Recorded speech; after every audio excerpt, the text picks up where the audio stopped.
Academicians, researchers, consultants, business experts, and students under one roof. This conference seeks to create a platform for discussion and new ideas. It will offer an interactive forum for the presentation for cutting edge discovery and creative researchers finding a domain of technology, engineering, and management.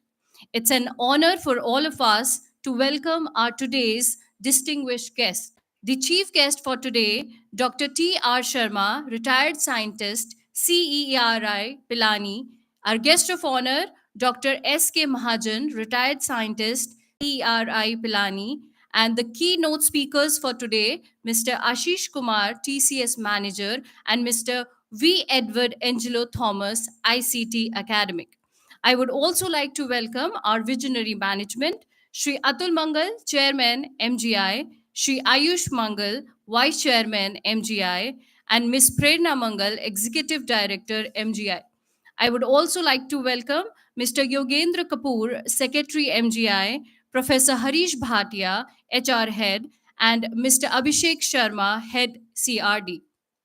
All the directors, HODs, conveners, coordinators, faculty members, and our dearest students.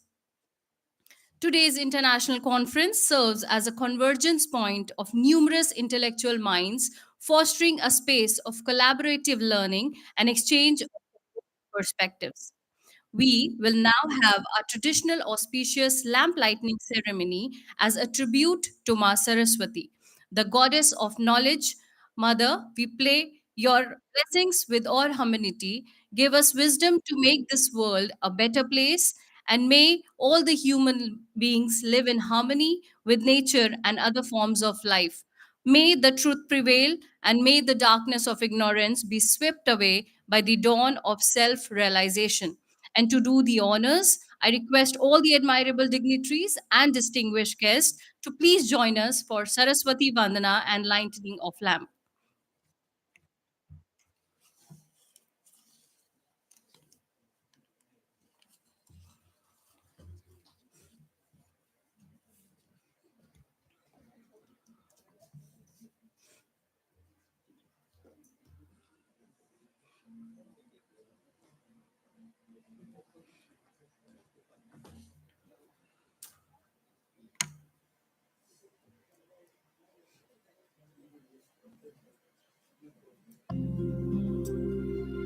या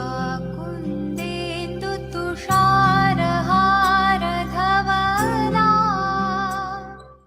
या शुभ्रवस्त्रावृता या वीणावरदण्डमण्डितकरा या श्वेतपद्मासना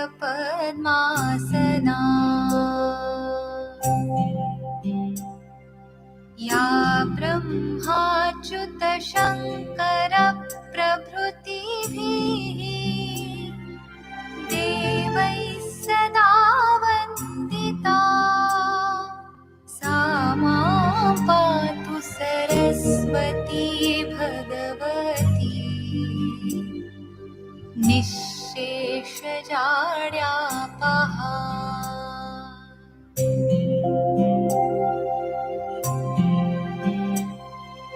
शुक्लां ब्रह्मविचारसारपरमा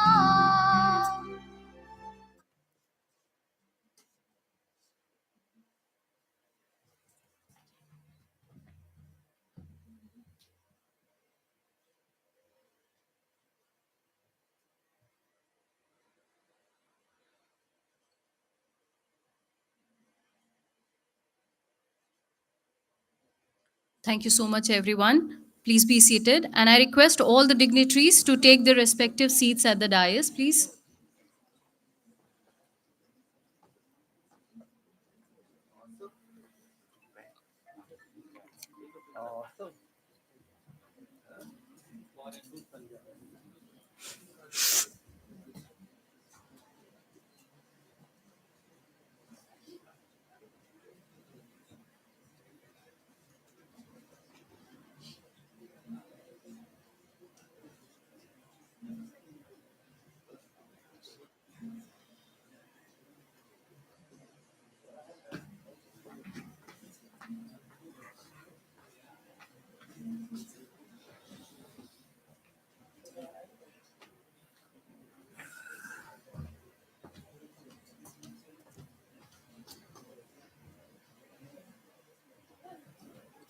यहाँ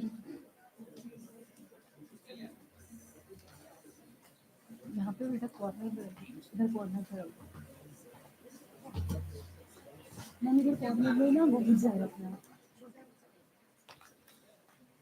गरिमा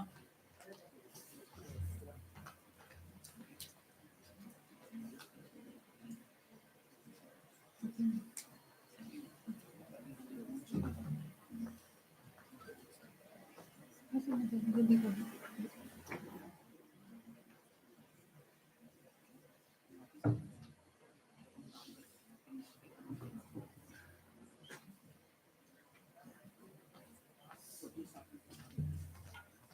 उनकी speech करना उसमें इनका registration हो जाएगा ना फिर उनकी उसके बाद उनके कॉलेज के बारे में बताऊंगी। मैं कट शॉर्ट कर दूँगी।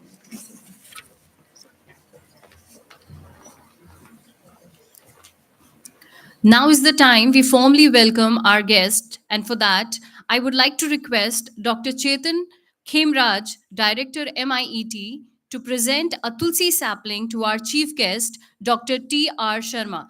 Students, let's have a huge round of applause for Sir.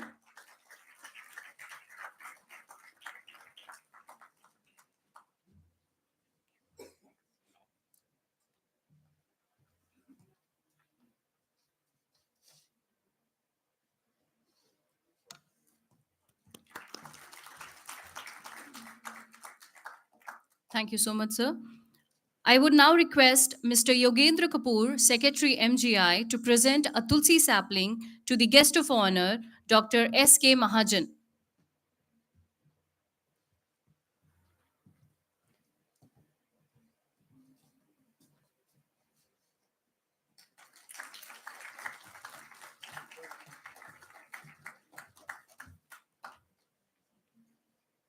Thank you so much, sir.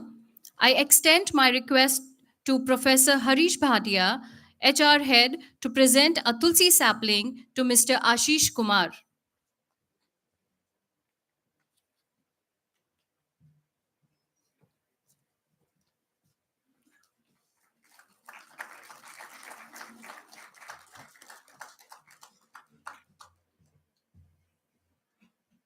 Thank you so much, sir. I now request Mr. Abhishek Sharma, Head CRD, to present a Tulsi sapling to Mr. V. Edward Angelo Thomas.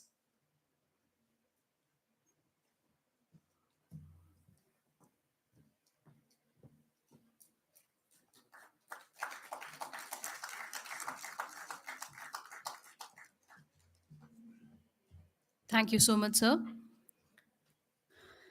I again request Dr. Chetan Khemraj, Director MIET, to present a Tulsi sapling to Mr. Yogendra Kapoor, Secretary MGI.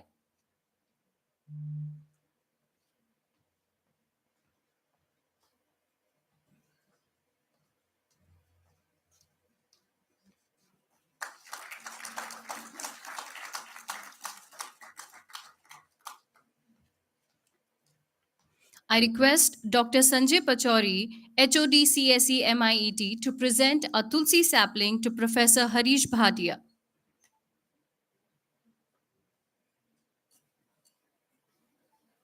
I request Dr. Garima to present a Tulsi sapling to Dr. Chetan Khemra, Director MIET.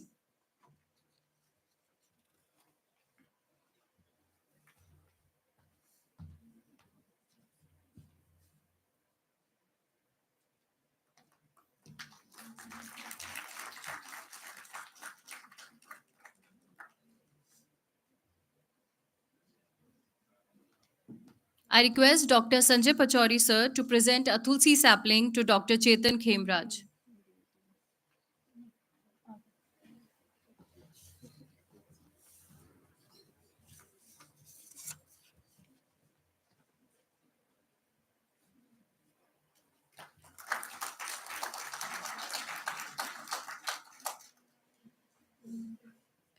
I once again welcome you all.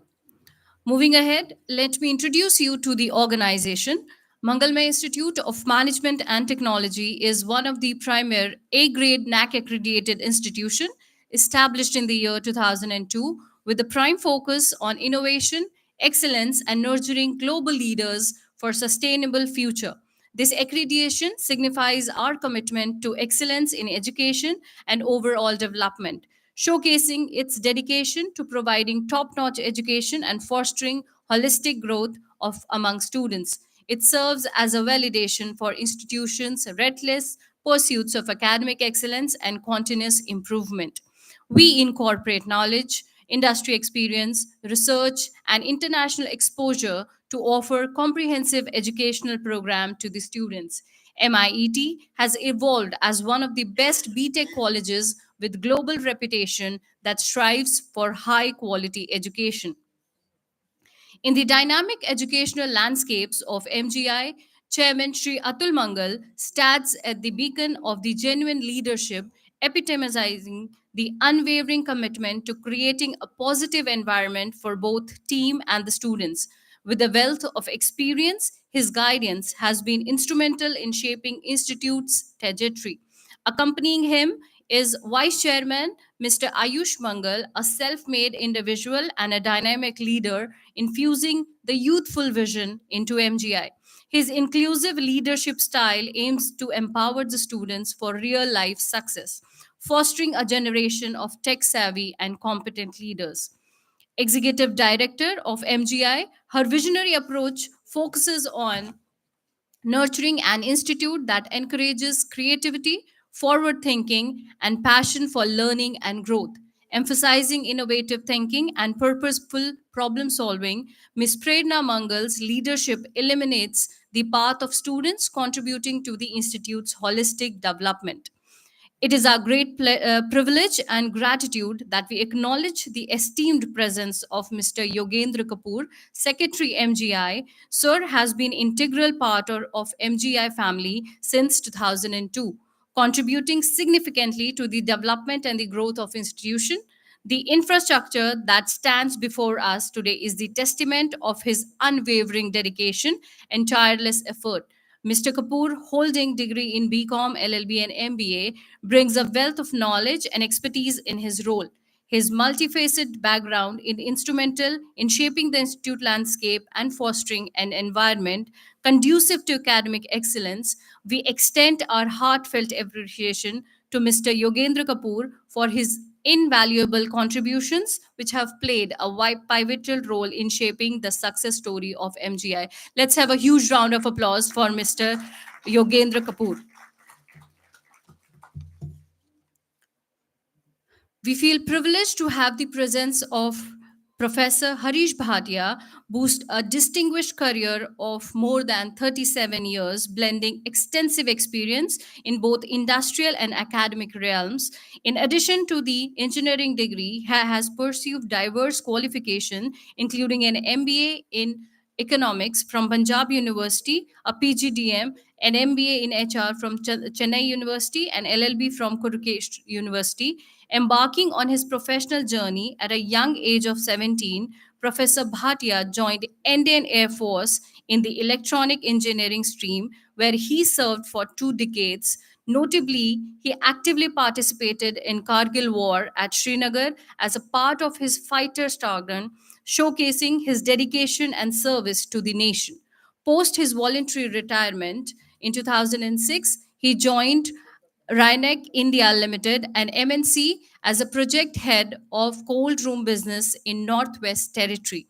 Transitioning from the field of technical education in 2008, Professor Bhatia has held various senior positions, including administrative manager, registrar, principal, and as dean.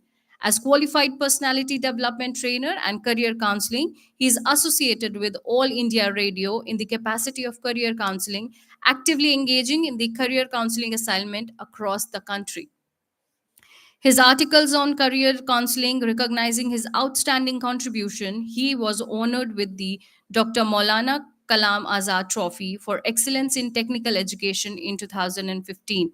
Professor Harish Bhatia continues to impart practical based training to the students and actively involving himself in the project development. His diverse and illustrious career showcases the relentless commitment to education, career guidance, and to the holistic development of the students. I request Sir to kindly take the command and say few words to our students.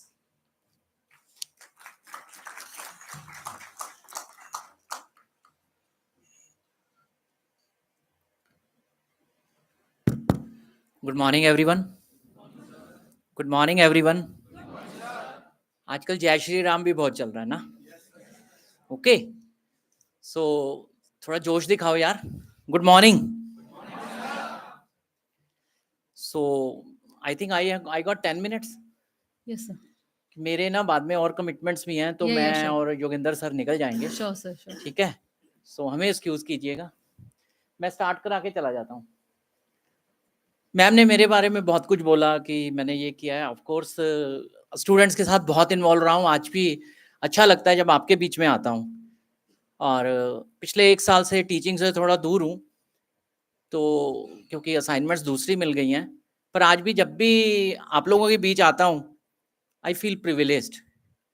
वो ना energy वापस आ जाती है कि yes I am again among you.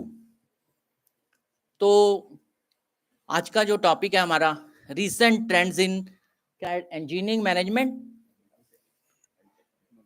आप देखिए, मैं बहुत फॉर्मल होकर बात नहीं करूंगा ताकि आप समझिए मतलब क्या है इन चीज़ों का। अभी एक 22 या 23 अक्टूबर को एक हमारे यहाँ नेशनल सेमिनार हुआ था, उसमें मेजर जनरल साहब आए थे। एक चीज़ उन्होंने वर्ड यूज़ किया था, रिसर्च। रिसर्च का मतलब हो गया, मतलब मैंने उस पॉइंट को कैच किया कि किसी चीज़ को आप दोबारा से सर्च कर रहे हो, रिसर्च। तो वो कहते हैं, वो उनके हिसाब say that is a negative word. वो कह रहे हैं कि रिसर्च की जगह सर्च पे फोकस करो, वो आपके लिए इनोवेशन होगा। ओके, वो इनोवेशन होगा। इनोवेशन आपकी क्रिएटिविटी क्रिएट होगी, आपका माइंड एक फ्रेश उससे करेगा। तो आप देखिए इस समय जो कंट्री में चल रहा है, इसको थोड़ा सा हम पास्ट में चलते हैं कि अभी माना जा रहा है ना कि ये जो हमारा डिकेड आ रहा है, ये इंडिया का डिकेड आ रहा है, जो करंट डिकेड है। और आप चेंजेस देख भी रहे हैं, रिसेंटली बहुत चेंजेस आप देख रहे हैं। और इंडिया सेंट्रिक वर्ल्ड होता जा रहा है, ग्लोबली हम लोग रिकॉग्नाइज्ड हो रहे हैं। आज मुझे याद है कुछ दिन पहले एक प्रेसिडेंट इंडियन प्राइम मिनिस्टर के पांव छू रहे थे। वो इंडियन प्राइम मिनिस्टर को नहीं, वो इंडिया के पांव छू रहे थे, वो इंडिया का रिगार्ड कर रहे थे। ये अभी रिसेंट ट्रेंड्स की मैं जो बात कर रहा हूँ उससे थोड़ा पास्ट में चलते हैं। जब इंडस्ट्रियल रेवोल्यूशन आई थी, वर्ल्ड पूरा का पूरा, यूके, यूनाइटेड किंगडम जिसे हम बोलते हैं, या ब्रिटेन है जिसने बहुत सारी, मतलब बोलते हैं ना, कभी कहा जाता था कि ब्रिटेन का सूरज कभी नहीं छिपता, क्योंकि वो उन्होंने वर्ल्ड वाइड कॉलोनीज बना ली थी। तो कहीं ना कहीं वो दिन निकला होता था, तो इसलिए वो वर्ड यूज होता है कि ब्रिटेन का सूरज कभी नहीं छिपता। तो ब्रिटेन के राइज का कारण क्या था? ब्रिटेन का राइज का कारण था industrial revolution.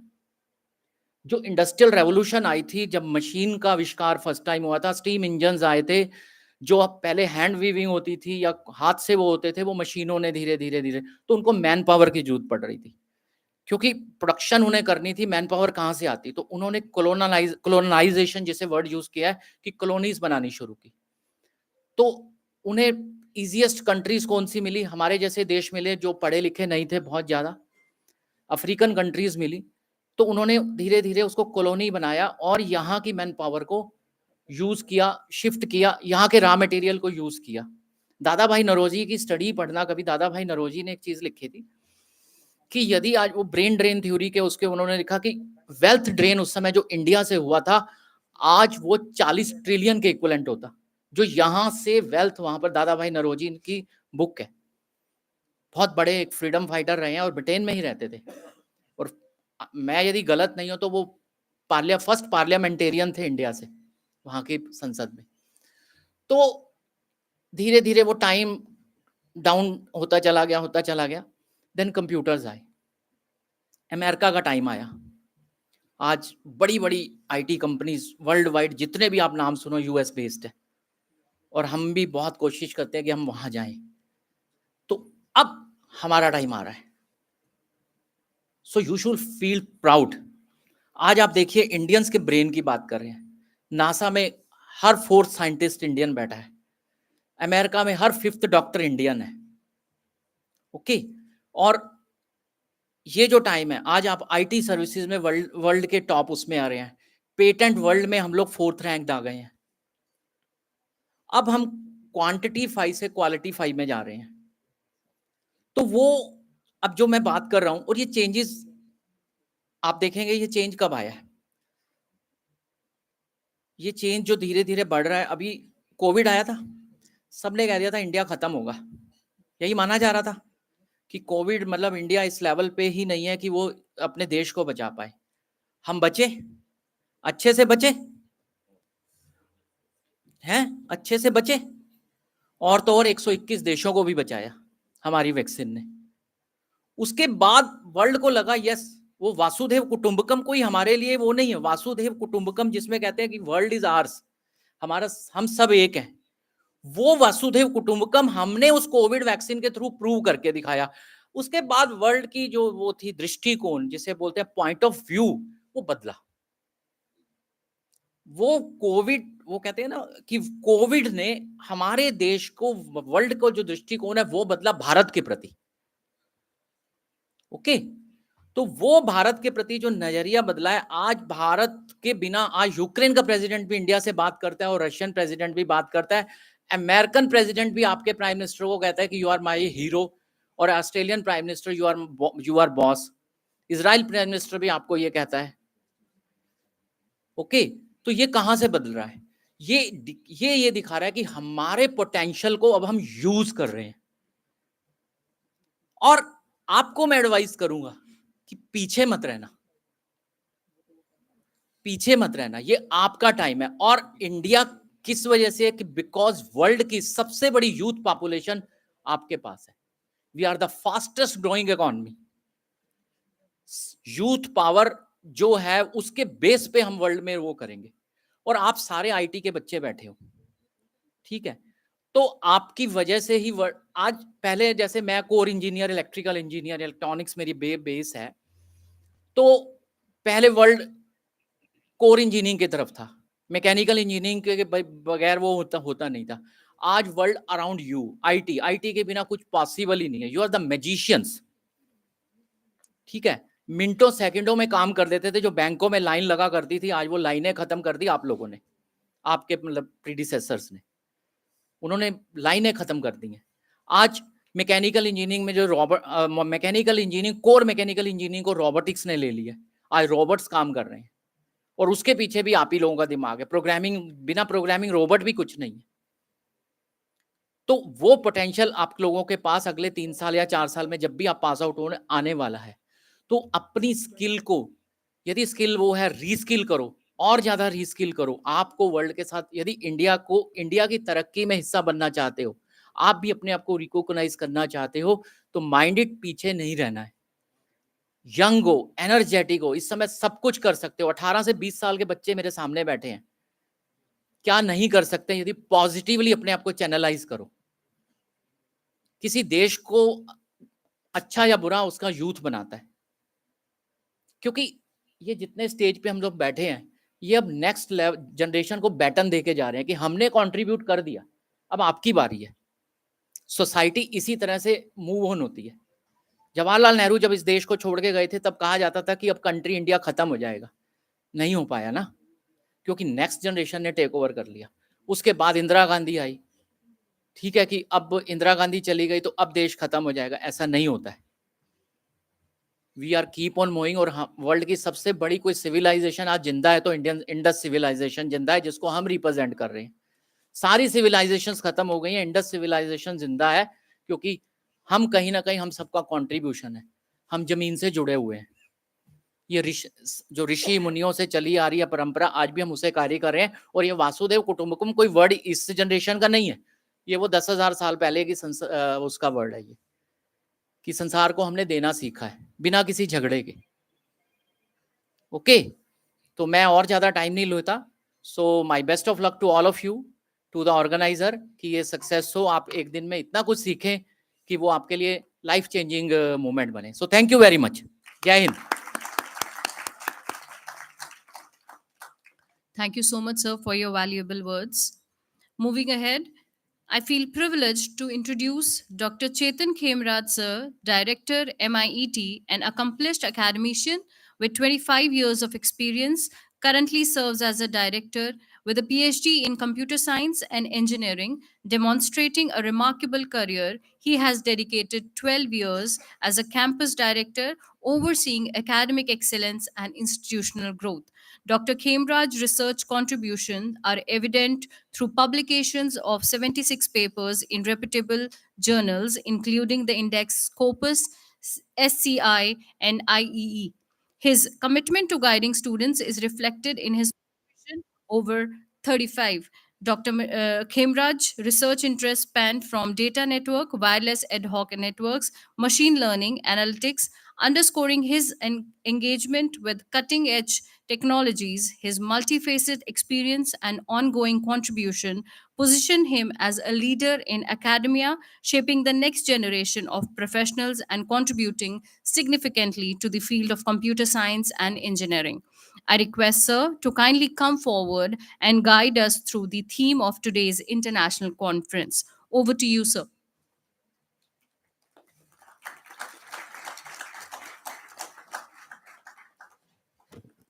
Good morning to all of you. And before starting with my welcomes address, I'd like to say, because we are organizing this conference in a hybrid mode, and most probably some of the students they have already, and some researchers they have already joined on the Google Meet link. So I think there is a Google Meet link shared on your group profile groups, so you can join with that also. And so there is two-way because it's a hybrid conference, so both will be having offline and online mode. Now, starting with my welcome address, it's an honor and privilege, and it's a warm welcome to all the dignitaries on the dais. I like to start with the three persons who are the key persons, key pillars, and the driving forces for this type of organizing conferences, FDPs, and research activities in the campus. I like to welcome. I like to thank Shri Atul, sir, the chairman of Mangalmay Group of Institutions, Shri Ayush Mangal, sir, the vice chairman of MGI, Honorable Executive Director, ma'am, Srimati Prerna Mangal, ma'am, of Mangalmay Group of Institutions, who has always been promoting all these type of research. I welcome them also in absentia for these conferences. On the dais, we have got a bunch of dignitaries who are the experts, who are the eminent personalities in their field. I like to welcome there also. Today's chief guest, Dr. T.R. Sharma, sir, who is a retired scientist from SERI, Pilani, and academician also. I thank you, sir, for coming and joining with us for this inaugural session and your keynote address also. I also welcome Professor Dr. S.K. Mahajan, sir, retired scientist from SERI, Pilani, and I welcome, sir, all you also for this session. I also welcome our keynote speaker, Ashish Kumar, sir, from TCS, and we'll be addressing on key issues of recent trends in engineering and technology. I also welcome V. Edward Angelo Thomas, sir, from ICT Academy and SCL, who is also part of today's. I thank you, sir, for being part of it. And again, I like to thank Honorable Yogendra Kapoor, sir, Secretary of MGI, who has come and graced for this inaugural session. Professor Dr. Harish Bhatia, sir, Dean Student Welfare for MGI, and the head HR. Also on the dais, we have the head of Computer Science Department, MIET, Professor Dr. Sanjay Sanjay sir also, and our coordinators, our faculty members, and all the students. I welcome you all. I think because we'll be starting with the sessions very shortly, but before starting with this session, I like to address all the researchers and students who have come and joined for this session. The important thing for this is our chairman sir and all the management, they are always in favor of conducting such type of research activities, because their mission is to make sure that we are pass on all these research activities to the and give a platform to all the young researchers, so that they can showcase their talent. At the same time, we want to promote the research activity, just like sir has said, Professor Harish Bhatia sir has said, we are one of the leading countries in which we are doing it out. But on the research front, again, I think there is a lot of scope. If you want to make sure you are the most developed countries in the world, the number of research papers going to count. I think right now, if you see on the Wikipedia or on Google, I think the number of research papers, so China has overtaken US, and that is the number of research that has been conducted is directly proportional to your your your uh, hierarchy in your on the world as such. So that itself speaks about it. We do have India is one of almost like a fourth rank in that list, but then seeing the population and the number of research papers, that ratio, we are lagging far behind. So I think these platforms have been given to make sure we are not only job oriented, we are not only a professional point of view, but at the same time we have to conduct research which is beneficial for our country and on largest perspective to the human mankind as such. Like I think Professor Bhatia sir has right now told us about COVID. So I think maybe there are two instances in which, again, at MGI, what we want to build up, having a good students, having a lot of knowledge, practical exposures, industry, what's going in industry and all those things. But at the same time, we want to focus the students are been mentored as one of the best human beings, because this type of things has come up most probably when the atom bomb was there. The same technology that we used to develop was used in a negative way, and then it has been misused like that. In same way with the COVID virus, you may be knowing, was being developed in the research labs. So I think at the end of the day, a good human being has to be there, and that is the focus of our institutions also, as well. Now I want to take much of the time, and there will be fun. There are a lot of deliberations going on, a lot of focus on the recent trends, and we have got esteemed guests on the panel. So without much ado, I welcome all of you and to this inaugural session. And let's see, we'll be having a lot of learnings today. Thank you so much. Thanks a lot. Thank you so much, sir, for your enlightening words. Knowledge is power, information is liberating, and education is the premise of progress in every society and in every family. We have with us many esteemed personalities from different sectors who will guide us and inspire us to become better and better. We are delighted to have such wonderful and recognized personalities among us. I hope you will be all benefited from their advice and knowledge. Moving ahead, we are honored to have the presence of Dr. T.R. Sharma, retired scientist, CERI Pilani, a seasoned professional with management and technical skill in R&D and manufacturing with a strong commitment to achieve the targets with STET standards. An engineering professional with 42 plus years of progressive experience, valued project contributor with excellent track record, also an excellent communicator with exceptional organizational building skills. Dr. T.R. Sharma is the Engineering Research Institute Rajasthan brings a wealth of experience and expertise in the field of electronics and communication. His illustrious career spans several significant roles, reflecting his dedication to the advancement of technology and education.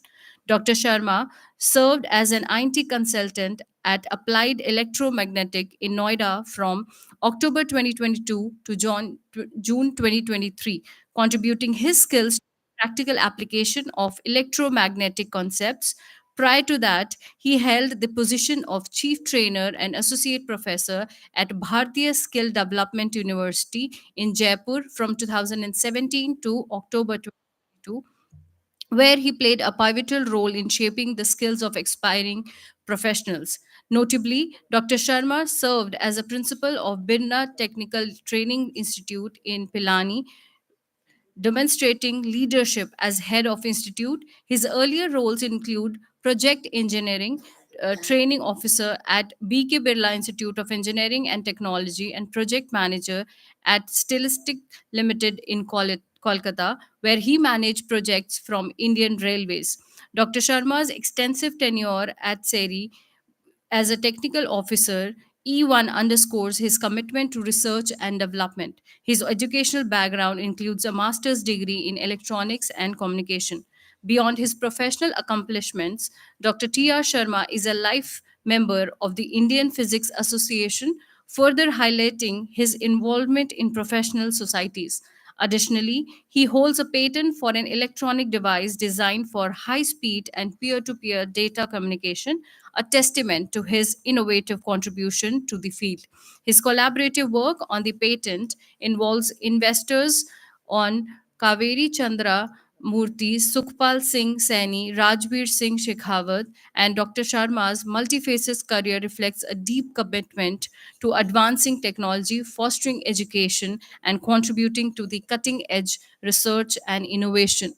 Today, we are privileged to have Dr. T.R. Sharma with us, a beacon of wisdom and guidance. I invite all the students to make the most of his presence, and without further ado, I request Sir to enlighten us with his unparalleled knowledge and insights. Sir, kindly come forward and take the command. Over to you, sir.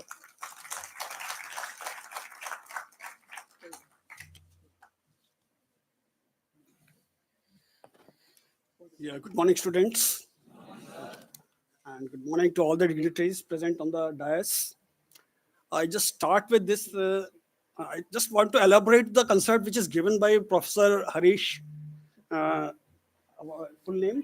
Harish? Harish Bhatia. Harish Bhatia. Yes. Since he focused on, instead of research, what exactly is research? The thing which is already existing, we are trying to search it again. So he was emphasizing on the word search. Now, there are two, I will just extend this concept further. Like, of course, I'm not a very big fan of our ancient culture or whatever it is, but still, we have to appreciate that whatever our Rishi Munis were doing, they were exactly doing the search work. Why? Because whenever you go through the scriptures or whatever they have written, you will find that the base is scientific, 100% scientific base is there. Then why are we not able to understand that concept? Since it is written in the form of mantras, and these mantras are basically they are in Sanskrit, and Sanskrit was the language of our past. Right now, we see that people. I saw many students, they are opting for Sanskrit. Why? Because it is very scoring subject. It will improve our percentage. So my advice to you all is that don't go after the percentage. Since you are all very young people, you may be guided by various surroundings, various factors, including your surroundings and other things. And in this competitive world, people are going for 75%, 80%, 85%, 90%. No, that concept is wrong.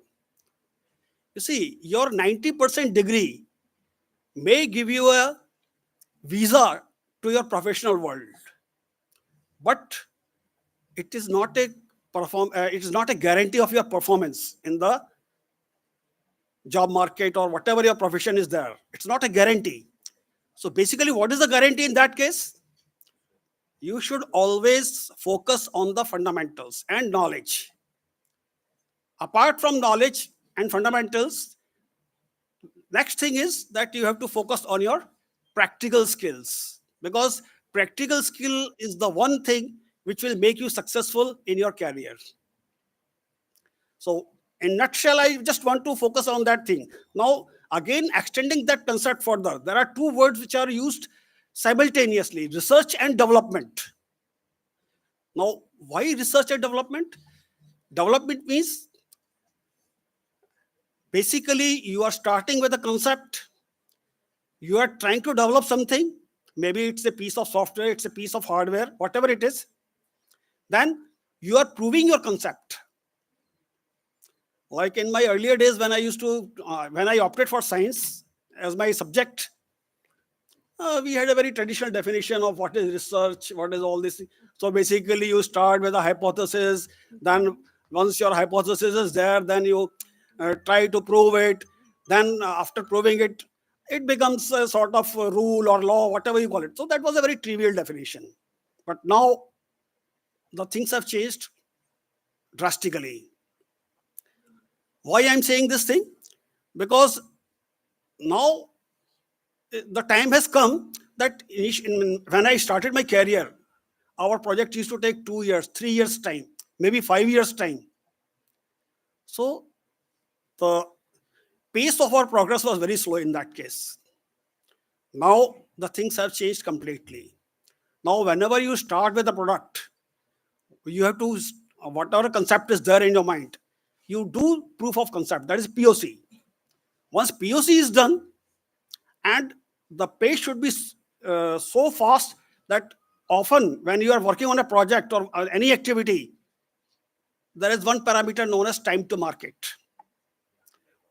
That time to market is the main factor which decides your failure or a success. Because I have been associated with the industry also. In the industry, they don't give you much time. For a very huge project, they may give you 6 months time. No. But for small projects, hardly 1 month, maybe 2 months maximum, 3 months maximum. That's it. For large size projects, they give you around 6 months time. Otherwise, what happens in the market is that your competitors, they are also simultaneously working. They are working day and night. They are burning their midnight oil.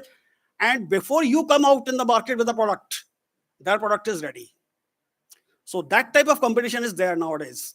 So now the things have changed completely. So development is a process where you start with the concept, do POC, and then market the things in them. Now, as my name has been associated with the open source, why I'm recommending open source is that actually we Indians are very much fascinated by the word free. Even some of our politicians also doing this politics of this free, that they'll give you free electricity, they'll give you free water, they'll give you free medical facilities, all those things. So we are very much fascinated with the free. Now the number one thing is that all this open source is free. I hope you must have heard about Linux operating system, or Linux, some people call it Linux operating system. But let me clarify that Linux is not an operating system. Everybody is, I think, from IT and computer science only. So I hope you know what is the architecture of our OS, operating system. So Linux is simply a kernel. It is not the operating system. It is part of the operating system, but it is not the operating system. It's only a kernel, which was developed by Linus Torvalds. He was a Finnish engineer. He was from Finland, so we call him Finnish.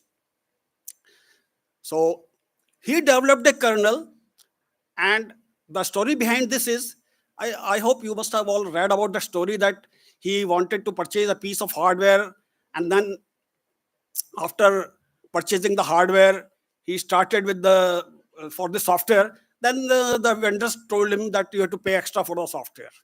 Now he believed that when I have already paid money for the hardware, why should I pay money for the software?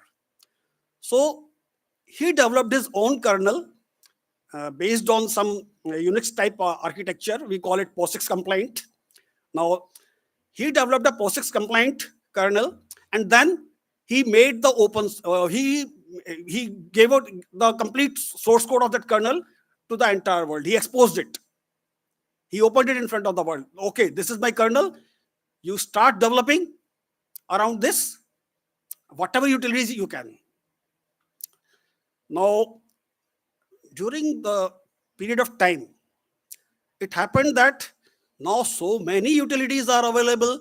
So many distributions are available, and commonly they call it's a Linux operating system. But it is not an operating system. There are different distributions of Linux. Like you must have heard about Red Hat Enterprise Linux. Previously it was Red Hat only, but since uh, he did not allow anybody to market it, and the kernel was patented in the name of Linus Torvalds, so he didn't allow anybody to market it.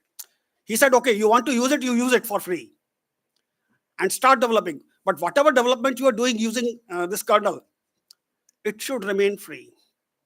So officially, if you find, like, you can purchase Microsoft licenses. You can go for Microsoft Windows Server 2019, 20, whatever it is, whatever version is there. You can go for Windows 11. You can purchase it, but you cannot purchase Linux. That is because of that particular one man. But there are several distributions. Now, if I take the name of this RHEL, Red Hat Enterprise Linux, they charge money, but they are not charging the money for the software. They are charging money only for the support they are providing in implementing whatever your organization structure is there. So if you have to implement, let us say, some type of IT infrastructure comprising of DNS servers or mail servers or web servers, whatever. So they are helping you in that, in the name of support. So whatever money they are charging in the name of support. So that is one thing, that Linux is free for all. And so many distributors, they have come out with their own versions. Now you will find hundreds of distributions of Linux. Why I'm emphasizing on open sources, I have seen in IITs also, and I happen to live in Pilani, just adjacent to BITS Pilani. Now, in all these reputed institutions, they are using only Linux, nothing else. Because there are lots of utilities available. So, like for example, you must be aware about the database. So you will find several database packages in that. For example, Postgres, then MySQL, MariaDB, SQLite, all these databases are available. Now, coming to the Office part, you will find LibreOffice. It has got everything, whatever Microsoft Office has.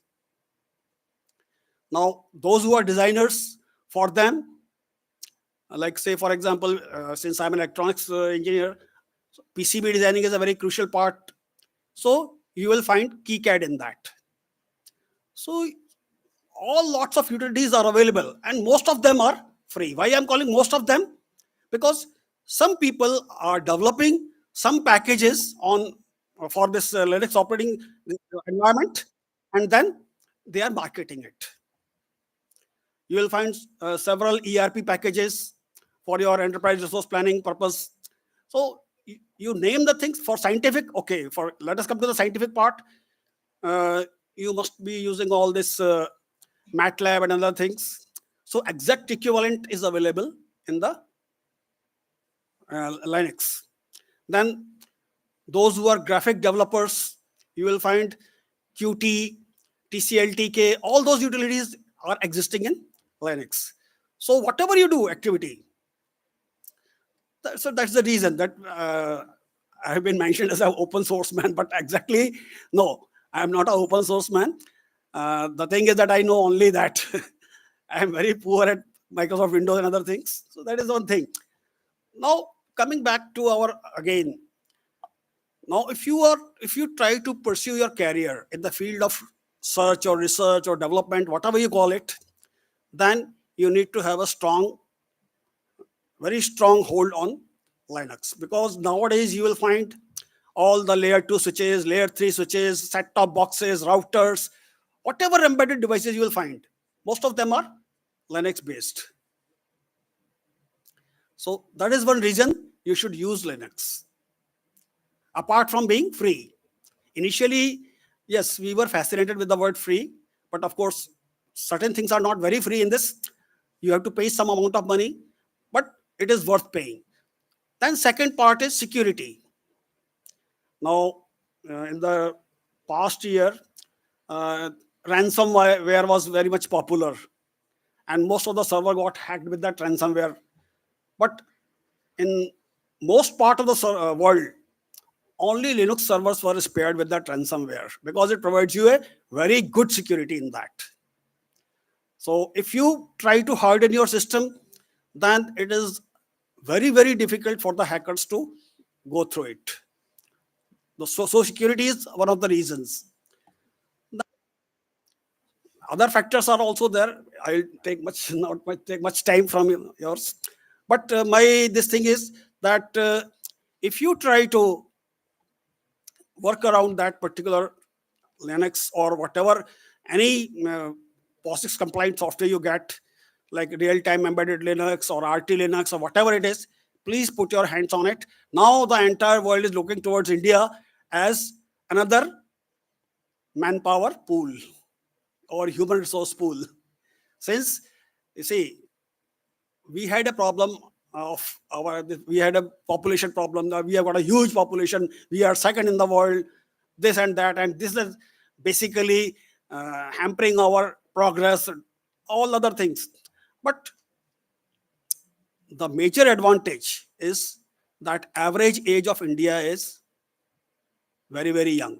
I don't have the figures with me, but yes, we are the youngest nation in terms of age.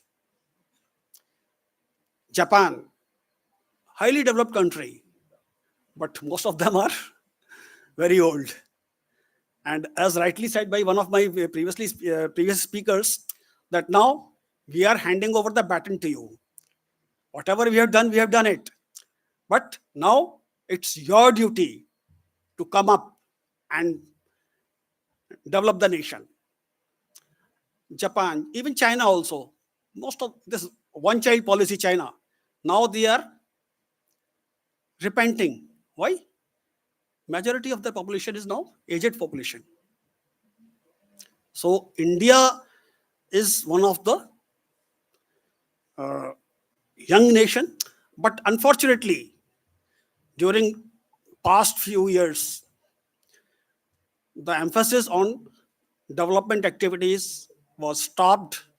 Corporates have stopped giving money to the research activities or development activities. So everything is available in the market. China se le lo. So name this LED bulb, mobile phones, tablets, laptops, सब कुछ China में मिलता है. China से सस्ता नहीं मिलेगा. Recently, I had some activity in the field of electric vehicles like two-wheelers and three-wheelers. The market is flooded with Chinese products. Somebody asked me, okay, can you develop it? Okay, I'll develop it. Then what will be the cost? So my bill of materials, that is the cost of the board, that itself was going higher than what is available in the market.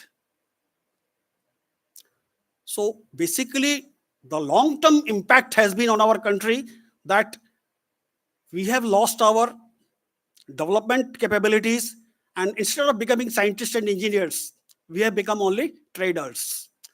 What we do is we purchase the things from the China, dump it in the market, and people are using it.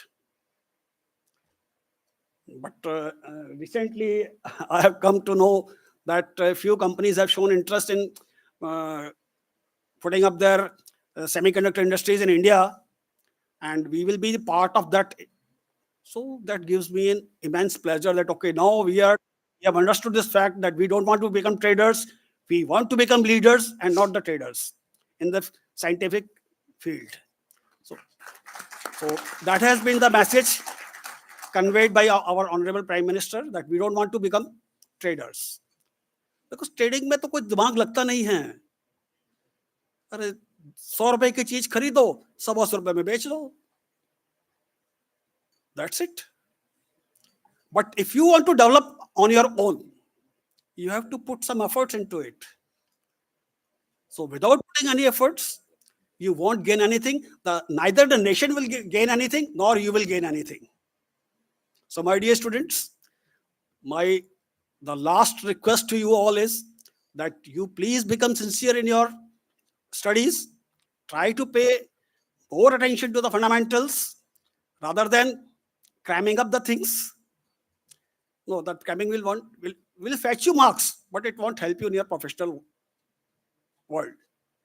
So try to study the books, because recently I have seen this culture developing in most of the engineering colleges, that professors or whatever assistant professor, they give their notes to the students. Okay, you just learn this, some 30-40 pages, you will get good marks. So that is being treated as a very shortcut of success. But let me tell you one thing, there is no shortcut to success. Now people are saying in our days, engineers were highly respected and they used to get very good salaries and other things and packages.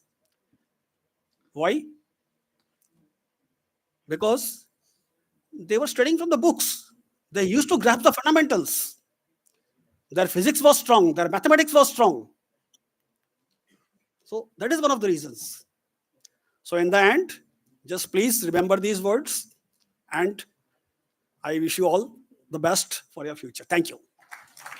Thank you so much, sir. Thank you so much, sir, for your valuable words. Rightly mentioned by sir, don't go after percentages, focus on fundamentals and knowledge, practical experience. So putting efforts is important and there is no shortcut to success. Thank you so much, sir. Moving ahead, we are grateful to have Professor S.K. Mahajan with us, retired scientist Seri Pilani, a highly accomplished professional with a distinguished career spanning over 37 years, marked by extensive expertise in research and development, industry, and academia, holding a BTech and MTech in Electronic and Communication Engineering from IIT Mumbai. Professor Mahajan has made a significant contribution to the field. Notably, he spent 20 years as scientist specializing in power semiconductor devices and microelectronics at prestigious Central Electronics and Engineering Research in Pilani, Rajasthan. During his tenure, he actively engaged in research and development activities, leading to more than 23 publications and 15 plus products and several patents. In the corporate sector, Professor Mahajan served as a general manager of Warfare Fab Division at Usha India Limited, Faridabad, contributing his expertise to the industry for 4 years. His academic journey is equally impressive, encompassing roles such as R&D director, training and placement director, and head of department. This diverse experience underscores his versatility leadership in various capabilities within academic spheres. Professor Mahajan's commitment to advancing knowledge and technology is further exemplified by his UNDP fellowship at University of Waterloo in Canada during 1986, where he specialized in CAD for power semiconductors. His global exposure and collaborative efforts have undoubtedly enriched his perspective and added value to his contribution in this field. With a track record of numerous publications, product developments, patents, Professor S.K. Mahajan stands as a seasonal professional playing a pivotal role in intersection of research, industry, and academia. I request sir to kindly come forward and take the command and enlighten our students. Let's have a huge round of applause, everyone.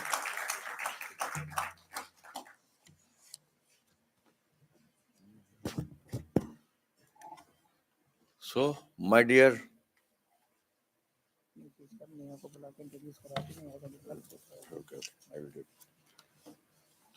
So, प्यारे बच्चों, जय Shri Ram. Okay, English तो मेरे को आती नहीं है, पहले बता दूं। I am sorry to say it. No, I know only one language, and that is the language of science and technology. Okay? Does it make sense to you? Okay, fine. So, जैसा कि अभी हमारे colleague Sharma sir ने बोला, उसी के continuity से मैं आगे बढ़ाता हूं। When I was a first year student at IIT Bombay, orientation होता है, हमारे डायरेक्टर होते थे प्रोफेसर पीके केलकर। उन्होंने एड्रेस किया कि What is an engineer? Come on. How do you define an engineer? Yes, any one of you? Engineer कौन होता है? Yes? बताओ? None, not you, Anuj. My dear students will tell. Neha, can you tell me? Yes? Anybody who is a problem solver is an engineer. That's all. इसके अलावा इसकी और कोई definition होती ही नहीं है. और जो आप कहते हो कि मैं सीएस का इंजीनियर हूं, मैं आईटी इंजीनियर हूं, मैं इलेक्ट्रिकल इंजीनियर हूं, आप सिर्फ इंजीनियर है, आप सिर्फ इंसान है, बनिया बामन जाट बाद में है. Correct? Same way CS, electrical, mechanical ये बाद में आता है. Fundamentally you are all engineers. Who is a problem solver? Okay. Number 2, what makes an engineer? Same director told us 10 plus 2 plus common sense makes you an engineer. Rest of the things, whatever you study in your books, may be useful, may not be useful. But ultimately, what matters is your laboratory and laboratory and laboratory alone. सिर्फ आप वहीं पर engineer बनते हैं. Books can never make you engineer. They will make you BTech, BEs and all what not. As very rightly said by Narayan Murthy ji. What did he say? Some 10, 20, 15 years back. India produces more than 1 lakh engineers per annum. But, not engineers, BTech and BEs. But hardly 10% are employable. What do you mean by that, employable? Only 10% are employable, BTechs. Do you think that? Then he said, rest of the 90%, they are only degree holders, they are BTechs and BEs. They could have been as well become BA or anything. But they are not engineers. So do you want to fall into that category? बोलो यार. तो उसके लिए आपको क्या करना है? सबसे पहले आपको क्वेश्चन करने की हैबिट होना चाहिए. आप लोग प्रश्न करना छोड़ चुके हैं, राइट? डरा मत करो प्रश्न करने से. Okay, now I start my talk. It was in continuation to what Sharma ji said. Okay, research, innovation, whatever you call it. Innovation का मतलब क्या होता है हिंदी में? कौन बताएगा? What do you mean by innovation? कोई नहीं बताएगा. You tell me. Always new. Correct. मान लो मैंने मोबाइल एग्जिस्ट करता है, मैंने बना दिया, क्या ये इनोवेशन है? यस और नो? देन इनोवेशन है. अभी आप अगला क्वेश्चन कीजिए. सैमसंग का मोबाइल 20,000 का मिलता है, आपका मोबाइल 10,000 का है, तो इनोवेशन है. So another aspect to innovation which we have been missing for the past 70 years, which has been brought into our minds now, is techno-economics. मैं अपने सारे स्टूडेंट्स को एक ही बात कहता हूं, build the products of American quality and put the price tag less than that of China. Only then you will survive on earth. Okay? अब बताइए, लोग चाइना के बारे में इतनी हाई फाई बातें करते हैं. When I was working at Sri Pilani, it was said that nothing was invented in Japan, but everything was developed in Japan. Whereas everything was invented in Europe and USA as an outcome of Renaissance of 18th century. तो क्या हुआ उससे? इसका क्या मतलब समझे? कि Japan ने इन्वेंट नहीं किया, डेवलप किया. That is how they build their economy. अब इससे आगे अब जो कहा जाता रहा पिछले 10 सालों से, 20 सालों से, that nothing was invented nothing was developed in China, but everything was cut, copy and pasted there. That is all about China. China का कोई फंडामेंटल डिवाइस बता दो यूनिक कि ये उनका अपना प्रोडक्ट है, उनका अपना प्रोडक्ट है. हुआवे 5G के ऊपर खूब हाई फाई बातें की. What happened to them? What happened? मेरे डाइस पर बैठे हुए जो साथी हैं वो भी बता सकते हैं क्या हुआ उनका. It is all flopped because USA stopped 5G chips to them. अब इसके ऊपर आता हूं. करीब 4-5 महीने पूर्व हमारे honourable prime minister visited USA. उन्होंने जो बाइडेन से जो डील की थी कि these are the 5 areas where we will have scientific and technical collaboration. What are they? Number 1, quantum computing.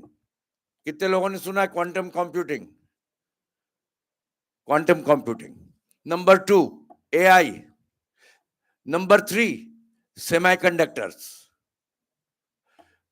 Okay, so there are 5 domains and in which ये भी deal हुई थी कि this data will be shared only between USA and India, not to other countries. So आप लोगों के लिए open field आने वाला है. ये कभी मत सोचना कि हम IIT नहीं गए तो हम इंफीरियर हो गए या world is open only for IITians. IIT का क्या कंट्रीब्यूशन है इंडिया के डेवलपमेंट में? 70 सालों में इंडिया को क्या दे दिया IITians ने? I am IITian. I have been a student of IIT. In what way I have contributed? Same way. सोचना इस पॉइंट पर कि स्टूडेंट्स जो मैं तो उस समय IIT गया था जबकि कोचिंग सेंटर से भी नहीं होते थे. Sachdeva coaching, Agrawal coaching and what not, मैं जानता भी नहीं. सो अब जो कोचिंग के लिए जाते हैं 10% तो सुसाइड कर लेते कोटा में. यस और नो? हाँ, फिर जो चले गए उनमें भी IIT दिल्ली में रिपोर्टेड है कि फर्स्ट ईयर का प्रेशर नहीं झेल पाए, उसके बाद चौथे माले से क्या करा उन्होंने, कूद पड़े. इन सब बातों को देखते हुए मैं एक ही निर्णय पे पहुंचा कि in what way IITians are different from you. Only thing जब भी फ्री टाइम होता है instead of gossiping they talk something technology और science. That's all about it. Only thing that is difference between them कि वहां पर जब मैं स्टूडेंट होता था 8:30 से लेकर 11:30 तक क्लासेस होती थी थ्योरी की. 11:30 से ऑफ होता था लंच ब्रेक, 1 बजे वापस शुरू होता था. तो सुबह 11:30 बजे आके नहाने का, खाना खाने का एंड देन आधा घंटा आराम करने का, फिर जाने का. उसमें लैब और ट्यूट होते थे.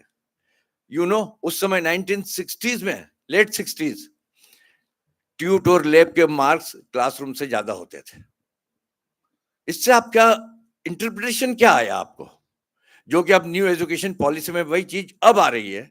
बट IITs जो कि ऑटोनॉमस है अपने आप में, उस समय ये था. आप सोचिए इस पॉइंट पर कभी कि महत्व किसका है, ट्यूट्स एंड लैब और इनोवेशन. अब आता हूं इनोवेशन पे. ये जो लड़की बैठी है नेहा, प्लीज कम.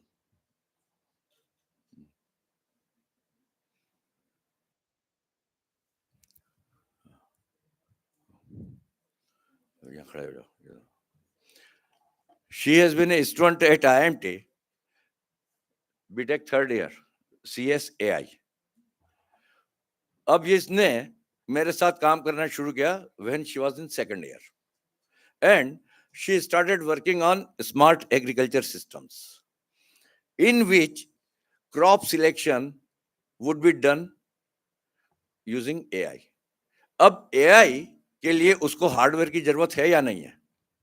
यस और नो? ऐसा तो नहीं है कि खेत का फोटोग्राफ लेकर और उसको बता दिया कि यस इस बार गेहूं नहीं बोने का, आप उनको गन्ना बोने का. ऐसा तो नहीं होता. You have to have certain parameters, and based on these parameters, with in collaboration with ICAR, नाम सुना होगा, Indian Council of Agricultural Research, Pusa. They are providing us data in respect to those parameters. उन सब parameters के बारे में ये बच्ची बताएगी कुछ देर के बाद। बट इसने बोला कि सर ये रिसर्च तो एक्सपेंसिव अफेयर है। मैंने है, उसके लिए हम एक सपोर्ट सिस्टम बनाते हैं कि वी बी इन मार्केट, हमारे पास जो एलईडी की कंप्लीट रेंज की टेक्नोलॉजी है, यू प्रोड्यूस इट और उसको बेचो। और आज के दिन जो 5 साल के एक्सपीरियंस वाले को भी जो सैलरी नहीं मिलती होगी, उससे ज्यादा आज के दिन ये अर्निंग कर रही है। इसके लिए क्लैप को कर दो बच्चों। ओके, इसने 1 लाख रुपीस अपने पापा से लिया था टू स्टार्ट द कंपनी, वो लौटा दिया है। अब उसी प्रॉफिट से, that is return on investment, उसी से पैसा कमा रही है। It is a self sustaining system. तो ये इनोवेशन, इंक्यूबेशन, ये दोनों चीज की जरूरत है। जैसा कि टीआर शर्मा जी ने बोला ओपन सोर्स के बारे में, आप लोग एंड्रॉइड पर बहुत लोग कहते हो कि मैंने ऐप बनाया। कहाँ बनाया भैया? फ्रंट एंड पर कि कर्नल पर जाके? ये सोचने की बात है। It is for you. I am not a computer engineer, मैं इलिटरेट हूं इस मामले में, ज्यादा पढ़ा लिखा नहीं हूं। कभी ये सोचा कि हमारे जो पंखे, एसी, आप 1.5 टन का एसी लाते हैं अपने घरों में, ओके, कितने वाट का होता है? 1.8 किलो वाट्स, राइट? यस और नो? वो लिखते हैं 2 सितारे, 5 सितारे, 3 सितारे, स्टार्स, इससे कम होता है। ये सब हम्बग है, मार्केटिंग है। ये मैनेजमेंट वालों की जगलरी है, नॉट टेक्निकल पर्संस। नाउ इसी पर विचार करते हुए एक आइडिया आया कि let's work on it. We developed a simple table fan. Table fan कितने वाट का होता है? कोई बच्चा बताएगा? Anyone? No problem. It is 60 watts. घरों में जो टेबल फैन हम यूज करते हैं, इट इज 60 वॉट्स। हमने टेबल फैन डेवलप किया और संजय सर को पता है it is only 15 watts. 15 watt का कंजम्पशन करता है। 10 watt active power, 4.8 watts reactive power, that is less than 15 watts. अब उसी कंसेप्ट को यूज करके she is developing a compressor, जिसमें कि वही सिस्टम लगेगा जिसकी की वजह से एसी होगा और उसका बिलिंग कूलर से भी कम आएगा। That is what her aim. तो ऐसा नहीं है कि सीएस का मतलब जावा, .NET, पाइथन हो गया। You are only engineer. A problem सोचना है कि what are the problems of which our society is facing, how do we overcome it, कैसे इसको हल करें। एंड यू कैन, ये प्रॉब्लम जब कोरोना आया, वैक्सीन डेवलप करना है, एंड वी डेवलप्ड, यस और नो? तो जब भी आप मॉल में जाते हैं, सैटरडे संडे मॉल में जाइए शाम को 5 बजे, आधे घंटे 1 घंटे के बाद आपको घुटन होने लगती है। Can anybody tell me why? उसका सॉल्यूशन क्या है? यस, बिकॉज 1000 लोग हैं, ऑक्सीजन इनहेल कर रहे हैं, एक्सहेल क्या कर रहे हैं? जोर से बोलो ना यार। तो अब क्या होगा? It is a close chamber, तो CO2 is increasing and oxygen is depleting. So as soon as oxygen level drops to 19%, हमें क्या फील होने लगता है? Lethargic, uneasiness, giddiness. तो उन सब का सॉल्यूशन आप में से कोई खोजो, सोचो। That is another domain where I can give you open challenge. बहुत सारे डोमेन्स हैं जहां आप कर सकते हैं, ओनली यू।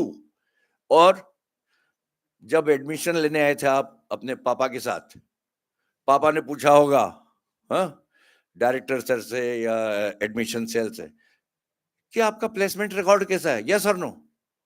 बोलो हाँ या ना? Why placement? Why not you thought of, instead of becoming a job seeker, you are a job giver. मेरे को हर बच्चा जॉब गिवर चाहिए यहाँ इस ऑडियंस में। Why be job seeker? यानी यहाँ का TNP आपके पास आए 5 साल बाद, ये हमारे यहाँ कैंपस रिक्रूटमेंट के लिए आ जाओ। क्या ये संभव है? सोचो और जवाब दो। आप करेंगे तो होगा। अब अब बताता हूँ, इलेक्ट्रॉनिक्स के अंदर बच्चे क्या करते हैं, वो ले आते हैं, आर्डिनो पे काम करते हैं। अरे यार 8051 का कंसेप्ट नहीं और आर्डिनो पे काम करने चला आया, रास्पबेरी पाई पे करेंगे। अरे पहले फंडामेंटल तो अपने जान लो, फंडामेंटल्स आर टू वीक। सच बात तो ये है। इसलिए प्राइवेट कॉलेज और आईआईटीज में इतना ही डिफरेंस है कि हम लोगों को फंडामेंटल्स बहुत वीक होते हैं, rectification, quantum and all this, and we pass our BTechs but we never become engineers. और मैं चाहता हूं कि आप बीटेक के बदले इंजीनियर बन के निकले यहां से। That is what is my expectation. और जो भी आपको innovation, incubation, what ever your demands, put your demands to your directors, management and all whatnot. They will fulfill it.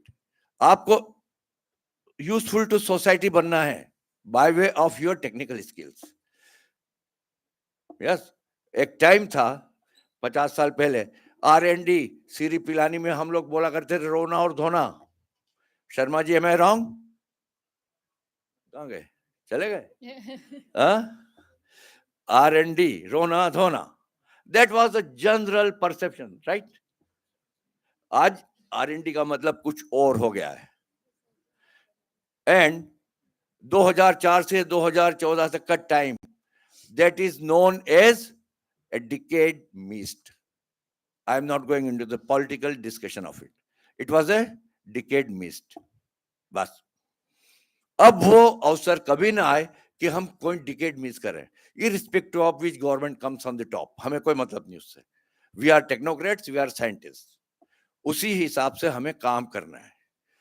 ये तो आते जाते रहेंगे politicians. Okay, any questions? Feel free to ask. बिल्कुल पूछो। मैंने पहले बोला क्वेश्चन नहीं करोगे तो कोई मतलब नहीं। और एक बता दूं, हमारे ऋषि मुनियों ने दूरी सन से अर्थ की कब बताई थी? जब तुलसीदास जी ने हनुमान चालीसा लिखे थे। जुग सहस्र योजन पर भानु लील्यो ताहि मधुर फल जानू। उसके अंदर जुग और इनका योजन और इन सबका कैलकुलेशन कीजिए, वो वही आता है एग्जैक्टली जो कि आज साइंटिस्टों ने निकाला है। Okay, so we belong to that clan which has given science, technology and everything. आज से 5000 साल पहले महाभारत युद्ध में भी ग्रहण और इसकी कैलकुलेशन होती थी without NASA or ISRO being here. Chandrayaan 3, it is a success. People forget about Chandrayaan 2. गलत है। डेटा एक्विजिशन कहां से कर रहा है? Chandrayaan 2 was a deliberation, so called आंशिक सफलता। मैं फेल नहीं कहता, बिकॉज उसका एम क्या था?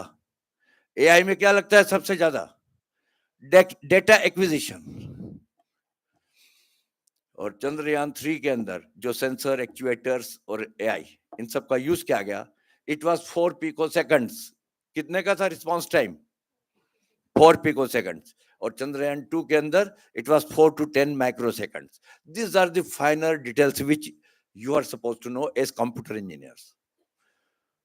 ओके, और ह्यूमन का रिस्पांस टाइम कितना होता है? Reflex time. आप बाइक चलाते हैं, कार चलाते हैं, जो भी चलाते हैं, शर्मा जी कितना होता है अपना? 200 नैनो सेकंड होता है। 200 से 400 नैनो सेकंड तक का होता है हमारा रिस्पांस टाइम। तो जब इतना फास्ट चंद्रयान 3 के अंदर sensor actuators which were developed fortunately at CSIR CEERI Pilani, उसके थ्रस्टर सर्किट भी वहीं बनते हैं हाइब्रिड माइक्रो सर्किट लैब में। सो जैसे ही वो उसने कैमरे से सेंस किया गड्ढा है, तो उसने कमांड दिया विद इन 4 पिको सेकंड्स कि वो वहां से हट गया। 2 किलोमीटर ऊपर अर्थ और चंद्रयान 3 का कनेक्शन हट चुका था। अब वो it was in self correcting mode using its own AI और सेफ लैंडिंग की at south pole. South pole की एक और बीमारी है लूनार की कि value of small g is function of position, बदलती जाती है, यहाँ लगे, यहाँ लगे, यहाँ लगे। That was very difficult problem. So I hand over the dais to Neha. She will explain to you about her business and all whatnot. Please.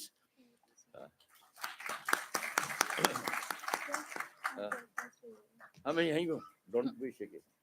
उसने कहा कि यहीं रहो। Good morning, everyone. प्रश्न जरूर करना. My name Neha Chaudhary, and I'm BTech third year student CSE AI.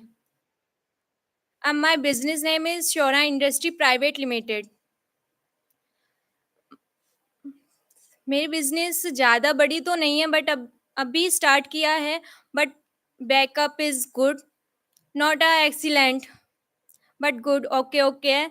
But ये सब कुछ हमारा बिजनेस जो भी आज हम यहाँ पे हैं, महाजन सर, मयंक सर की वजह से हैं. अगर आज इन लोगों की गाइड नहीं मिलती, क्योंकि एक अच्छी सपोर्टिव और गाइडेंस होना बहुत ज़रूरी है हम लोगों की लाइफ में.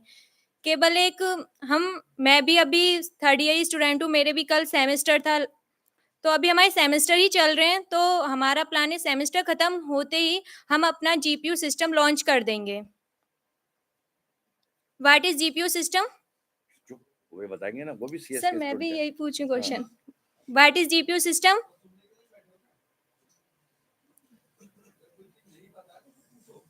मैं बार बार कह रहा हूँ, पुट क्वेश्चंस यार, I don't mind.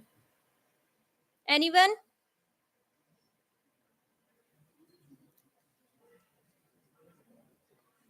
Graphic processor. Yes sir.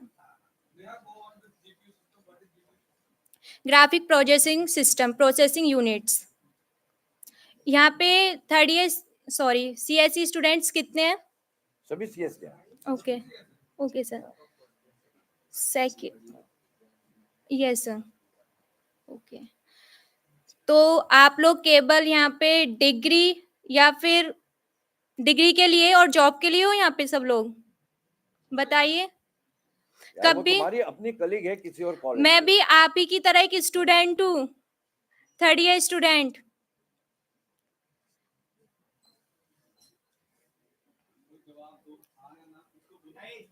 हाँ.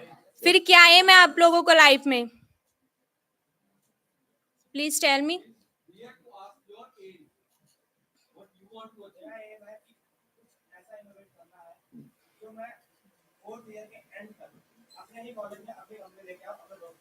Good. गुड.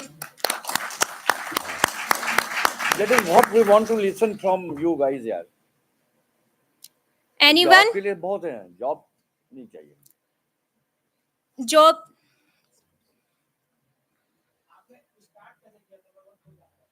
मैं तब सेकेंड ईयर स्टूडेंट थी जब मैंने स्टार्ट किया था.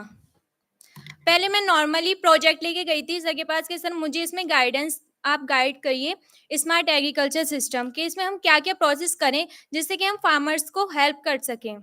फार्मर्स को बहुत ज़्यादा प्रॉब्लम्स होती हैं. एक्चुअली मैं भी फैमिली बैकग्राउंड से ही बिलोंग करती हूँ. तो मैंने देखा कि यार फार्मिंग में तो बहुत ज़्यादा प्रॉब्लम्स आती हैं, हम इस चीज़ का सॉल्यूशन किस तरीके से किया जाए. फिर मैंने एक पूरा ग्राफ रेडी किया, उसकी फिर प्रेजेंटेशन रेडी की. फिर उसमें हमने पॉइंट आउट किए कि प्रॉब्लम्स आखिर आती कहाँ हैं. हमने फिर टेस्टिंग की, एनपीके टेस्टिंग. फार्मर्स को नहीं पता होता कि हमें एन कितना प्रोवाइड करना है, पी कितना और के कितना प्रोवाइड करना है अपने फील्ड में. तो हमने उस चीज़ की टेस्टिंग की. हमने यूज़ किया एनपीके सेंसर जो हमारा टेस्टिंग करेगा और इसमें हमें बताएगा कि हमें एक्चुअली कितनी क्वांटिटी में यूज़ करना है अपना एनपीके. फिर हमारा क्रॉप सिलेक्शन. फार्मर्स को नहीं पता होता कि हमें किस टाइम पे क्या फसल ग्रो करानी है अपने फील्ड में. तो हमने उसमें भी उसका पूरा एक्यूमुलेट किया. उसमें हमने यूज़ किया अपना पीएच सेंसर जो हमारी जो फील्ड है, फर्टिलिटी है सॉइल, उसको चेक करेगा और हमें बताएगा एसिड है या बेसिक है. तो ये नहीं है कि केवल एक प्रोजेक्ट पे जाके हम लोग रुक जाएं. नहीं, हमने फिर देखा कि इससे हम आगे क्या इनोवेट कर सकते हैं, क्योंकि हमारा जो स्मार्ट एग्रीकल्चर सिस्टम था वो सेलेक्ट हो चुका था. आईसीआर पूसा ने अप्रिशिएट कर दिया था. फिर हमने कि अभी इस पे हमें नहीं रुकना, हमें आगे और क्या करना है कि जिससे कि हम जिस चीज़ के लिए आए, हमारा जो टारगेट है हम उस चीज़ को कैसे कंप्लीट करें. फिर सर से हमने डिस्कस किया कि सर हमें तो बिजनेस करना है, क्योंकि मेरा 8th में थी तब मेरा मेन कॉन्सेप्ट बन चुका था कि हाँ मुझे बिजनेस ही करना है, एक जॉब पे मुझे नहीं रहना है. फिर सर ने बताया कि आप किस तरीके में, सर जो हमारे एलईडीज होते हैं उसका हम सर्किट डिज़ाइन खुद करेंगे. यहाँ तक कि इसका जो इलेक्ट्रॉनिक्स के सर्किट्स होते हैं एलईडीज वो हमने खुद डेवलप किए हैं. सेकेंड ईयर स्टूडेंट थी मैं. अभी 8 मंथ्स ही हुए मेरी कंपनी को, बट मैंने इतना ग्रो कर लिया सर की हेल्प से कि हाँ कोई 5 इयर्स या 6 इयर्स में इतना नहीं कर पाएगा। मेरे कलीग्स भी हैं, मैंने जॉब पे भी रखे हुए हैं। सुनो, एक बात बता दो, फिलिप्स का जो ट्यूबलाइट आप खरीदते हो या फिलिप्स का कोई भी LED system which is suppose to be the best, उसके कितने ल्यूमेंस पर वॉट? एनीवन? सर आप नहीं, स्टूडेंट्स। स्टूडेंट से पता है, दैट इज 95 ल्यूमेन पर वॉट, ध्यान दीजिएगा। और जो सर्किट हमने डेवलप किया है दैट इज 135 ल्यूमेन पर वॉट। इसका मतलब उतने ही ल्यूमेन, उतनी ब्राइटनेस के लिए मेरे को वॉटेज कम देना है, या उतने ही वॉटेज पर मुझे ज्यादा ब्राइटनेस मिलेगी। और मटेरियल का जहां तक सवाल है, अब इनका टाइप करा दिया है एक डाई मेकर से, प्लास्टिक के दाने खरीदेंगे और कंप्लीट बॉडी भी यही बनाएंगे, so that she wants to compete with Havells and Philips.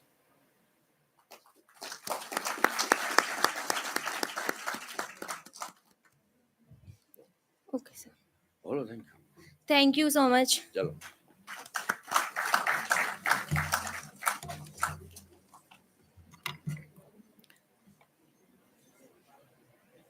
Thank you so much, sir, for sharing your real life experiences.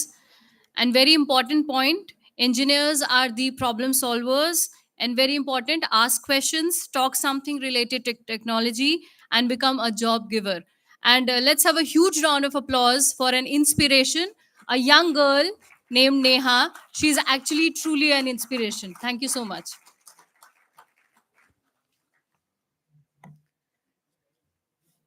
Moving ahead, we are glad to have with us Mr. Ashish Kumar, TCS manager, a highly accomplished individual with a diverse background in the business consulting and supply chain management and green technology. With over a decade of international experience, he has worked for renowned companies such as Tata Consultancy Services, Accenture, Jackson Group, Sucam, Nokia in countries like Sweden, China, UK, and India.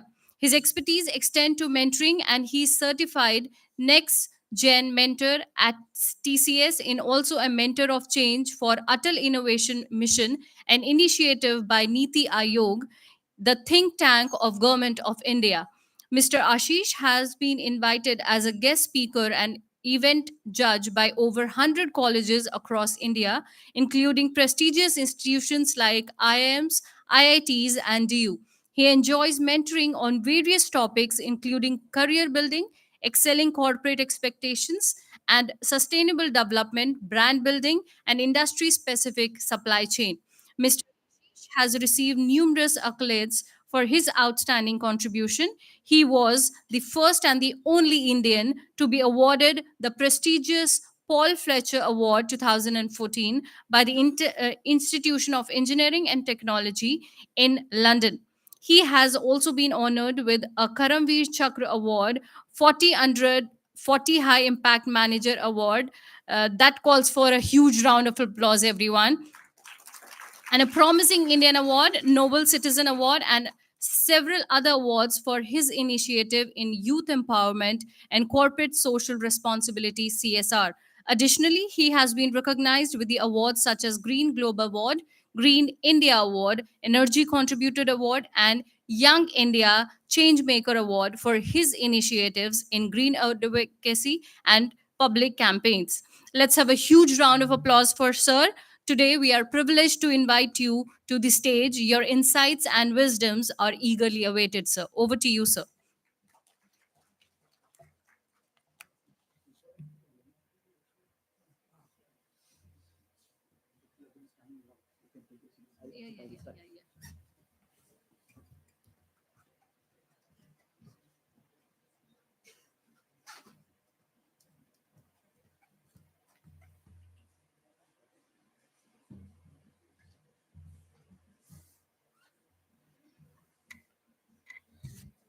नहीं कोई बात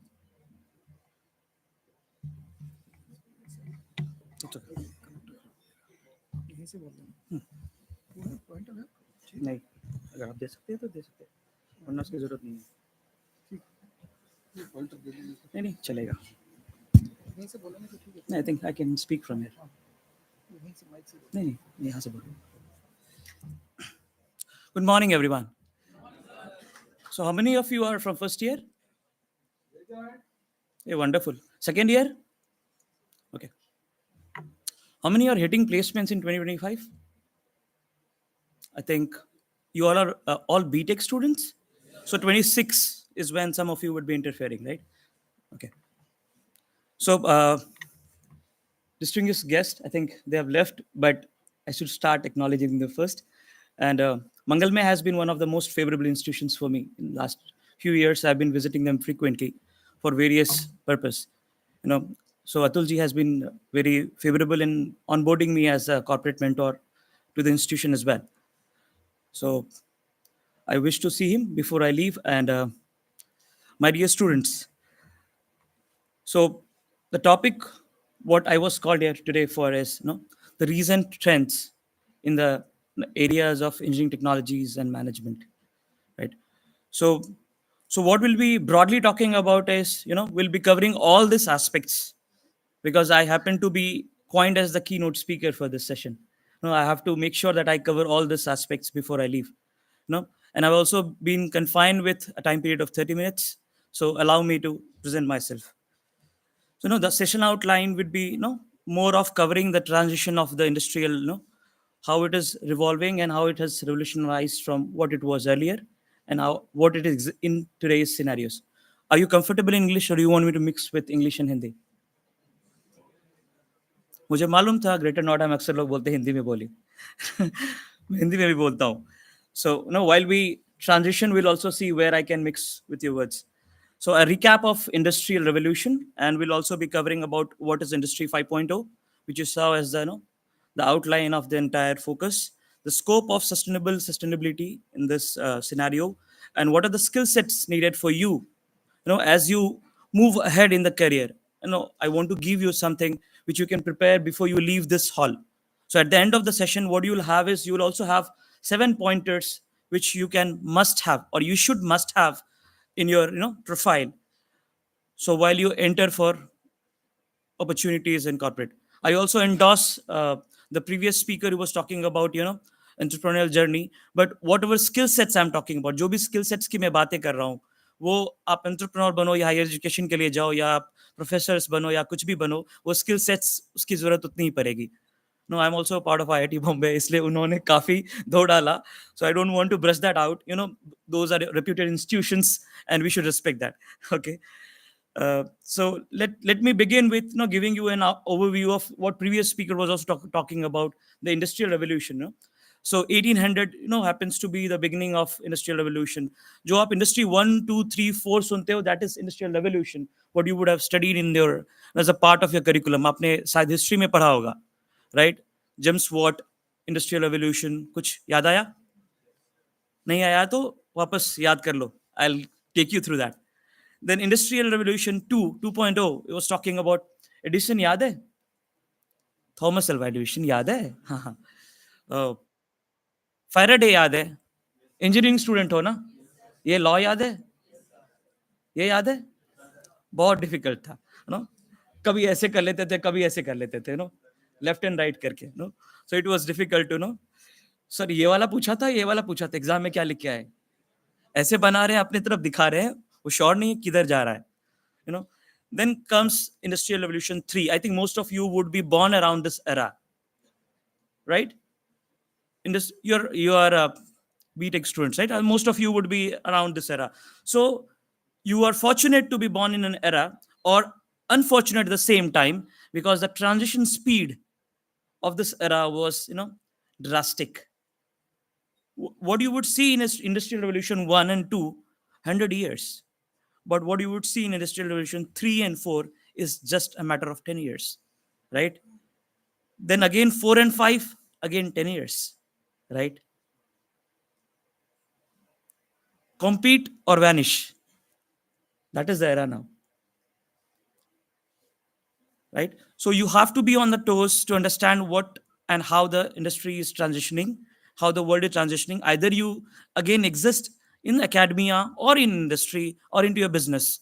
Business भी आप तभी कर पाओगे जब आप latest technologies की बातें करते हो, latest trends की बातें करते हो, और latest deliveries दे पाते हो before your competitors hits the market, right? So what we'll be covering today is what would be the skill sets when you guys hit the industry, how you should prepare for this. Before that, let me give you an overview of how Industry 4.0 was and what are the words which relates to this. I think you will relate to these words. No, most of you would have heard this. आप लोगों ने cloud computing सुना होगा, right? Smart manufacturing सुना होगा, 3D, PR, virtual reality, VR, what you are seeing today. Although you think you are in the era of Industry 4.0, but believe me, you are transitioning towards 5.0 because you are now hitting the market in terms of open AI, generative AI. When I say generative AI, it is, it is now communicating with your thought process. एक simple है, आप लोगों में से कितने no chat GPT use किया, आप लोगों में से किया है? No, you write one word, आपको सरप्राइज हो जाता है, ये कैसे जानता है मेरे बारे में, right? So it has been so smartly programmed that it can get all the data which are available which relates to you. At the same time, it becomes a dangerous thing for us, right? But let's take the positive vibe of it and start looking forward to how we can use that in terms of not to solve the basic problems. When I say basic problems, the repetitive problems, and again the job losses are in that segment which are repetitive. क्योंकि जब मैं generative AI की बात करता हूं, जो सबसे पहले आपके दिमाग में आता है, सर कितनी जॉब जाएंगी? बिल्कुल जाएगी. जो चीजें रिपीट हो रही है, right, which can be resolve through automation, which can be resolve through basic programming, that can be resolved. I think let's resolve that part, and then let's use chat gpt or generative AI as the to solve bigger problems. We as human are the most fertile and flexible minds, right? So हम बड़ी problem को solve करते जाते हैं, right? Let's move ahead and solve bigger problems rather than looking for what is repetitive और रोज देखते हैं. Eight industry हमारा जो सबसे सॉफ्ट कॉर्नर होता है, जो the first thing what we target is what is repeating every day, right? उसको ऑटोमेट करो. उससे क्या होगा? 2 बंदे हमारे कम हो जाएंगे. Although that is the secret thing for us, 2 बंदे कम हो जाएंगे, but we also want to improve the time frame taken to resolve a problem, right? तो वो एक कहीं ना कहीं ये है. But what would industry 5.0 look forward to? कभी सोचा है आपने? क्या मन में आता है when you think of industry? अभी सर अच्छा खासा तो चल रहा है, इंडस्ट्री 5.0 कैसा होगा? आई am not questioning you, but अगर कुछ थॉट आता है तो मन में बताओ. What do you think industry 5.0 कैसा होगा? क्या होगा नेक्स्ट? क्या लगता है आपको? बोलिए बोलिए प्लीज.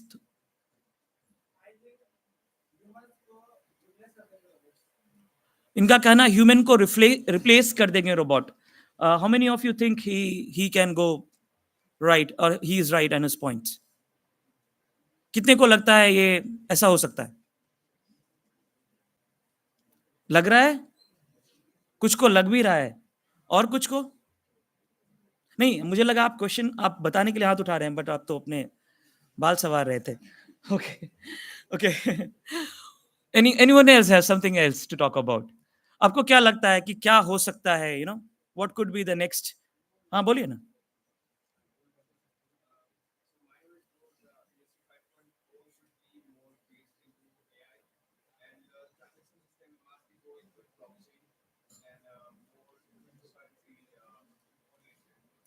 more oriented to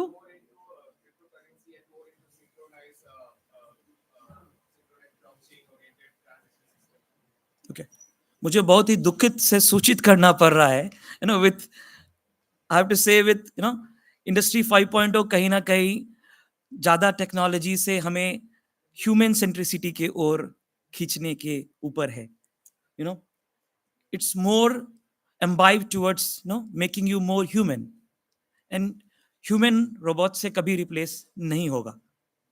अभी तक की अनुमानित जो भी स्टडीज कहती है, अगर ऐसा हो गया तो बहुत प्रॉब्लम हो जाएगी, क्योंकि it's this earth is about Mankind and human kind, not about robotic kinds, right? अगर हम ही अपने आप की कंपटीशन स्टार्ट कर दिए to create, then I think we ourself will be inferior, और हमें इंफीरियर रहना पसंद नहीं है. वरना अभी भी कहीं ना कहीं wildlife would have ruled us. We have created scenarios where we can dominate as humans. Earth हमारा है, right? So will not allow that to happen probably, right? But I have not seen the future, no. So the focus of Industry 5.0 would be more collaboration between, machine and human. It's more about human centricity. It will let the human be more human, solving the bigger problems of human based on, solving the basic three pillars. If I talk about of Industry 5.0, it will more focus upon ESG, environmental, social and governance. तो कहीं ना कहीं sustainability की ओर focus होगा, जो हमने काफी खराब कर रखा है इन्वायरमेंट को. ठंड इतने दिन रुकती थी पहले, इस बार का टेम्परेचर मालूम है? कुछ दिन पहले 4 डिग्री था. शिमला जाने की जरूरत नहीं है, राइट? तो कहीं ना कहीं the entire industry is focusing अबॉस. अभी डेवॉस चल रहा है, अगर आप वर्ल्ड इकोनॉमिक फोरम फॉलो करते हैं तो there lots of dialogues going around where they are talking about how can we remain more human, at the same time exploiting the existing technology into solving bigger problems for us, right? मैं grass root level पे भी आपसे आके बातें करूंगा after few slides, because I be sharing about आप कौन से स्किल सेट्स पे काम कर सकते हैं. लोगों ने काफी वर्ड स्किल बोला, मैं बोलूंगा कौन से स्किल्स, क्योंकि कौन सा स्किल्स ट्रेंडिंग में आने वाला है and how can you use that, where can you use that, right? I also talk about that. So let me give you the pillars of Industry 5.0, which is more about responsiveness and resilience between human and machine.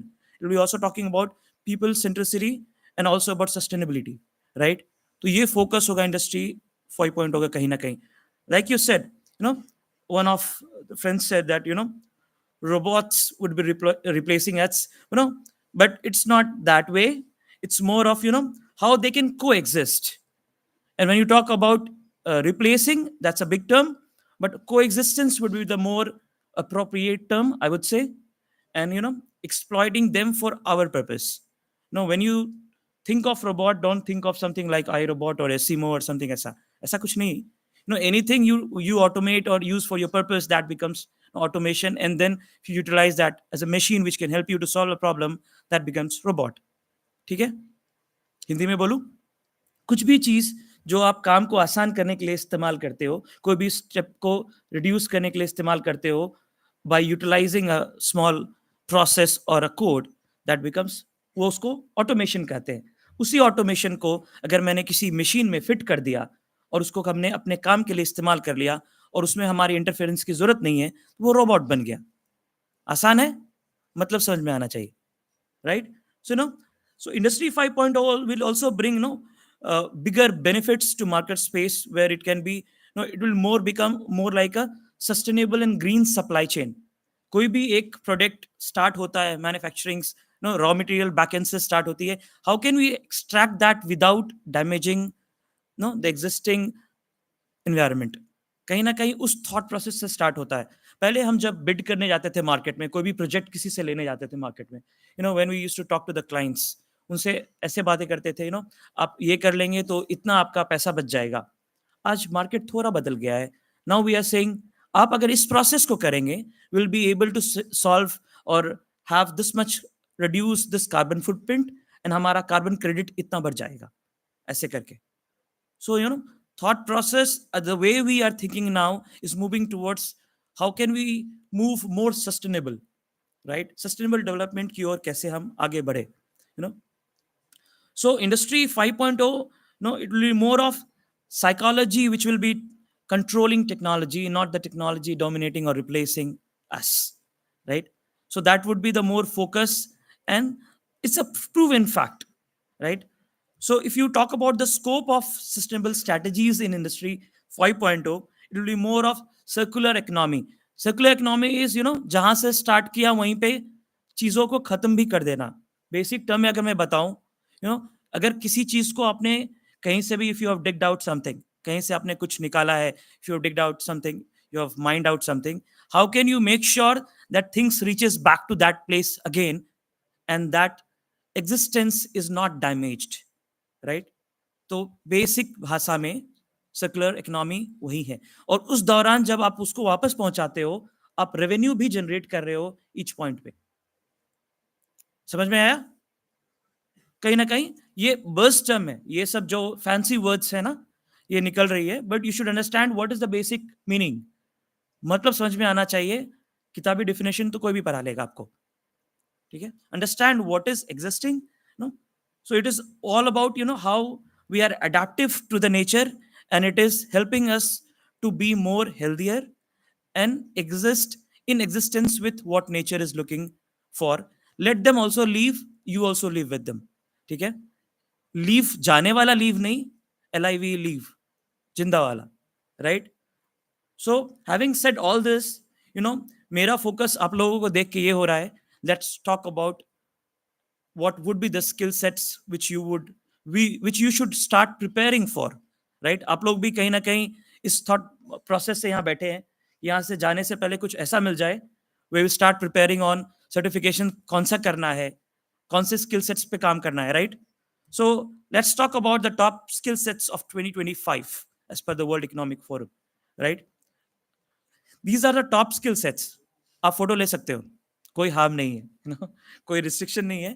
And these are data which you can find on Google as well. But knowing what to find is the biggest art. Data तो हर जगह है. Knowing what to find is the biggest art.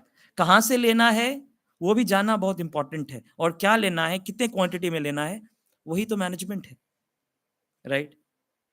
वही आपको आना चाहिए. You should know optimization. सब कुछ data ले आया, that becomes big data. उसको रिसर्च करने में टेंशन आ जाती है. काम कितना है, फोकस्ड पॉइंट क्या है, उस पर काम करना है. सो द स्किल सेट्स, ये फोटो खींच के सिर्फ मोबाइल में मत रखना. No, read through the skills. If you see the entire focus is on analytics, right. It's about how you can, the previous speakers were also talking about problem solving. Engineers कौन है, problem solvers है. The entire the theme of all the skill sets is about solving problems, and deeper and critical problem solving, right. So this skill sets what I'm talking about, so I'm sure agar ye aap acquire karte hain, so if you see these are amalgamations of two skill sets, most of them are the combination of two skill sets. So it is about multi skilling yourself, right. So अभी की generation, जैसे मैंने आपको बताया, industrial revolution 1, 2 और 3 100 साल वाली कहानी है, बट 4, 5 10 सालों में होते चली गई, राइट. तो स्पीड अगर वहां ज्यादा है, you have to also cope up with that speed. कहीं ना कहीं एकेडमी पीछे छूट गया है. You have to agree with the point that in the last education policy की भी अगर मैं बात करूं, 1986 2020 is the new education policy, 34 साल के बाद रिवाइज हुआ, राइट. कहीं ना कहीं मेरी माँ बाप ने पढ़ा होगा, वो मैंने पढ़ा है. That is where the gap started beginning, right. Industry में मैं कैसे कोप अप करूंगा. लोग बोलते हैं, the first speaker started with the word employability, right. Employment ज्यादा इंपॉर्टेंट नहीं है, आप एम्प्लॉयबल हैं क्या नहीं. मैं अगर हिंदी में बोलूं, नौकरी देने योग्य हैं कि नहीं, right. It's not about getting employed, but it's about employability. How employable are you. As per the government index, we Indians are only 48.2% employable, existing Indians. तो ये 50% कहाँ गया. हर साल 9 मिलियन 10 मिलियन इंजीनियर्स पास होते हैं, राइट. लेकिन ये तो गड़बड़ हो गई ना. जो इंडेक्स गवर्नमेंट डेटा बता रही है, like 48.2% is only employable. So that is again a terrifying figure. So you have to adopt, exploit and be smart and change with the technology, right. और मैनेजमेंट वालों के लिए मैं ये मैसेज देना चाहूंगा. I don't think any management students are there. Whichever domain you belong to, wherever you belong to, either you belong to arts, commerce, or any domain, right. Please understand, you cannot escape the shadow of technology. I repeat, whichever domain you belong to, whatever you study, आप arts पढ़ रहे हो, commerce पढ़ रहे हो, science पढ़ रहे हो, या इंजीनियरिंग में भी हो, right. You cannot escape the shadow of technology. जहां भी आप जाएंगे, आपको टेक्नोलॉजी के आसपास आना होगा. When I say that, let me explain. So I am not talking about everyone to become a coder और शुड नो कोडिंग और should know, no. what I am talking about is to understand technology, to have a basic aura of what is trending to the market and how can you cope up with that. और वो कैसे acquire करेंगे. If you just go for basic E1, entry level 1 certification of existing trending technologies into the market, वो काफी होगा. I am talking about arts commerce उनके लिए. Engineers के लिए E2 पे जाना जरूरी है, क्योंकि आप उस पर काम करेंगे. आपको अंडरस्टैंडिंग से ज्यादा इंप्लीमेंटेशन की जरूरत पड़ेगी उसकी. So you have to go ahead of what is easy we're talking about E1, E2, right? You have to understand the entry level 1 and 2 of any skill sets, right? So थोड़ा deep dive करना पड़ेगा. कोई भी जो certifications मैं जिसकी बातें कर रहा हूं उसकी बेसिक्स से आके एक एडवांस सर्टिफिकेशन में जाना पड़ेगा. Whichever domain you are looking for, you can go for at least one advanced certifications of your particular domain. Okay. So now I'm talking about skill sets. Let's talk about what would be the job scenarios of 2025. Job scenarios kaisa hoga 2025 mein? You know, these are, you know, the most trending jobs of 2025 as per the World Economic Forum, right? So it's more about, again, if you coin and match the skill sets and the jobs, both would match to each other, right? Data analytics, यहाँ data scientist मांग रहे हैं. वहाँ skill set में वो ऊपर था, यहाँ jobs में ये job skill sets ऊपर है, right? You have to understand इनका जो, you know, skill sets का जो output है वो सीधा आपके job से relate करता है. So please understand, as important are the skill sets because they directly contribute to the output, which is your job, right? So now allow me to explain. I have some limitations in terms of time. I want to spend some time in terms of आपको क्या करना चाहिए. You know, sir, हमें क्या करना है? आपने skill sets की बातें की, अपने jobs की बातें की, आपने, you know, you talked about jobs कैसा होगा, आपको क्या करना है. मेरे पास टाइम का थोड़ा शॉर्टेज है. मैं आपको एक ओवरव्यू देता हूं with all the experience and year of experience I have and the places I have spoken to and the interviews I have conducted in my career. मैंने एक what to say एक term उससे निकाला है. This is not a standard management term. Google मत करना, मिलेगा नहीं. Rainbow factor is not a standard term. मैंने इसको नाम ऐसे ही दे दिया because this were 7. I thought rainbow खूबसूरत लगता है, लोग बच्चे भूलेंगे नहीं, सो मैंने एक 7 टिप्स का नाम दे दिया. You know, these are the must have tips which I think will shine your resume, and I'm sure ensuring you कि ये आप अपने स्किल सेट्स में रखिए और वापस मेरी जरूरत आपको नहीं पड़ेगी. ये मेरा एश्योरिटी एक तरह से, मेरी गारंटी तो नहीं है, मैं तो I am not the PM to say मेरी गारंटी योजना, बट एटलीस्ट मेरी एश्योरेंस योजना जरूर है ये कि you know to have this into your profile and this will excel. You know, so the first point is certificate of participation. बहुत आसान लगता है आपको सुनना. You know, you would think sir आज ही तो मिल जाएगा, बट कोई भी रिक्रूटर आपको सर्टिफिकेट ऑफ पार्टिसिपेशन को ऐसे नहीं देखता है कि आपने किस इंटरनेशनल कॉन्फ्रेंस में पार्ट लिया या किस सेमिनार में पार्ट लिया. But what we see is you have knowledge beyond text books, right? You have explored the world beyond the textbooks. That is what a recruiter sees when they see this in your profile. Second point is winning certificate. ये नहीं देखता है कि आपने कहाँ तीर मार लिया या where you have won a competition. What we see is that you have a zeal of winning. You have a zeal of working in team and you have excelled somewhere, right? ये thought process देखा जाता है when we see that you have a winning profile in your resume. Third point comes your professional membership. I think, you know, I've seen lots of accreditation which are related to in this conference also, which has, you know, IETE and CSI, all this as a part of this conference as well.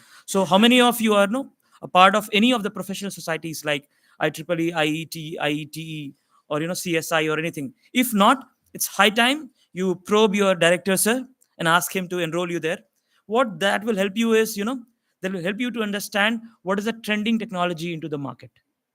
अगर आप किसी भी professional society से जुड़े रहेंगे तो existing market में सबसे ज्यादा क्या ट्रेंड कर रहा है उसके ऊपर आपकी नजर निगरानी बनी रहेगी. बुक तो आप कैसे भी करिकुलम टीचर्स आपके करवा ही देंगे, वरना उनको भी जवाब देना पड़ता है, राइट? तो आप अपने लिए क्या कर रहे हो, ये इंपॉर्टेंट पॉइंट है. पॉइंट 4, 5, 6, 7 बहुत इंपॉर्टेंट है, more than any 3 points which I have discussed earlier.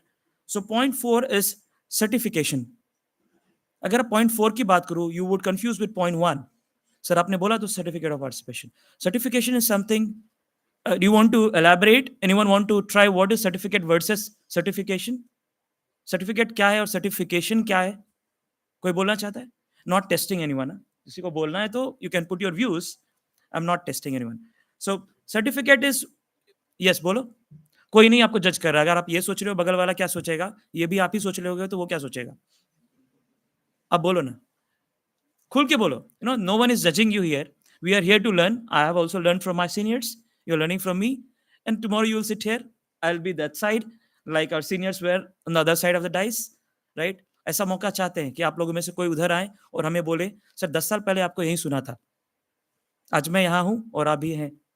That's proud moment for me, right? तो शर्माना नहीं है, आपको आप यहाँ आने की कैपेसिटी रखिए। I'm not challenging you, but inviting you to be here, because when you are able to face the crowd, that is when you will be able to face the clients. The biggest skill sets what we look for. आज जो skill set सबसे ज्यादा lagging है, वो attitude और confidence, जो बच्चे यहाँ आते ही डर जाते हैं, क्या बोलना है blank, तो वो प्रैक्टिस से जाएगा। That is not you can not learn it in a one day. ये एक दिन का अफेयर नहीं है। मैं भी आपके जैसा कभी वहां बैठा करता था। I used to be the student chairman. मैं इधर से उधर दौरा करता था, इवेंट ऑर्गेनाइज किया करता था। यूज्ड टू उससे क्या होता था, स्टेज पे आने का डर खत्म हो गया। कभी मैं मोमेंटो पहुंचाने आ गया, तो कभी बॉटल पहुंचाने आ गया। स्टेज पे आने का डर, और लोग हमें देख रहे हैं, एम आई प्रिपेयर्ड, मैं कैसा दिख रहा हूँ, वो जो कॉन्शियसनेस है वो खत्म हो जाएगा, right? So we are coming back to certificate versus certification. Certificate you can just gain by you just being a part of any event. अगर जैसे आज के event में भी at the end you may get a certificate of participation. You have just spent some time, you learned something, that's it. Certification is the time you spend in a particular thing. You learned for a certified time by the particular curriculum, and then you get a license or a accreditation number. Example, simple example, आप Java, Python कोई भी certification लेते हैं, right? You become a certified business analyst, you become a certified scrum master, right? You get a certification, you especially in terms of CSC के term में अगर मैं बताऊं, आप different various language sets की आप certifications लेते हैं, तो वो एक बहुत important चीज है। because when you sit at the time of interview, the first thing we'll see is how do you relate to us, कितना relevant हो और कितना basics आप पहले से जानते हो, ताकि हमें कम काम करना पड़े आप पे, right? तो हमारे लिए आपको प्रमोट करना भी आसान होगा और लेना भी आसान होगा। तो सर्टिफिकेशन एक बहुत क्रूशियल रोल प्ले करता है इस चीजों में। Fifth point is project. और आई थिंक एनईपी के हिसाब से आप लोगों को अब 2 प्रोजेक्ट कंपलसरी भी हो गया है, करेक्ट? जब मैं ग्रेजुएट कर रहा था तब एक ही फाइनल ईयर प्रोजेक्ट काफी था। Now you have 2 projects, right? Correct me, right? Right है ना? अपनी चीजों बताने में इतना शर्म क्यों है? बोलो ना हाँ है। वो बहुत ज्यादा खुशी था आपकी। So in case I'm talking about 2 projects. One is your campus project, and the other project I'm referring to is your internship project. So आपके जो campus projects हैं उनको रहने दो, आप internship के लिए ट्राई करो। कोई भी रूल नहीं है कोई फाइनल ईयर ही इंटर्नशिप के लिए जाएगा। आपको मैं ये बता दूं, मैं अक्सर कॉलेजेस में जाता हूं, लोग बोलते हैं सर फाइनल ईयर में आऊंगा तभी नहीं, कोई रूल नहीं है। इंडस्ट्रियल विजिट्स, इंटर्नशिप, ट्रेनिंग्स के लिए कोई भी रूल नहीं है कि आप फाइनल ईयर में ही जाएंगे तो ये होगा। ये आपके कॉलेज लोग इसलिए बोल पाते हैं क्योंकि उनके पास ऑप्शंस लिमिटेड है और हमारे पास बच्चे सारे हैं और सबको मौका देना है। तो एटलीस्ट प्रायोरिटी उन्हें दे जो those who are trying to hit the industry in some years. इस कारण से वो कन्फाइंड हो जाते हैं। बट ये आपको किसने रोका है कि अपने आप से एक्सप्लोर करो? And when you get a free time, you have, even the conference is running in a hybrid mode, internship भी hybrid mode में चलती है। आपको तो मालूम होगा, you have work from home as well, right? You can deliver both the ways, 1 day into the office and 4 days from home, right? To utilize that time to get the first hand experience of corporate before you hit the corporate, right? So that project, जब आप उस दौरान वहां जाएंगे और वहां की understanding को सबमिट करेंगे in that time, 2 महीने 3 महीने का जो भी टाइम आपको दिया गया है, that would become your second project which I am talking here, right? वो अपने resume में लिखना, ये लिखना कि done internship at this place, वो great नहीं है। done internship at this place under which I was in the role of this, where I could change this, वो हम देखना चाहते हैं। internship this करके पेज खत्म। फिर हमें पूछना पड़ता है आपसे कि ये क्या वहां पर? सर उन्होंने ट्रेनिंग दिया, खत्म हो गया इंटर्नशिप। फिर तो हमारे लिए वही है जो आप कॉलेज में पढ़ रहे हो।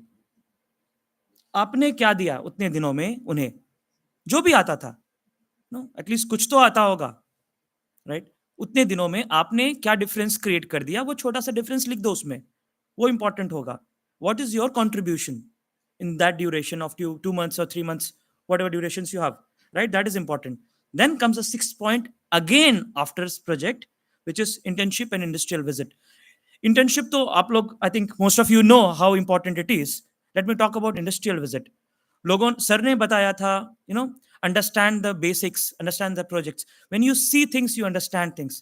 An industrial visit becomes a crucial part then, right? Industrial visit तब क्रूशियल रोल प्ले करता है जब आप चीजों को एक्सपोज होते हैं, जब चीजों को आप देखते हैं.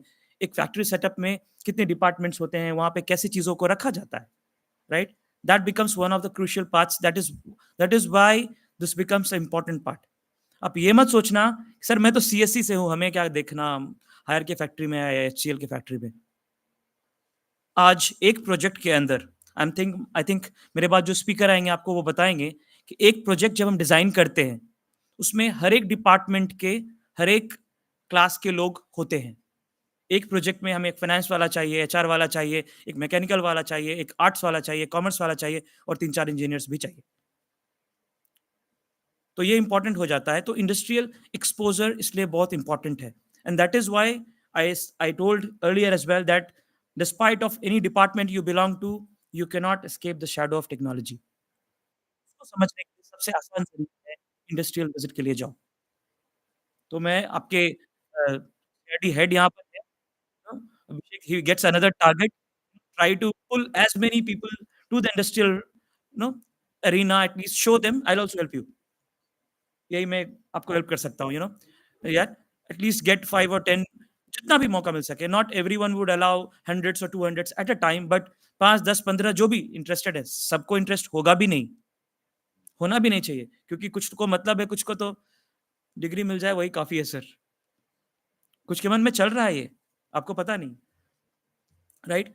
So coming to the last point, which is award achievement, CSR and NGO, I will focus on CSR, corporate social responsibility. ऐसा मत सोचना उसका नाम corporate social responsibility है तो सिर्फ corporate वाले करेंगे. Institution also becomes a corporate, right? आपके लिए ये important किस लिए है? हम इसमें क्या देखते हैं? We don't see that आपने कहाँ किस NGO में काम किया, कहाँ internship कर लिया. No, हम ये देखते हैं कि how well are you connected and how adaptable you are. आपके बगल में किस वर्ग का लोग बैठा हुआ है, which class, which creed he is sitting off. ये सोचना कि ना वो छोटा जाति है, वो लड़की है, वो ट्रांसजेंडर है और मैं इसके साथ काम नहीं करूंगा. That is where we want to break the barriers. We allow equal opportunities for everyone, so respect their humanity, right? And that is what you will get when you work with any CSR or NGOs, right? आपको human रहने में मदद करेगा when you work in a humanitarian project, right? So internship में अगर आपको कोई भी स्टार्टअप या फिर एनजीओ मिले तो आप एक कॉम्बिनेशनल ले सकते हैं, तो आपका 2 पॉइंट क्लियर हो जाएगा. इनफैक्ट 3 पॉइंट क्लियर हो जाएगा. इंटर्नशिप से आप प्रोजेक्ट भी बना सकते हैं, इंटर्नशिप से आपका इंटर्नशिप वाला पॉइंट भी क्लियर हो जाएगा और एनजीओ अगर मिल गया तो 7 पॉइंट भी क्लियर हो जाएगा. 3-in-1 बेनिफिट है. तो आप एनजीओज को पकड़ सकते हैं. Don't bother about they are paying और नॉट पेइंग. 3,000-5,000 में क्या कर लोगे? Think big, right? Skill sets के बारे में देखो और ऐसा कभी मत सोचना कि मैं एंटरप्रेन्योरशिप की ओर जा रहा हूं इसलिए मेरे लिए रिलेवेंट नहीं है. ये गलत है. ये आपके लिए भी इतना रिलेवेंट है क्योंकि कल आप भी एम्प्लॉय करने वाले हैं लोगों को from various segments. And if you have a stinky mindset of thinking इस तरह के लोगों को ही लाऊंगा, उस तरह के लोगों को लाऊंगा, that would create a problem. वो ग्रोथ माइंडसेट नहीं है फिर, right? So that will hamper there. So with this I would like to emphasize on not just your network is connections here and there. LinkedIn में आप जो करते रहते हैं, your network काम, combination of both forms your net worth. पहले लोग बोलते थे your network is net worth. नहीं है. आज तो सोशल मीडिया ने वो चीज ही खत्म कर दी है. आज तो हम सबके पास 2000 लोग दोस्त वहां हैं लेकिन बगल वाले को पता नहीं कि बगल वाले का नाम क्या है, right? So it is important to network to the relevant person of your own domain of your choice. At the same time, your network, how much work you're doing, right? With this, I would invite you all to connect with me. This is Ashish signing off. If you have any questions, thank you so much. It's easy to find me. You can just Google Ashish Kumar TCS. मैं पहला बंदा मिल जाऊंगा आपको. Thank you so much, guys. So I'll just take questions if they have. मुझे थोड़ा restricted time दिया गया था. मैं फिर आऊँगा, मैं आपको फिर मिलूँगा, इस चेहरे को याद रखना. मैं श्योर करता हूँ आपको फिर मिलूँगा और 2 घंटे का सेशन में मिलूँगा, where I'll detail you on all the skill sets, you know, on corporate expectations and all these things. For now, so if you don't have questions, thank you so much. You have... Yes, please.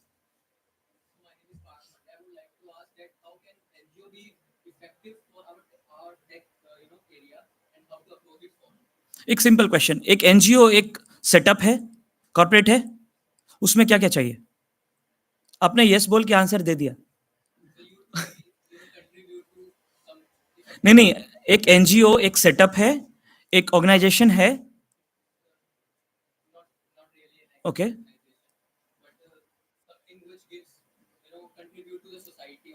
एक NGO एक organisation होता है और वो भी registered होता है. उसमें भी उतने ही सेगमेंट्स होते हैं जितने एक कॉर्पोरेट में होते हैं. उसकी रजिस्ट्रेशंस अलग होती है और उनकी जो जो कंट्रीब्यूशंस टू द सोसाइटी होती है वो अलग होती है. So when you understand what is an NGO, I think ये क्वेश्चन आपको बिल्कुल नहीं आएगा, क्योंकि उसमें हर सेगमेंट के लोग और हर जगह एक एनजीओ का एक एग्जांपल अगर आपको कुछ भी मन में आता है एनजीओ का, अगर आप नाम जानते हो, कुछ आ रहा है मन में? कोई भी एनजीओ? एनर्जी स्वराज फाउंडेशन, चलो एग्जांपल लेते हैं. अगर वो एनर्जी के लिए काम कर रहा है, उस पूरे सेटअप में they would also need an infrastructure. When I'm talking about infra, I'm not talking about just building, I'm talking about system infrastructure, ताकि लोगों के पास पहुंच सके. आई थिंक वहां पे आपका आंसर मिल गया, सीएस वाले, राइट? वहां पे आंसर मिल गया आपको. हालांकि उसके अलावा जितने भी डिपार्टमेंट्स हैं, I think the next speaker would also cover this, where I was talking about एक प्रोजेक्ट में सभी डोमेन के लोग चाहिए होते हैं. उसी तरह एक एनजीओ में सभी डोमेन के लोग चाहिए होते हैं, and they contribute equally in their own respective domains. Did I answer your question, sir? Thank you. Thank you so much, guys. Have a nice day. Bye-bye.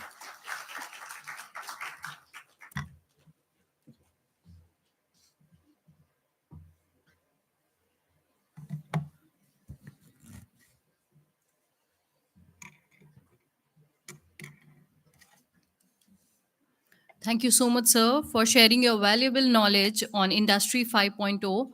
And very important, compete or vanish. And one cannot escape the shadow of technology. Dive deep in, and I'm sure that students will imbibe the 7 helpful tips you have given. Thank you so much, sir. Moving ahead, I'm elated to introduce Mr. V. Edward Angelo Thomas, currently serving as an Associate Vice President and a Global Delivery Lead for Consulting Professional Services and Cybersecurity Service at HCL Technologies, is a seasoned professional with a comprehensive background in IT services and business transformation. In his role, he spearheaded global business operations and business transition and transformation, organizational change management, and shared business processes, service delivery, and governance for newly acquired HCL company in professional services, cybersecurity domains. With hands-on experience in implementing digital business, pilot, project, and leading agile transformation in business operations, Mr. Thomas possesses key expertise in PMO, that is project, program, portfolio management, and extensive experience in setting up, running, scaling up program management organizations, both in India and global IT service landscape.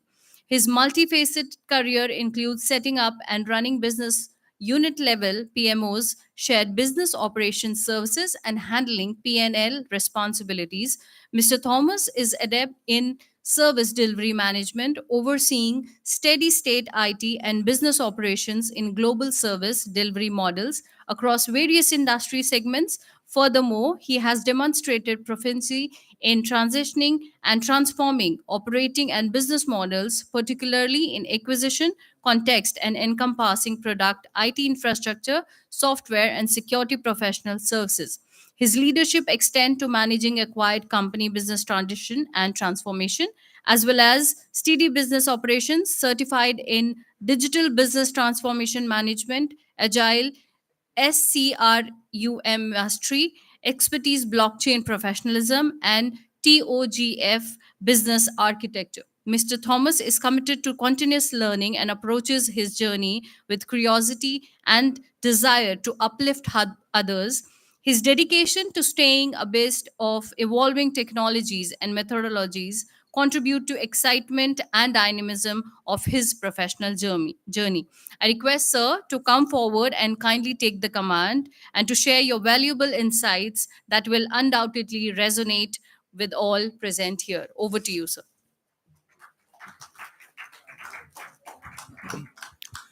Thank you. That was a long introduction. Thank you. I thank all the speakers before for their valuable knowledge sharing. I'll try to keep. I have a longer set of slides, okay, and I'll try to keep it short. No, I'm comfortable. Am I audible? Yeah. Yes, sir. Good. Because if I'm walking, like, okay, then I like to be free like that.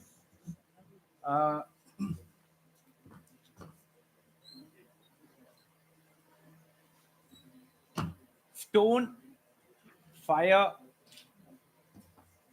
steam engine, computers, internet, genetic editing, AI.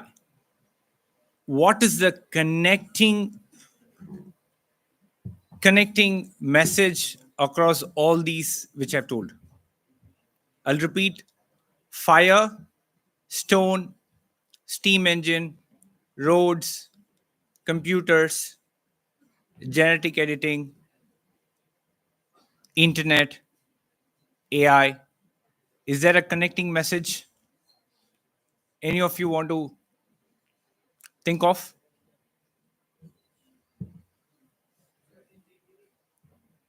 Okay, then. Okay.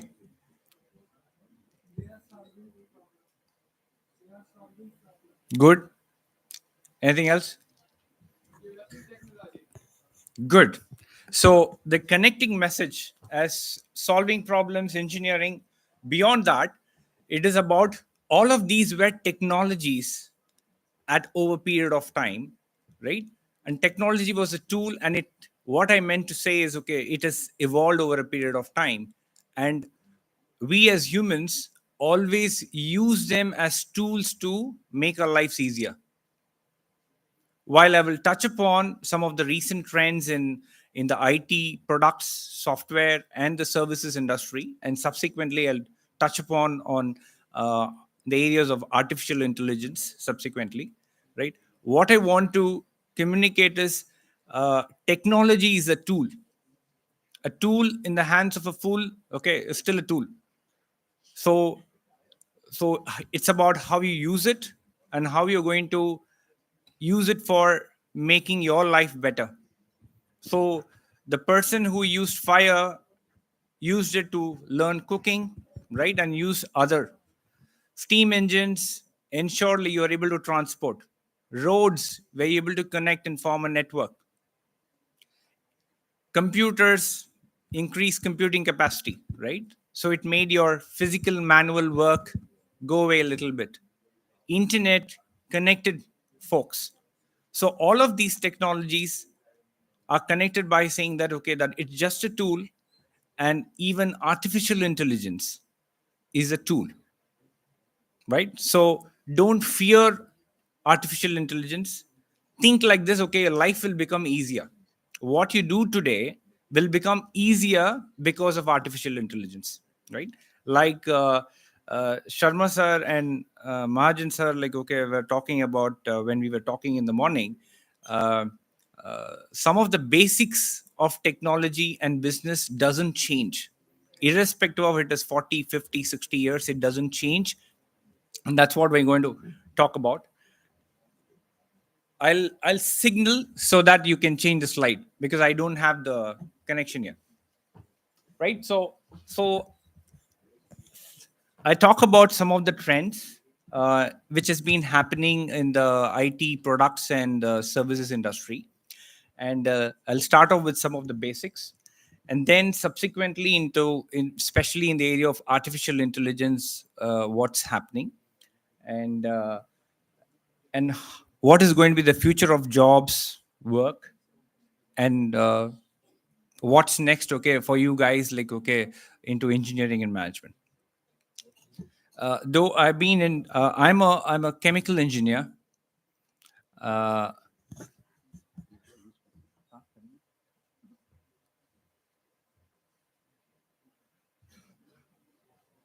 Give me a minute so that I'll be off.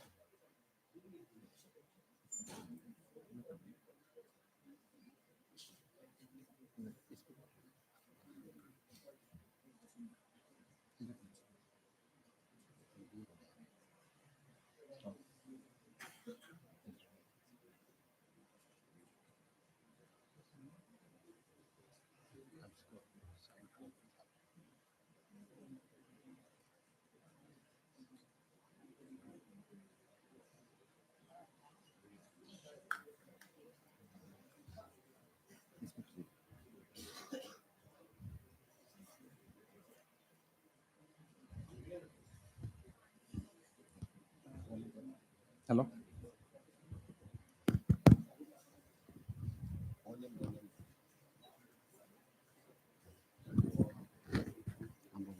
Hello. Am I audible? Hello. Am I audible? Okay. Yep. So what I'm going to do is, am I audible to the end? So how an IT industry is structured. So you have to understand that, because then only you will know, like, okay, where your opportunities are going to come in. If you don't even know how the industry is structured, you will not know, right, what they are doing, and within that, okay, what are the kind of roles, right? Okay, so that's where, like, okay, from a job perspective, right? And it is also important, like, okay, that somebody who's creating even a new company, right, okay, is going to fall into this category only, right? So it's very important to understand that. So if you see, the bottom is IT infrastructure companies, right? So in the subsequent slide, okay, I'll introduce to you a model called OSI model, right? But all your fundamentals in terms of your network, cabling, your security, your servers for computing, right? Your backup, your storage. So all of these, okay, contribute, okay, to your IT infrastructure, right? And this is the base on which, like, any kind of an application can run, right? So those set of companies are called IT infrastructure companies. And then you have software application service companies, right? So all the companies in IT, right, are not software companies. You have to understand that, right? Because when you say computer science means, okay, this is the whole lot. You guys are thinking like the middle lot is the only IT company. No, right? So in the subsequent slide, okay, you will get to know, like, okay, what it means an IT company, right? So application is what, like, you use, right? So it could be a customer facing application, B2C, or a business to business application, which is between two companies, okay, you use. So all of this would be there. And then the top is your business process, or KPO, right? Which knowledge process outsourcing, which are companies which focus on business process, okay, right, of your different industry verticals, right? And remember, when you create an application, you create it for an industry, right? Neha, who was sitting there, like, okay, she is trying to create for maybe an application for the IT, for the agriculture, right, industry problem. But the industry is like, okay, maybe one of the industry is agriculture, right? Like that, you have BFSI, banking finance services, right? You have logistics, you have autonomics, right? So these are different industries. So the reason why the top is, without a business, right, any business will have a business process, and that business process will get configured in the application you develop, right? So those set of companies are BPO and KPOs. So the software product companies comes in the middle, and there's the fourth set of companies, which is called global capability centers, which is nothing but, right, companies, okay, of international brands, right, which deal with all the three layers which you're talking about. Those companies, okay, when they set up their offshore centers, okay, in India, because of the capability India has, right, So those companies are called global capability center companies, right? So majority of the international brands have their companies here, right? Are you guys able to hear? If you guys want to come a little bit front, like, okay, maybe like I don't have to shout a little either, right? So I'm not sure, like, okay, how many people know about the OSI model, right? So it's a 7-layer OSI model. So it starts with the physical layer, data layer, network layer, transport layer, session layer, presentation layer, and the application layer, right? So the reason I introduced the companies as an industry is because all the companies and industries are sitting here.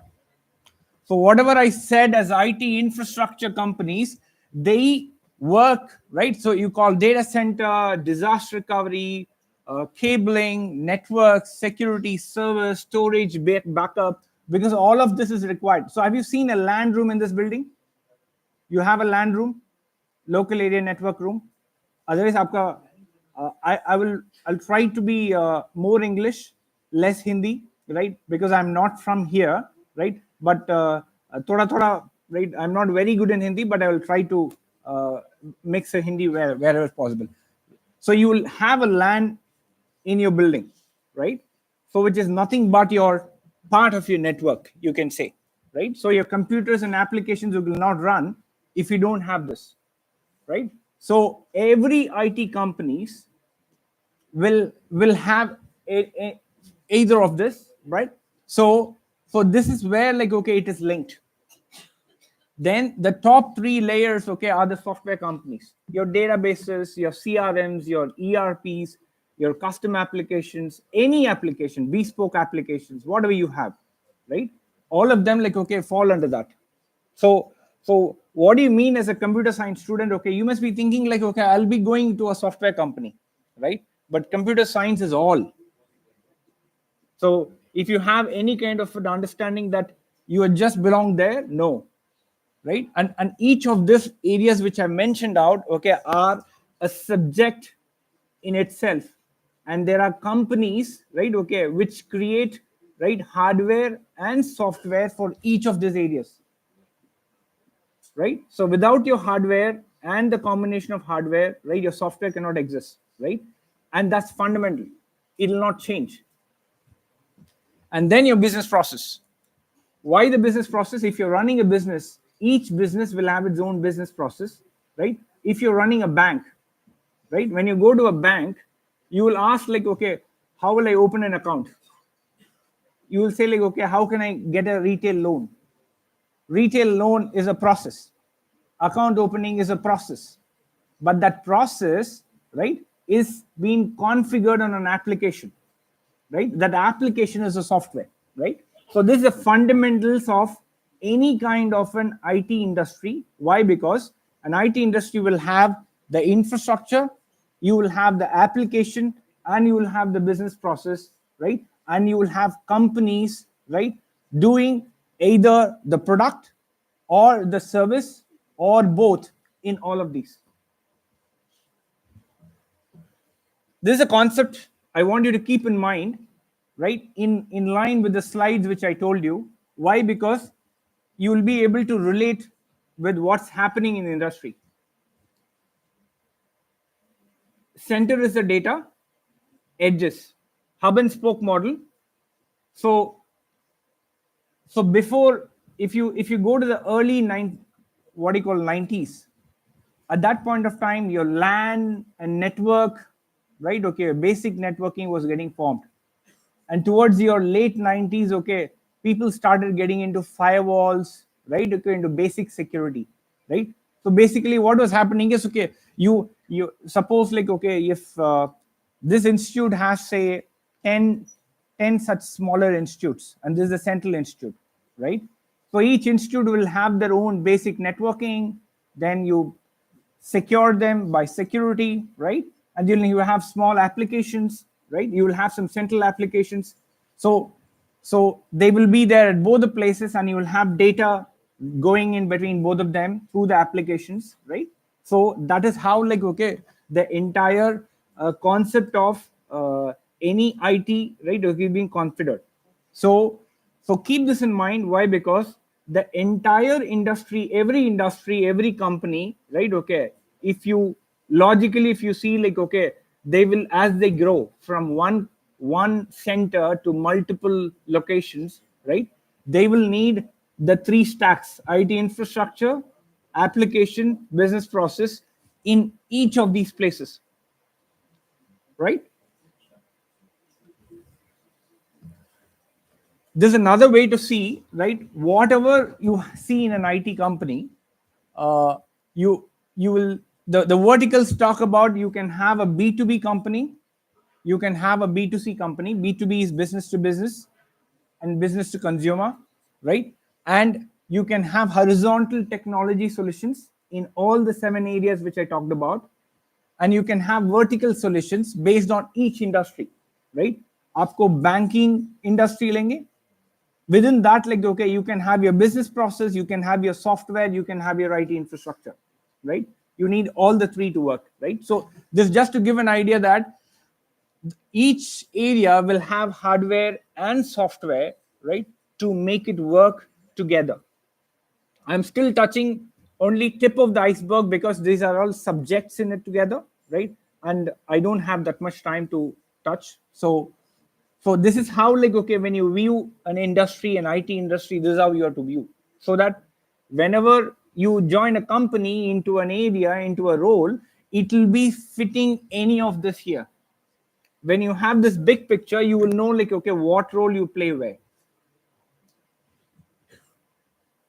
Whatever I told, the IT infrastructure is this. The type of applications, softwares we have seen, right? For any of the companies in the IT world, okay, which you see, right? They all fall under here. And cybersecurity is common. You have to secure your infrastructure, you have to secure your applications, right? So which means when you will go and create companies as entrepreneurs, or if you go into a job, right, okay, in any of the companies, you will fall into either of these areas, right? So please understand, like, okay, that programming is not the only thing, like, okay, in the IT industry, right? And there are so many things, okay, like sirs were telling, right? And it is very important and foundational, and it is very important with India be taking center stage, that we focus on more companies, creating more companies, right? So far we have been only consumers, we have not been creators, right? हम सिर्फ assemble करते थे, वो ज़माना चला गया. You're seeing, like, okay, that we are starting up the semiconductor policy, right? Semiconductor companies. As of today, you must have heard of Sam Altman from OpenAI. How many people know? So that guy created your ChatGPT, right? Now that guy is investing in a company which is going to create GPU chips in semiconductors. Why? Because if you don't have GPU chips, you can't run AI. So they're investing in creating a semiconductor company in creating chips, right? So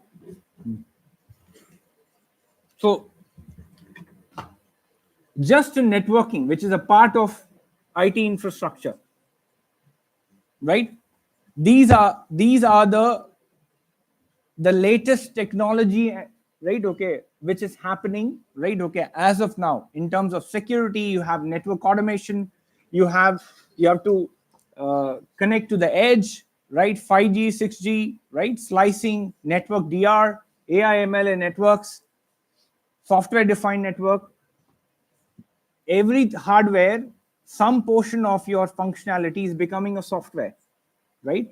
So there is an evolution which is happening there, right?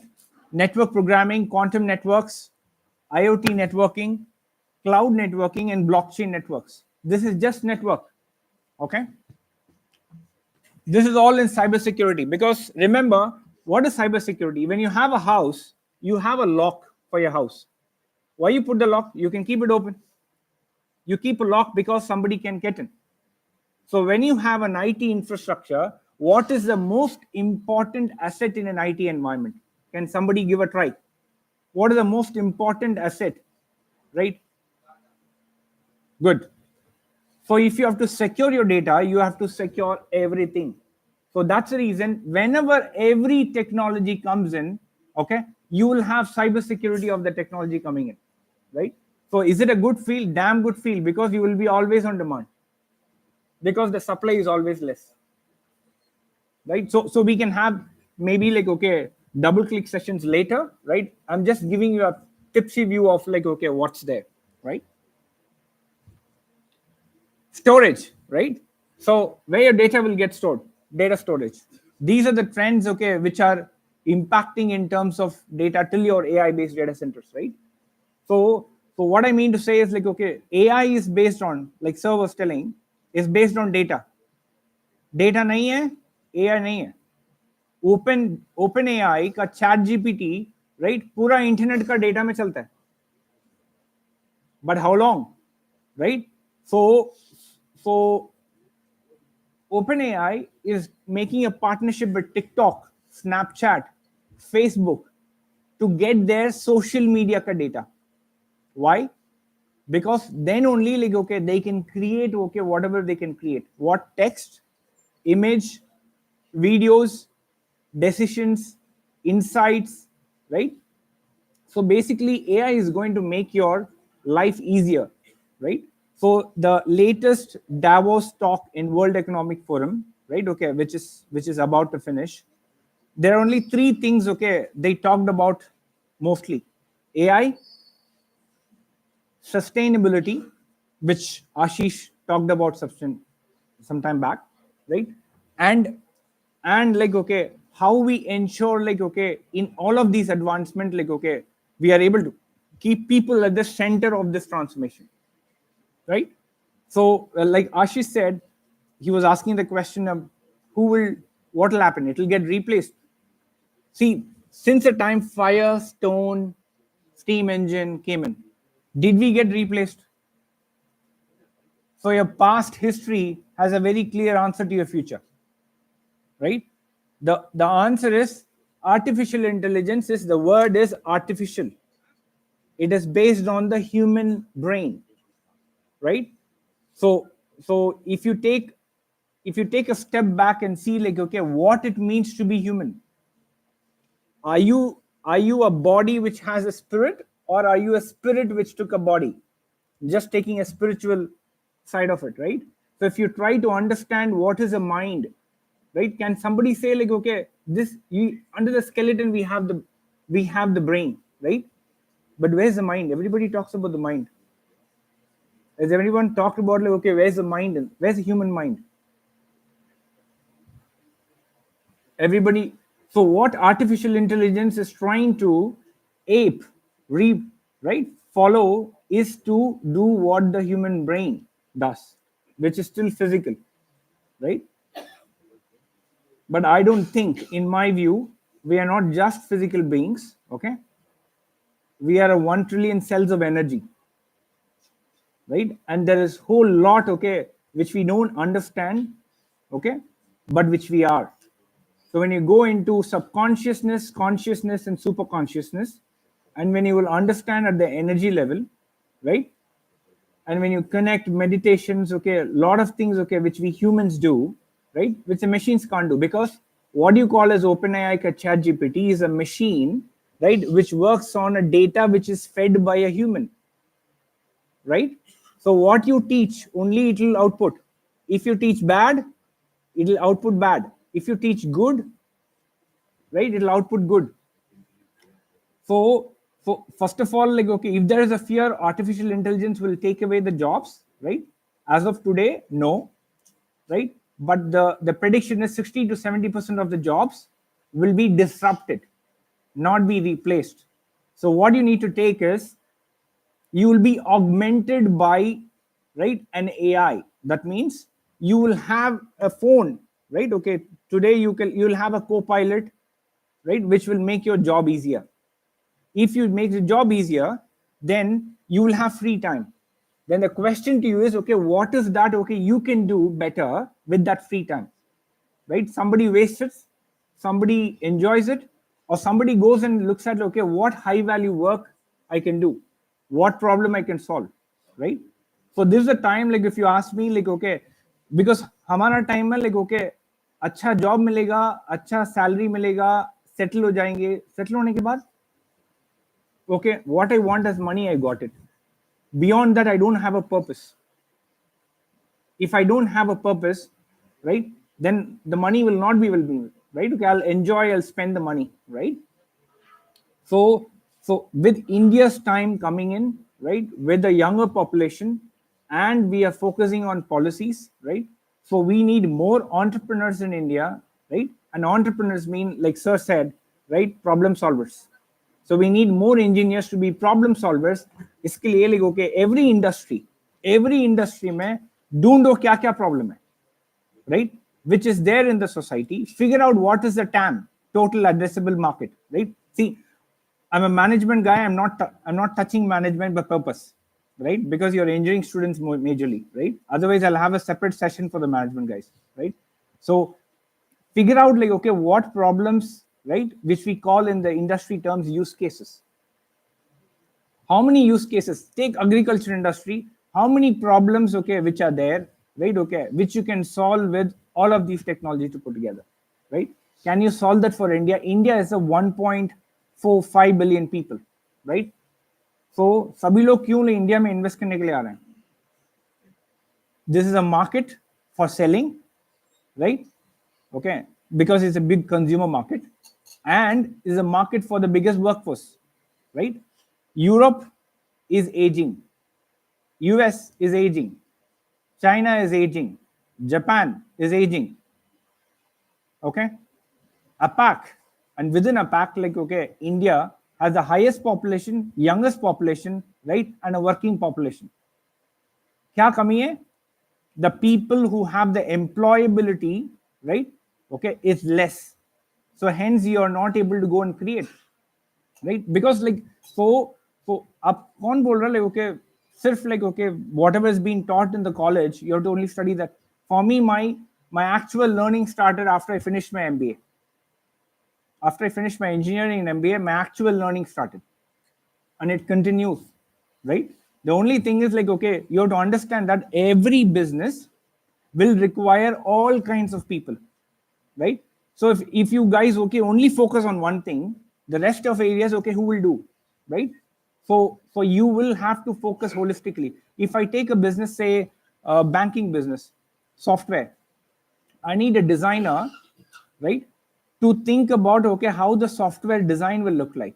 I need an architect, right, who will design the software to work with multiple components in terms of multiple softwares and right IT infrastructure. I will need a banker who will bring the banking domain knowledge and say like okay, this is how the bank business process will work. I need an IT infrastructure guy who will say like okay, what all IT infrastructure which is required for running this application. I need an integration guy who will work how all of these pieces will work together. I need a project and a program manager who will create all of this and make it as a reality. I need an operations manager, right, who will ensure that it maintains and keeps on running with newer changes, right? So the question to you is, you are always thinking like okay, outside in market mein kya chal raha hai, which is a new shiny toy which is there in the town, which is a new shiny technology which is there in town. Okay, let me grab on it. Okay, take this thing after you finish your graduation, right? And after 10 years, कितना लोग like okay, आप खुद का graduation वाला area में काम करेंगे? Have you ever thought about when I did this understanding, nearly less than 20-30% of the people are working in the field, okay, which they started with. Which means like okay, start looking inside. Start looking inside, okay, आपका strength किधर है, right? What is that strength which you have, right? Okay, and what the market wants. So there's a term called ikigai. I'm not sure, okay, how many people has heard about it, right? What skills you have or strength which you have, one circle. What problem the market has, the next circle.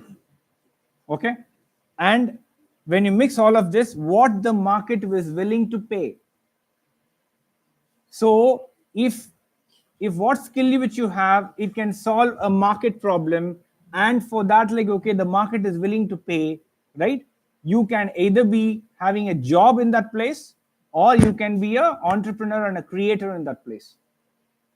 The choice is yours, right? So if 1.4 billion people, right, even if you take the younger population, say half of it, if they start thinking that I want to be a job giver and an entrepreneur, let me figure out, okay, what problems I will solve, right, in each industry, like, let me go and solve. While I speak now, I'm working as a startup advisory, like, okay, in some of the folks in electric vehicles, right?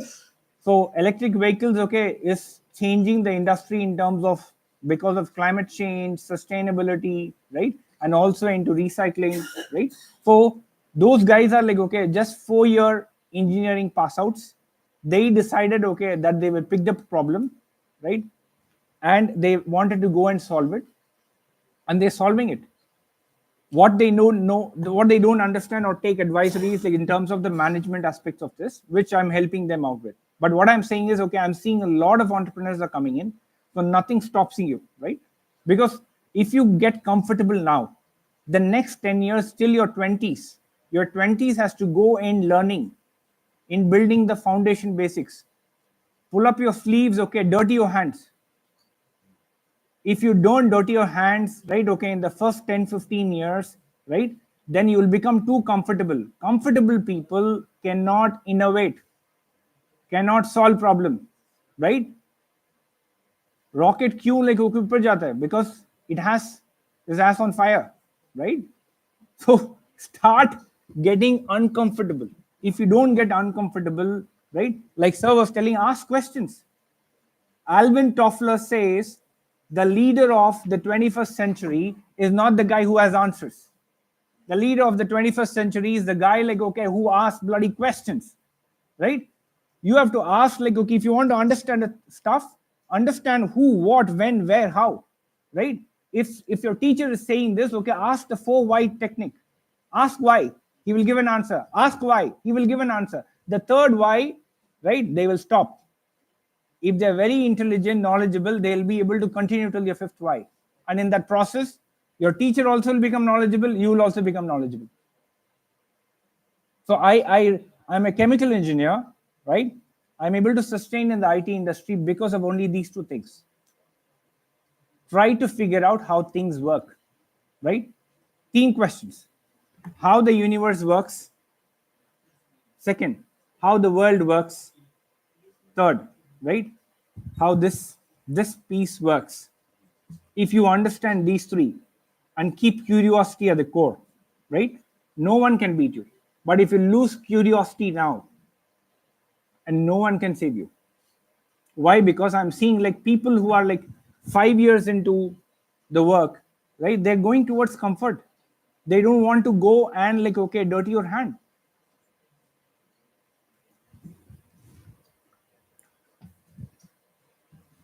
These are some of the application side of trends, right? So the whatever application, different types of application which I told, right? These are the trends, okay, which we are seeing in applications, right?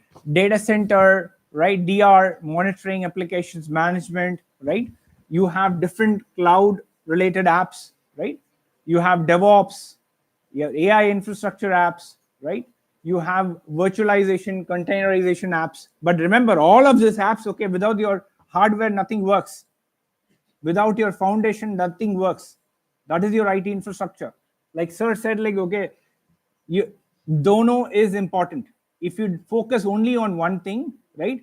Because when you start crossing your 10th or the 15th year in your any experience, somebody will expect you to understand the whole stack. So if you, this is like saying like, okay, my room in the 4th floor of the building is like your software. Okay, but it sits within a context, right? Okay, that's your container, right? Or a data center, right? And what is inside the data center, like, which is all the full 9 yards, is your IT infrastructure, right? So which is like your foundation. So if any of this doesn't work, it will not work. Your data will not come out, right? this in BFSI, in banking, financial, because it'll take weeks to explain, right? I just took an example of banking, financial services, right, and insurance sector, how all of these technologies which I talked about comes into implementation. So somebody was talking about cryptocurrency, somebody was talking about blockchain, right? So all of these technologies, okay, are there in every industry, right? And these are the recent trends, okay, which is happening, right, in terms of digital twin and IoT sustainability, right?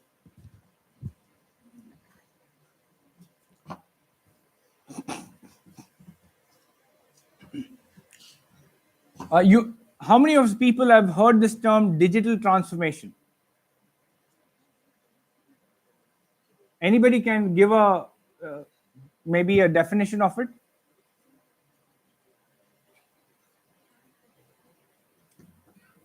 How many people know digitization?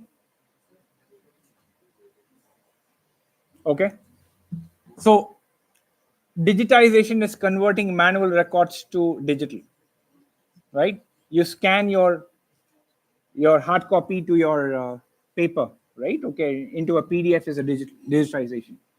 Digitalization is like, okay, you connect the systems and the process and automate it, so that, like, okay, for a unit, right, or a particular process unit, okay, it works as a process and a system and the technology together. It's called digitalization. And digital transformation is like when all of these are being put up, then how it will transform into using data, AI, IoT. So all these recent developments which you're seeing, right, it is not possible if digitization and digitalization is not happening, right? So you have to keep in that mind. So keep this quadrant in mind, that process, data, technology, and people. So that leads to digital transformation, and any industry, right, will require all these four coordinations happen. Yeah. So I'll keep it quick because we are losing time.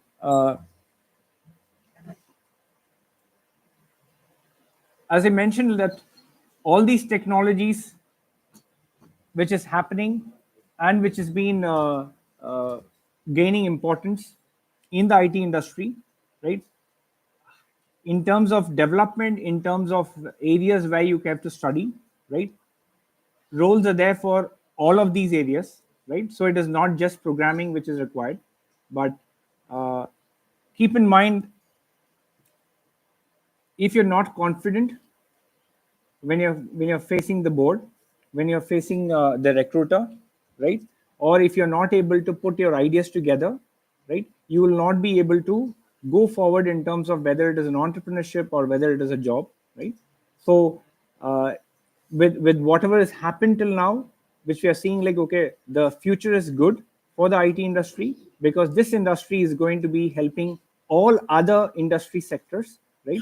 And with artificial intelligence coming in, it's going to be even more important, right, that you imbibe it, but it is not the only thing which you need to do, right? So due to paucity of time, like, okay, I would like to end that. And if you have any other questions, right, okay, we can connect later, right? Abhishek has my connect on this. Thank you so much for the opportunity.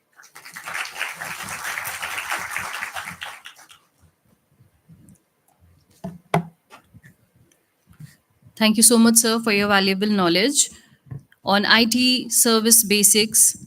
And we need to have a purpose in life, figure out problems, use cases, and start looking for your strength and the market needs. Thank you so much, sir.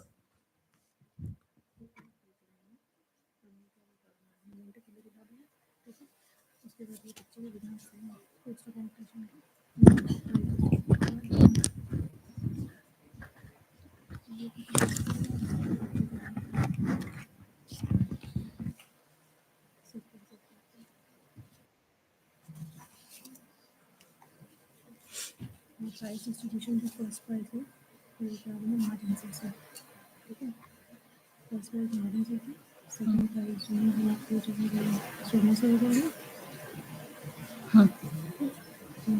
Third जो है just I T C अभी जो बोल रहे थे हम्म,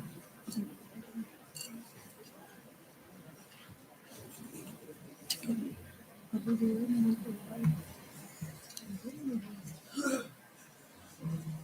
momentum sequence पता है ये ये सब मैं से दे रही हूँ इसको मैं दे रही हूँ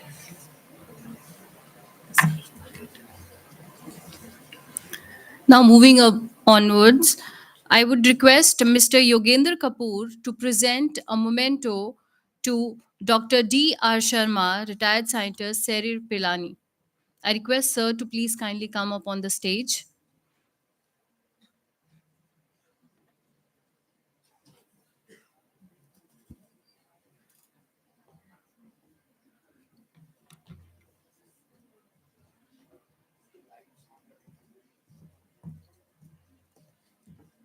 Let's have a huge round of applause, everyone. Light on कर दो, लाइट ऑन कर दो.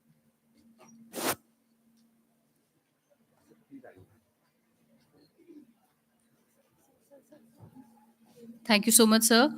Now I request Professor Harish Bhatia to present a memento to Dr. S.K. Mahajan.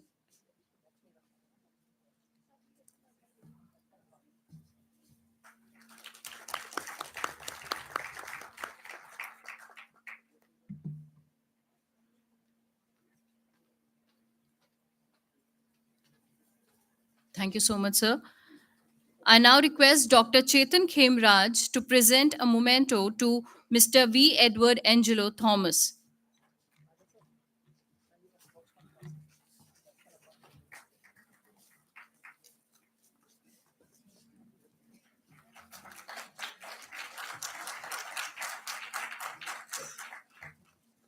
I once again thank all the guest speakers for their presence and their valuable knowledge.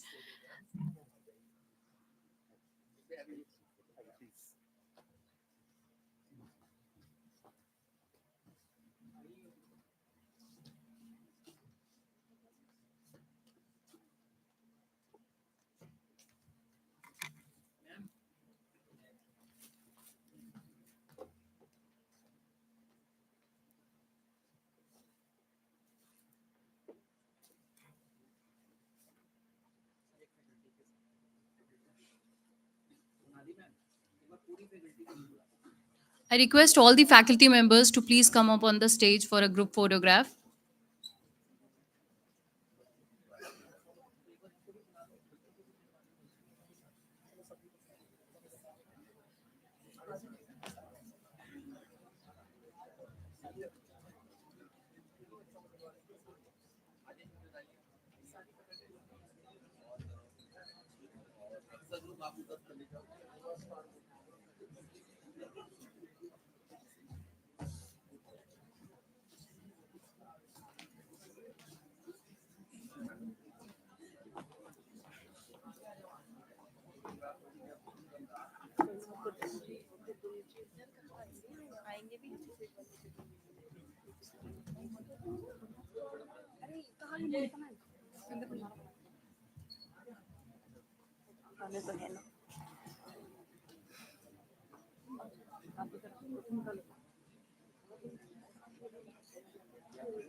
सारे लोग ये करेंगे ठीक है तब से टीम मतलब ये जो विनर्स का है कौन किसको देगा वो छोड़ दो विनर सब नाम ये अनाउंस कर दीजिए फर्स्ट प्राइज हाँ हाँ मैं सबको ही बोल दूंगा request.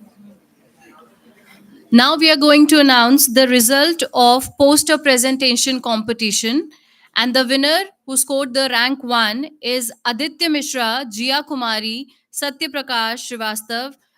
Then the theme was Timeline of Human Evolution. Let's have a huge round of applause for everyone.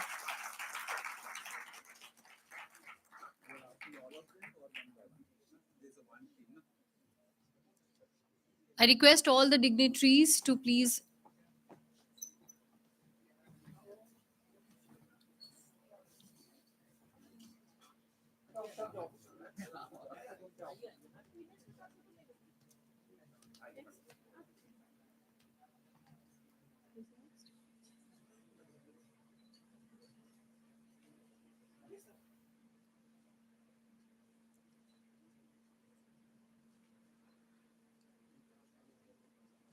And the group who got rank 2 is Abhishek Madheshia on the dominion and dominance of master or servants. Let's have a huge round of applause.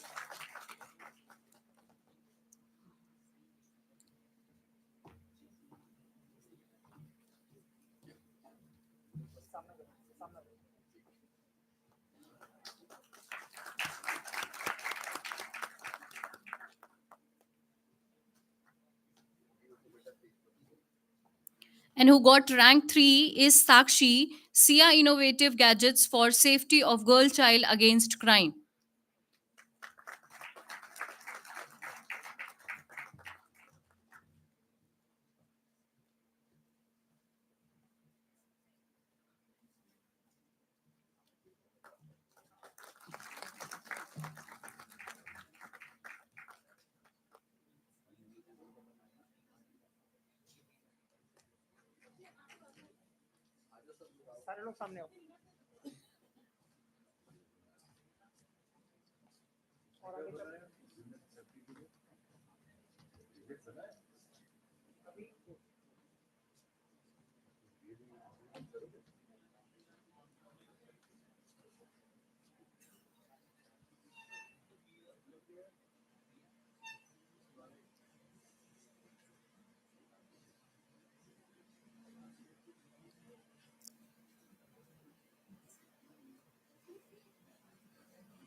Congratulations to all the winners.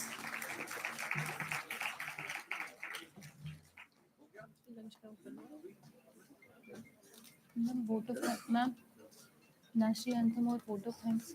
Vote of thanks or national anthem? नहीं अभी से start हो रहा है presentation start हो उधर गए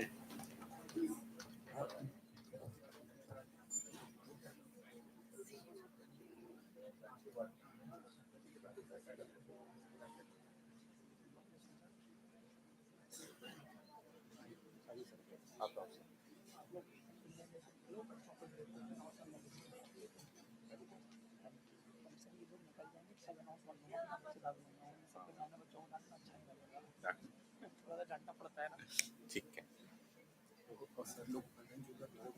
हाँ गरिमा जा रही है सर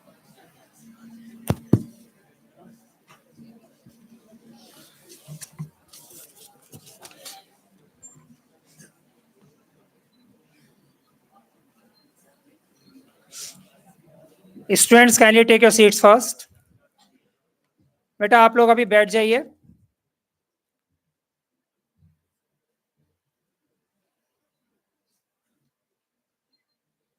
अभिषेक भाई दरवाजा बंद कर देना दरवाजा बाहर वाला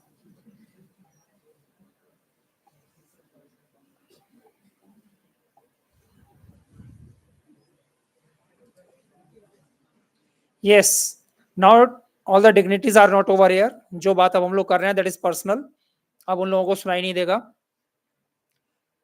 मैंने प्रोमिसेस किए थे आज के लिए मुझे याद है राइट इसीलिए आप लोगों को दोबारा याद दिला रहा हूं लंच के बाद आपने लंच से पहले अटेंडेंस साइन की हुई है कोई ऐसा इसने अटेंडेंस साइन नहीं की है कोई ऐसा है हॉल में नहीं है लंच के बाद दोबारा अटेंडेंस साइन होगी है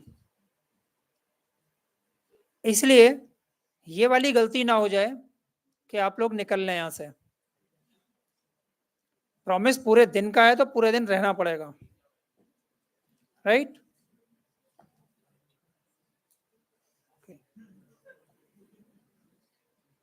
So after lunch, we all are meeting here.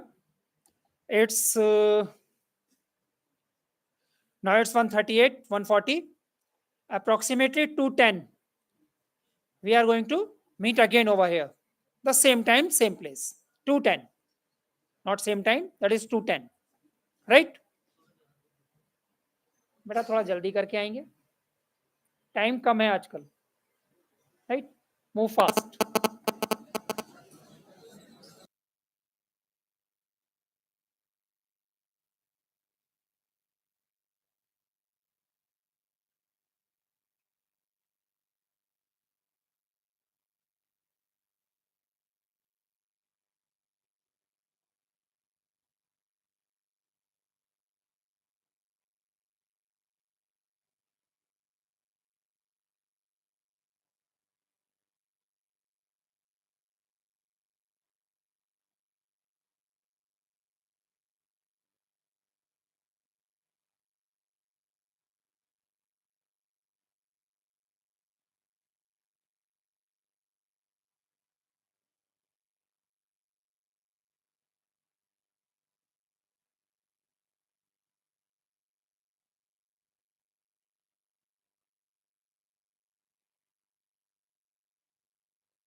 On करो स्पीकर ऑन करो, यहाँ पे एंकर ही गायब है, कहाँ गए?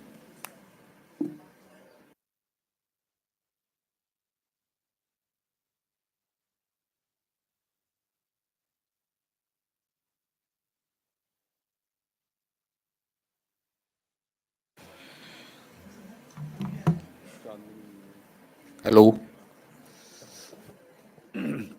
Okay, we'll be starting with the second session now. And in the same context, there would be one speaker who will be joining online mode, and that Google Meet has been shared on this. After that, there would be another speaker. Right now, I will request Dhananjay sir from there to share the PPT for UK sir, Nilesh UK. He will be joining there. You know? And after these two sessions, then we'll be having the offline track presentations will be going on. You know? All the faculty members, they should be seated right now, and all the students, please make sure. Thank you.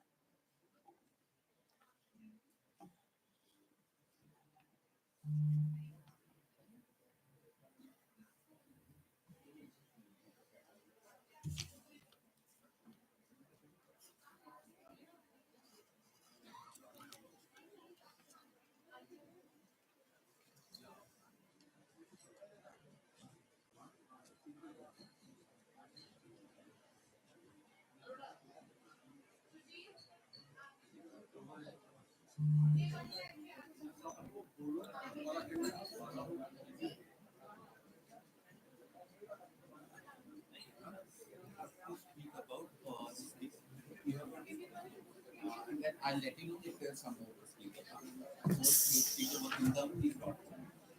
Okay, okay, okay.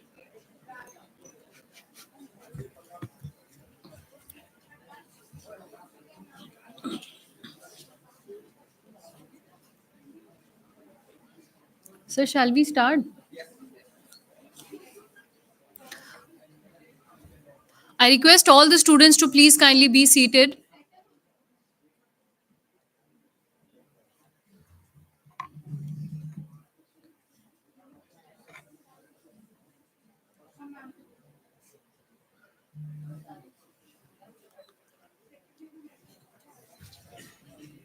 Sir join कर लिया इन्होंने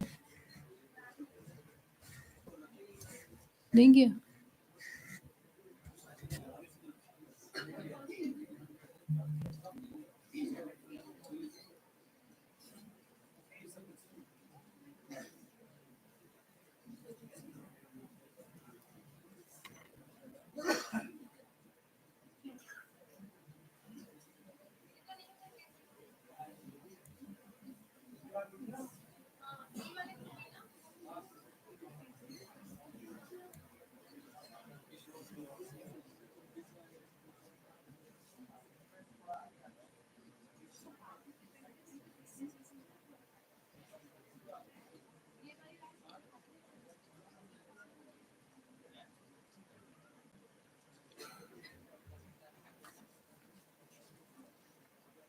Good afternoon, everyone. I would like to welcome all of you to the post-lunch session. Our online keynote speakers will join us virtually. It's a privilege to have with us Dr. Nilesh Uke, Professor and Principal, Computer Engineering, Chairman, Board of Studies, Computer Engineering, SPPU member, Academic Council member, Research and Recognition Committee, SPPU member, Board of Studies, Information Technology Engineering, VIT Principal, Trinity Academy of Engineering. Dr. Nilesh Uke is a distinguished academician and a leader in the field of computer engineering, currently holds the position of professor and principal at Trinity Academy of Engineering. With over 28 years of teaching experience, Dr. Uke has made significant contribution to academia and research. He earned his BE and ME from Bharati Vidyapeeth Pune and PhD in computer science from SRTM University, Nanded in 2014. Dr. Uke began his teaching career at the Computer Science Department of National Defense Academy, Pune, and later joined the Department of IT in College of Engineering affiliated to Pune University. His leadership extends to serving as principal and professor at Trinity Academy of Engineering since 2018. Sir's research interest encompasses visual computing, artificial intelligence, human computer interface, design thinking, and multimedia. He has demonstrated his commitment to research by guiding numerous PhD and postgraduate candidates, as well as overseeing a substantial number of undergraduate projects. A member of IEEE and ACM, Dr. Nilesh is also a life member of ISTE and CSI, showcasing his active involvement in professional societies. He has co authored 2 books, contributed 6 book chapters, and published extensively with 80 international journal papers, 51 conference papers, and 46 in the national conferences, recognized for his outstanding contribution. Dr. Nilesh has received accolades such as Excellent Teacher Award at Teaching Excellence Awards 2018 and Best Researcher Award in Vishakhapatnam in 2018 and the Cybercrime Hyper Helpline Award in 2017. His dedication to education and research is further evident through the organization and coordination of numerous faculty development programs, workshops, and conferences. Dr. Nilesh stellar career and impactful research contributions solidify his position as a leading figure in the field of computer engineering and academia. Now, I request Sir to take the command. Over to you, Sir.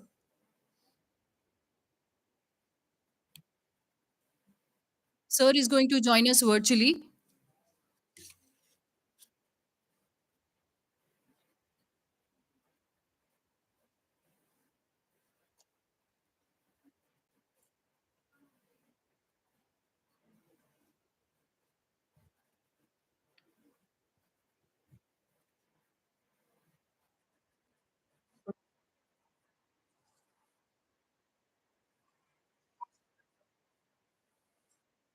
Yeah, sure, Sir.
A very good afternoon to all of you. Now we will start our paper presentation session. And for this, we have two track. One is here in the auditorium and other one is in the room number 301. So please join the session as per your paper presentation and convenience. Thank you. And now for the paper presentation, I would like to invite our first presenter, um,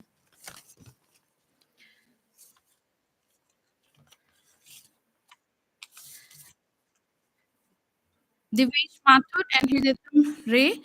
The title of their paper is Study and Analysis of Factor Influencing FDI in Indian Commercial Real Estate Industry.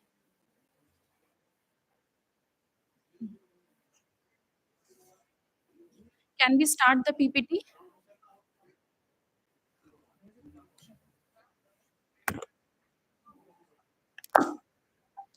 There's a correction in the room. The room number is 001, where the track 2 is going on. So please join as per the convenience.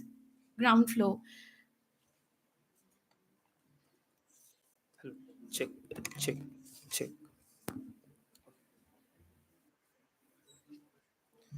A very good afternoon to all the panelists present here, faculty members, and my fellow researchers. I am Divansh Mathur from the School of Business and Management, Christ Delhi NCR campus. And I'm Hridayatam Rai, a student, Christ deemed to be University School of Business and Management. So the topic of our research paper is study and analysis of factors influencing FDI in the Indian commercial real estate industry. So next slide, please. Next slide. So talking about our extract, so the real estate sector is an important pillar of our Indian economic development. Foreign direct investment, FDI, has grown a significant source of capital inflow into the Indian real estate business. So according to UNCTAD, which is basically the United Nations Conference at Trade and Development, India is the second most appealing destination for foreign direct investment after China. So the research seeks to understand the dynamics of foreign direct investment in the sector, particularly using the descriptive statistics and valid data from UNCTAD. And the study findings shows that Indian commercial real estate sector, including residential, commercial, and retail, is experiencing a significant growth as a result of the foreign direct investment. So the housing industry has made an indirect contribution to the economic growth. With the help of Carl Pearson, our particular paper has found out a relationship between the gross domestic product and the foreign direct investment. Next slide, please. Thank you. So the objectives of our paper will be to study the flow of FDI in the housing sector prior to the global financial crisis and to the present. The next is to investigate the cause of consistency in FDI during the global financial crisis period. And the third is to investigate the influence of foreign direct investment, FDI, on the Indian economic growth. So this is our table of content. We will be firstly starting with an introduction, followed by literature review, need of study, methodology, key findings, and conclusion. So first up, we have the introduction. So the real estate sector is an integral pillar of our Indian economic development, playing a pivotal role in growing the nation's trajectory. Foreign direct investment has emerged as a critical source of our capital inflow, bringing with its not only the financial resources but also the expertise at global best practices. FDI has revolutionized the Indian real estate industry by infusing capital, technology, and innovation. The Indian real estate industry encompasses residential, commercial, as well as industrial segments and has become increasingly relevant on FDI to bridge the gap between the supply and demand, catalyzing the growth and expansion. So India basically is recognized as the second most appealing locations for FDI after China, ahead of the United States, Russia, and Brazil. The infusion of FDI in the real estate industry has been an instrumental in propelling growth, but there exists a comprehensive understanding to the intricate web of factors, particularly influencing FDI in this sector. So next up, we have the review of literature. So many studies have stressed on the role of domestic GDP, domestic investment, inflation, and real interest rates, wage rates, external debts, and trade rates in attracting the foreign direct investment in the Indian commercial real estate industry. So, according to the study by Shawnee, found that FDI follows GDP as an indicator of the market size. In the study at 2015, found that economic factors like market size, domestic investment, trade openness, indirect tax, inflation, and external debt play an important role in determining FDI in India. So Dunning in 2016 also describes an ownership location internationalization OLI theory for the choice of country by multinational enterprises. So Dunning's location advantage theory basically explains three main factors which influence the flow of FDI, which are the economic factors, socio-cultural factors, and the political factors. So in a study at 2000s, which basically tells us about the influence of determinants like labor wages, infrastructure level, per capita income, educational level, policy designs, and regional incomes on FDI inflow to India. So basically, in this study, he found that infrastructure policy designations and regional incomes have a positive impact on the inflow of FDI to India, whereas the wage cost has a negative impact on FDI. Okay. By a study by Motaleb at 2010, he observed that small developing countries across the world adopt a more outward-oriented trade policy to attract a substantial amount of FDI by providing a more business-friendly environment to foreign investors. Zhang in 2001 used a panel data for direct investment in India from 2000 to 2025. 2000 to 2015. Using a regression analysis for the dependent variable, that is FDI inflow,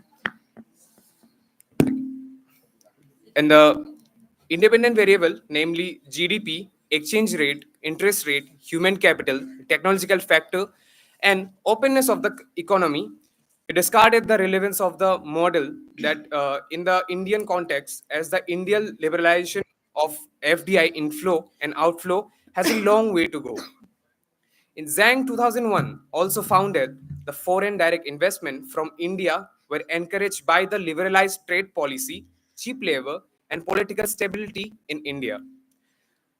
Another study by Motaleb in 2007 found that in developing countries, there's a strong negative influence of corporate tax on FDI inflows. Kamat's findings are exactly opposite to the findings related to the FDI determinants in developed countries, where exchange rate and GDP are the most important determinants. Next up, we have the need of study. Okay, so it can be seen that FDI is an important for development of the economy, as domestic capital is inadequate to meet the present increasing demand.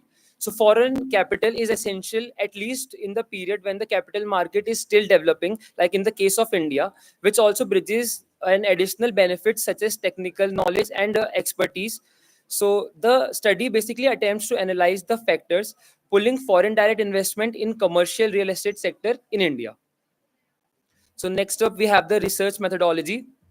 So descriptive statistics method we have used in this particular study. Secondary data from authentic sources such as UNCTAD, RBI reports, DIPP reports, and official reports from research publications and various other groups such as from KPMG and EY are being used. The period of study is 7 years, that is from 2017 to 2023. The study aims to analyze the flow of FDI in the housing sector prior to global financial crisis and to the present, investigating the cause of constituency in FDI during the global financial crisis period, and to examine the influence of FDI in the particular Indian economic growth. Okay, so next up we have some statistics over here. It's a data taken from DIPP reports. The data valid from 2017 to 2022. So here we can see that the FDI have flowed in rupees from 2017 to 2022, and the percentile of the total GDP and the percentile of the FDI in the GDP has shown here. So the figures are provided above show that FDI inflow into the housing industry have surged from 171 crores in 2017 to 18, which was pre-COVID era, to 13,586 crores in 2022 and 23. Next slide, please. Yeah. Okay. So according to the analysis, the housing industry got 21.77% in 2019 and 20 compared to 5.2% in 2018. With the implementation of 100% FDI, inflows have grown to 31.90% in 2020 and 21 and 33.49% in 2021 and 22, resulting in an increasing GDP from 6.20 in 2017 to 8.40 in 2018 and to a substantial growth by 9.20 in 2019. A figure, you can see a figure over here. The figure shows the GDP growth of our country from 2017 to 2022 and the FDI. So you can see that substantial growth have seen over here, whereas almost 8% of the total GDP, which is 140 crores in rupees, have been surged from FDI in real estate. So next slide, we have done a study from the data taken from UNCTED. Here we can see the housing and retail real estate industry. So we have used the Carl Pearson method, where the Carl Pearson correlation between GDP and FDI inflows in housing shows that FDI inflows in housing are rising in inverse proportion to GDP growth rate with a Pearson correlation value of minus 0.378. Next up, we have the key findings of the paper. So the study found a positive relationship between the gross domestic product (GDP) and the foreign direct investment in Indian commercial real estate industry. The housing sector has experienced substantial growth, with FDI contributing significantly. The study also highlights the importance of various economic, social, and political factors in attracting and influencing FDI in the Indian commercial real estate industry. Despite a negative correlation between the real estate sector and the GDP, the housing sector has indirectly contributed to the economic growth. Okay. Next up, we have the conclusion of the paper. So the Indian commercial real estate sector has experienced significant growth in demand due to foreign direct investment. The housing industry has made an indirect contribution to economic growth, and the positive relationship between GDP and FDI in the Indian commercial real estate industry has been established. The findings of the study can inform policymakers, investors, and industry stakeholders, facilitating informed decision making and forecasting and fostering sustainable growth in the Indian real estate sector. So overall, the study provides valuable insights into the complex interplay of factors influencing FDI in the Indian commercial real estate industry and underscores the critical role of FDI in the sector's growth and expansion. Thank you. Thank you.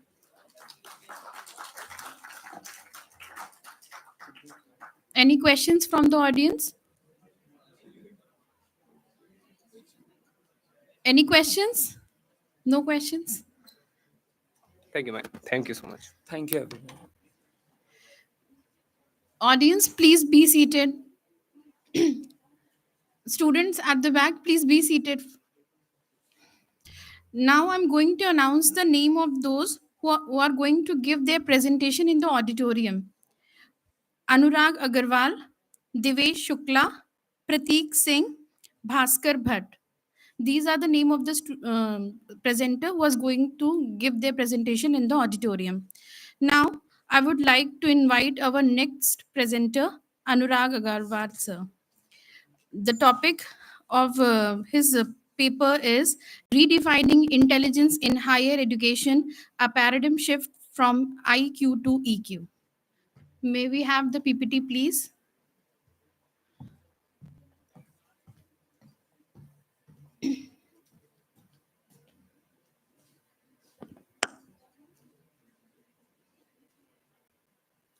Well, phonetic afternoon to all of you. My name is Anurag Agarwal, and I'm working as assistant professor and soft skill trainer in this college only in management department. And I'm teaching the MBA guys. And right now, my qualification is BTech MBA, and I'm pursuing PhD right now. So That is why I had mentioned over here research scholar, TMIMT. It's my university name, Tirthankar Mahavir University, Muradabad. Next slide, please. My supervisor is Vice Chancellor of TMU, Professor Raghuveer Singh, and he has guided me throughout my PhD. He's guiding me also right now. The outline of the presentation is I'm going to cover introduction, RM, research methodology, LR, findings, challenges, limitations, discussion, conclusion, and references. Next slide. So as you see, my topic is redefining intelligence in higher education, a paradigm shift from IQ to EQ. There was a time when everybody was talking about IQ. That is, I'm getting disturbed. Students, please, can you silence? So I was talking about IQ. There was a time when, right from our childhood, we were hearing everybody was talking about IQ. But now the paradigm has been shifted and everybody talks about EQ. So this is basically a review paper, we can say, and I'm going to examine critically the literature review available on this topic. So emotions are the backbone of human psychology.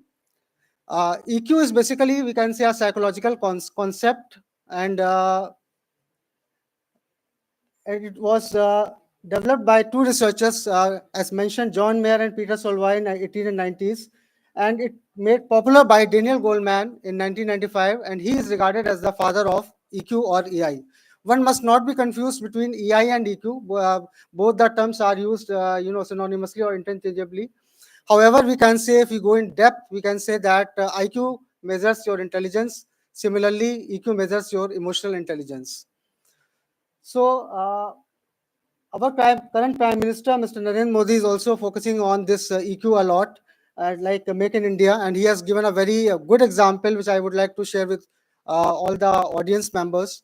When we talk about IQ or EQ, we have to understand what it is. It is basically, we can say, the ability to understand one's emotion, our emotions, and others' emotions. एक infant बच्चे का example हमारे prime minister जी ने दिया था किसी show में, conference में, कि जो इन्फेंट चाइल्ड होता है वो जब झूले में होता है, एंड उसको आपने देखा होगा, there is a revolving toy जो उसके झूले के ऊपर घूमता रहता है, और जैसे ही वो बंद होने वाला होता है तो उसकी जो मदर है उसको आइडिया लग जाता है कि मेरा बेटा अब रोने वाला है या बेटी रोने वाली है, तो वो तुरंत अपना सारा काम छोड़ के उसके पास आके उसमें की दोबारा भरती है, and that shows the emotional intelligence of a mother towards her child. So that is a very fine example given by the Honorable Prime Minister of India related to emotional intelligence. Next slide, please. If you go in the depth, EI stems from social intelligence, and it was introduced by Edward in 1931, which is defined as the ability to act wisely in human relations. So we all are professional over here, and everybody knows about SWOT analysis. That is strengths, weaknesses, opportunities, and threats. When you do your SWOT analysis, mostly students say that my weakness is that I am an emotional person. Now the time has changed, and nobody can say that I am an emotional person and emotions are my weakness. We are talking about EI, we are talking about EQ, and it is treated as a critical, skill that a person must have. It's a part of a soft skill, we can say. Next slide. See, if you see the comparison of IQ and EQ, as I mentioned previously, that we are listening IQ since our childhood. When we talk about competitive exams, UPSC and all IITs, IIMs, everybody talks about IQ. But now, if you see the difference, IQ is intelligent quotient, EQ is emotional quotient, and to be a successful engineer, because you are a BTech students, to be a successful engineer, we must have a good IQ level. But if you want to be the leader of those engineers, your EQ matters more than IQ. In the morning session, I was over here only, and some guest speakers were telling about, the skills that the future demands, that the industry demands. So this is one of the quality EQ that future needs, the corporate needs in all their employees. Next slide, please. These are the benefits of higher EQ. If you possess higher EQ, you can see staff turnover is very less, and personal well-being increased, leadership ability increases, team performance increases, decision-making skills increases. Academic achievement from a student point of view in higher education, it has been seen by the researchers that academic performance is directly linked with, there's a positive correlation between these two terms, EI and academic achievement. The students who are having a good EI level, they perform academically well in comparison to those who have less. Next slide. So this is the five major key components of EI that has been developed time to time, because various models came on that. We will see in the LR also this thing. The first is self-awareness, how you recognize your emotions.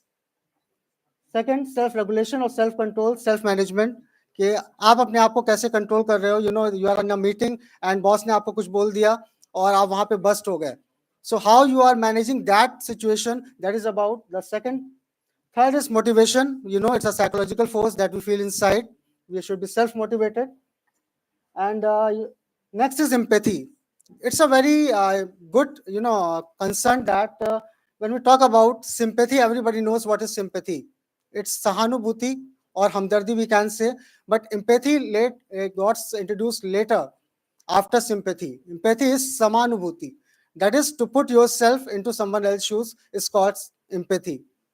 Let me give an example to all of you between sympathy and empathy. I can feel your pain, and I am sorry to hear about this. So I can feel your pain is empathy, and I'm sorry to hear about this is sympathy. Okay? And the last component of EI is social skills, that we also call as interpersonal skills. That is maintaining a positive relationship between your batchmates, between your colleagues, between your employees. Next slide. So this is the RM, research objective. In higher education, the paradigm is shifting from IQ to EQ. The objective of this study is to critically examine and summarize the literature available on this topic. Statement of problem. The conventional methods of assessing student intellect in higher education by using IQ test is coming under more and more criticism due to its limitations in capturing the entire range of human potential. The previous tools that we were having for measuring the IQ level, they were having certain limitations, and that put the researchers to do research over this topic and to create new models and new assessment tools as well. Research questions I have mentioned. And this review paper seeks to provide insights into the ramifications of the paradigm shift from IQ to EQ in higher education, just like BBA, BTech, MBA, and so on, for pedagogical methods, student outcomes, and the entire educational experience by addressing the topics and research concerns. Next slide. This is the literature review. Yeah, you can see Daniel Goleman, Drago Parker, and all this work have on emotional intelligence. And they found that there's a positive correlation between EI and academic success of students in higher education sector. Next slide. So these are the theoretical frameworks that support my topic, that is a paradigm shift from IQ to EQ in higher education sector. Several models have come so far, because from time to time the study has done. And when this term came in 80s and 90s, after developing this one, Barr came and he gave his model, and he gave the ability model on this, which states that there are limited certain things for measuring the EI. After that, Mayer and Savoy model came, and as we mentioned in the previous slide, that all the 5 components except empathy, that all the 4 components were introduced by Mayer and Savoy. And Goleman model that we are following in the current scenario also, that was given in 1995, and it contains all the 5 key components that I have discussed. Next. So these are the findings that we are talking about, the cognitive abilities. You can see in the morning session, everybody was talking about AI, everybody was talking of abilities. So abilities are basically mean by these cognitive abilities that help you in problem solving skills, that helps you in decision making skills, that helps you in your communication with your boss, with your employee, with your customers, and the processing, the acquiring, the retrieving the information that is done by these cognitive skills. And the major finding that can be reviewed from the LR, that EQ has 80% ratio, and the IQ has 20% ratio as far as positive correlation between EQ and academic achievement is concerned. So in the current scenario, if you develop your EQ level is strong, your chances for getting success academically, leadership abilities, your career progress, depends a lot. Next slide. So, but we have certain challenges and limitations also. We have to measure certain assessment tools for that measure the accuracy. Faculty training, we have to provide FDPs for educating how to develop emotional intelligence among the students. That is, third is resource limitations. We have limited resources for developing EI. Curriculum modifications, we have to keep curriculum modifications time to time to create certain workshops, certain sessions on EI, how to develop, how to boost EQ level. And obviously resistance to change. As you all know, when computer came, everybody resisted. As chat GPT is coming, everybody is resisting that it will take my job. So there is always a resistance to change, but change is the law of nature. We should remember that. Next slide. Discussion. So these are the topics, these are the opportunities. You can see holistic development, practical implications for educators, adaptability and future readiness, importance of context-specific strategies, future research directions as well. Next slide. So this is the conclusion. We can say in a single line, the key takeaway from this review research paper is EQ is the new IQ that is demanded in the higher education as far as BTech, MBA guys are concerned. Next slide. These are the references I can take. Next. So that's all from my side. Thank you.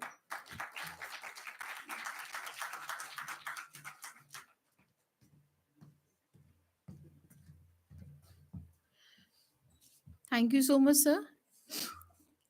Now may I call upon Prateek Singh, and the title of the paper is The Transformative Impact of SciTech on the Retail Industry and Comparative Research Paper.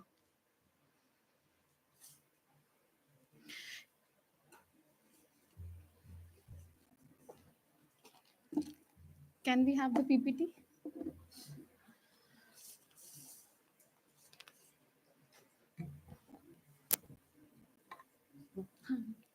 Good afternoon, everyone, and all the panelists over here and esteemed judges. We are pleased to present our research paper over here. I am Prateek Singh with my co-author, Sreshi Sharma.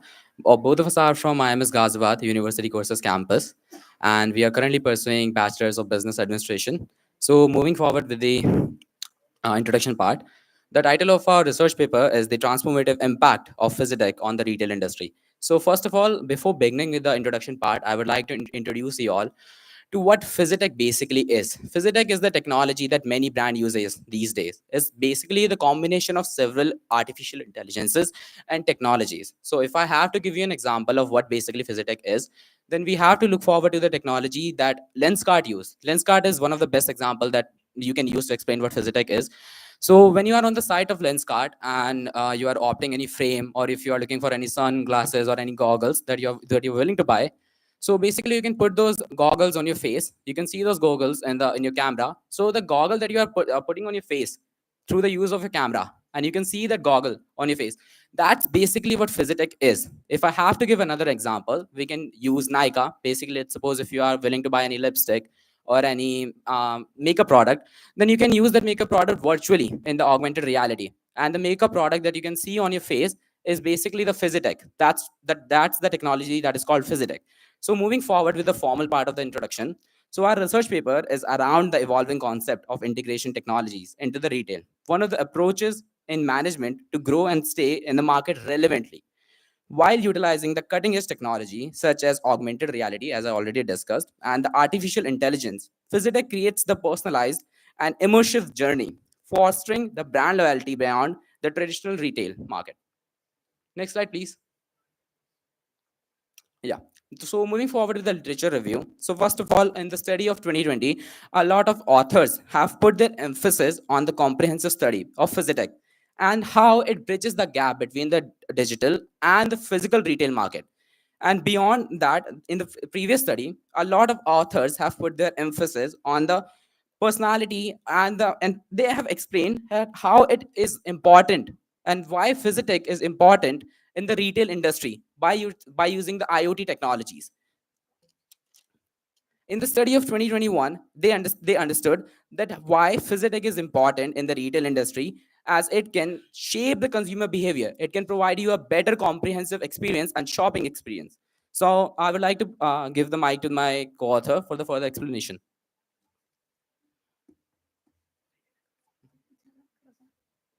Next slide. Okay, so for research problem, our paper basically covers the both elements of Physitek, the physical one and the technological element, followed by the AR and VR. Also, it it focuses on the personalized journey and brand loyalty beyond the traditional retail which we usually use. Also, it is the route to gain the competitive edge by the practicing Physitek tools, also identifying the impact such as operational efficiency, enhanced consumer experience, and strategic differentiation. Next slide, please. Research methodology. We studied some data collection after going through several useful databases, academic databases, and journals, and we emphasized on the retail and consumer behavior, also the physical science. Then the literature search strategy, identifying the relevancy of our literature review, such as finding the keywords which are Physitek, retail transformation, IoT, and consumer behavior. Then the data screening and selection process. We reviewed the title and the abstract for the relevancy, also examined the article for meeting the objective of our studies. Next slide. So for the results, it is technological for the technological foundation that Physitek highly emphasizes over the AR and VR, also IoT technologies in retail. Then the technology highlighted in other authors' researches too. Then for the retail transformation, Physitek is highly driven by AI, which is transform its model for the retails. Also, the impact on the store layout and inventory management for the efficiency retail environment. Then the consumer behavior impact. For the channels, work create impact on the retail experiences and the shopping experiences, along with the challenges and opportunity in this research. The data, the challenges we face in Physitek is basically the data security and privacy, which is a major concern. Also, the overall implication of Physitek, the Physitek covers all the aspects such as retail, enhancing consumer experience, also the operational efficiency and the strategic differences.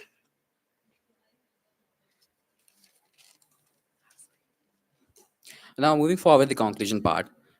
The technology that we are referring to, Physitek, has unveiled the transformative influence of Physitek technology in the retail landscape and the consumer behavior. So if I have to explain, it basically studies about the gap we are bridging between the digital and the physical retail market with the use of Physitek, as you are using the augmented reality, and the augmented reality is making you driven more to buy the products. Basically, if you're buying a product and if you have to use it in the local market, and previously you have to actually buy the product and then use it, and if you don't like the product, then you have to return it. But with the use of Physitek, a lot of brands are using it for the clothes, and now you can also put the shoes, even the shoes on your feet, without even buying it. You can just choose the shoes that you want to buy. You can just go to Nike website or Adidas. You can just put the shoe. You can just choose the shoe or any type of product that you are willing to buy, and you can just see it in the virtual reality. So that what shows are that what shows in the research paper. So there have been certain limitations while preparing the research paper. I would like to tell you about the limitations. So one of the limitation is the limited real-time data. So the data that we have gotten is secondary data, because in this type of technology, you cannot really have primary data, because this technology is based on the blockchain. So blockchains are basically the blocks that contain small amount of data that they have. And if I have to give an example, then Bitcoins and all the tokens that you can use as a virtual currency are based on blockchains. So it's really difficult to know where the data is. So that's why you have to use the data that is already presented in the market. And it's, if you have to use the primary data, then it's really a costly affair and a really timely affair. So that's one of the limitations. And potential publication biases, the data that we have used is published by someone else, obviously, so it's a secondary data, though, so there can be a lot of biases in the data that we have used. Heterogeneity refers to as a lot of different brands are using the Physitic technology, so they have their different ways of implementing the technology, and the technology is implemented in different geographical areas. So when you are implementing the technology in different geographical areas, and a lot of people are implementing it, so there's a high chance of that you have low level of generalization. Generalization basically refers to that you have to make the data in such a way that you can compare the data with the previous data or the data that you are going to have. So another limitation that we have is ethical considerations. So when you are gathering the data, there are some ethical consideration because it's data that is personalized to the people that you are assessing. So that's one of the limitation that we had. And the scope and depth. So as I already discussed, that we have used the secondary data. So secondary data can give you some sort of knowledge about your consumer, and the data, they're like some sort of knowledge. It doesn't have a lot of scope. If you want to have a lot of scope in the data, then you should have the primary data that is up to the date, that is real-time data.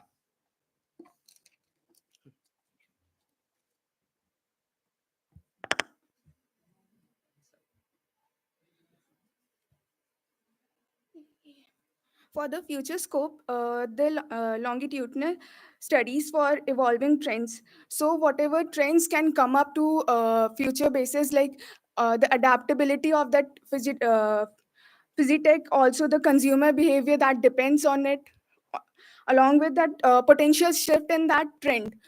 Also, okay, so then cross-culture uh, cross-culture analysis of Physiotech. The way we can study about it globally and research about it globally, how trend is going on, the same trend going on in the globe, in the international basis through Physiotech implementation. Then depth analysis of ethical implication, the way the way we collect the data and the privacy and data security, which we are responsible for. We must okay, we can move forward to emerge that technology along with, sorry, okay, then next slide. Next slide. Okay, the exploring the emerging Physiotech technology, the potential advancement and the staying relevancy, the staying relevant in the market, also with being forehand before our competitors in the market. Physiotech can help you, and you can make a scope in that particular career. Next slide. Thank you, everyone. That was it from our side. And if you have any questions that you have to ask, that you are willing to ask, then we are open to questions. Any questions?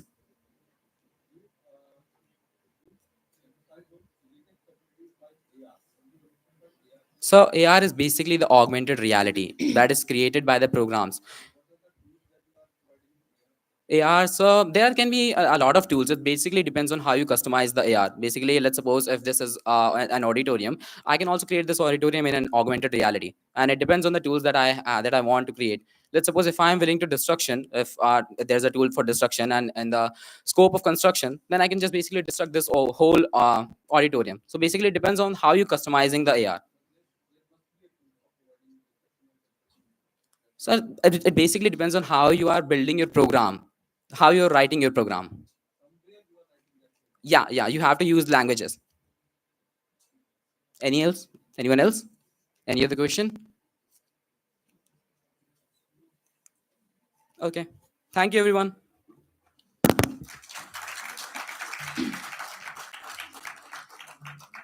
Thank you. That was a nice presentation. And now I would like to call Bhaskar Bhatt, and the topic is super imaging in medical field using machine learning approach. Bhaskar Bhatt? Okay, sir. So the next presenter is Devesh Shukla. Is Devesh available here? Okay.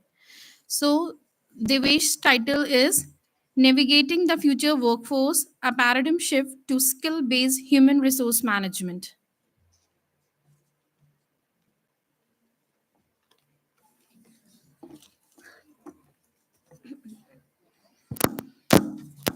A very good afternoon to everyone present over here, esteemed judges and my fellow attendees. I, Devesh Shukla, along with my co-author Ruchi Dubey, we are students of IMS Ghaziabad and we are pursuing Bachelor's in Business Administration.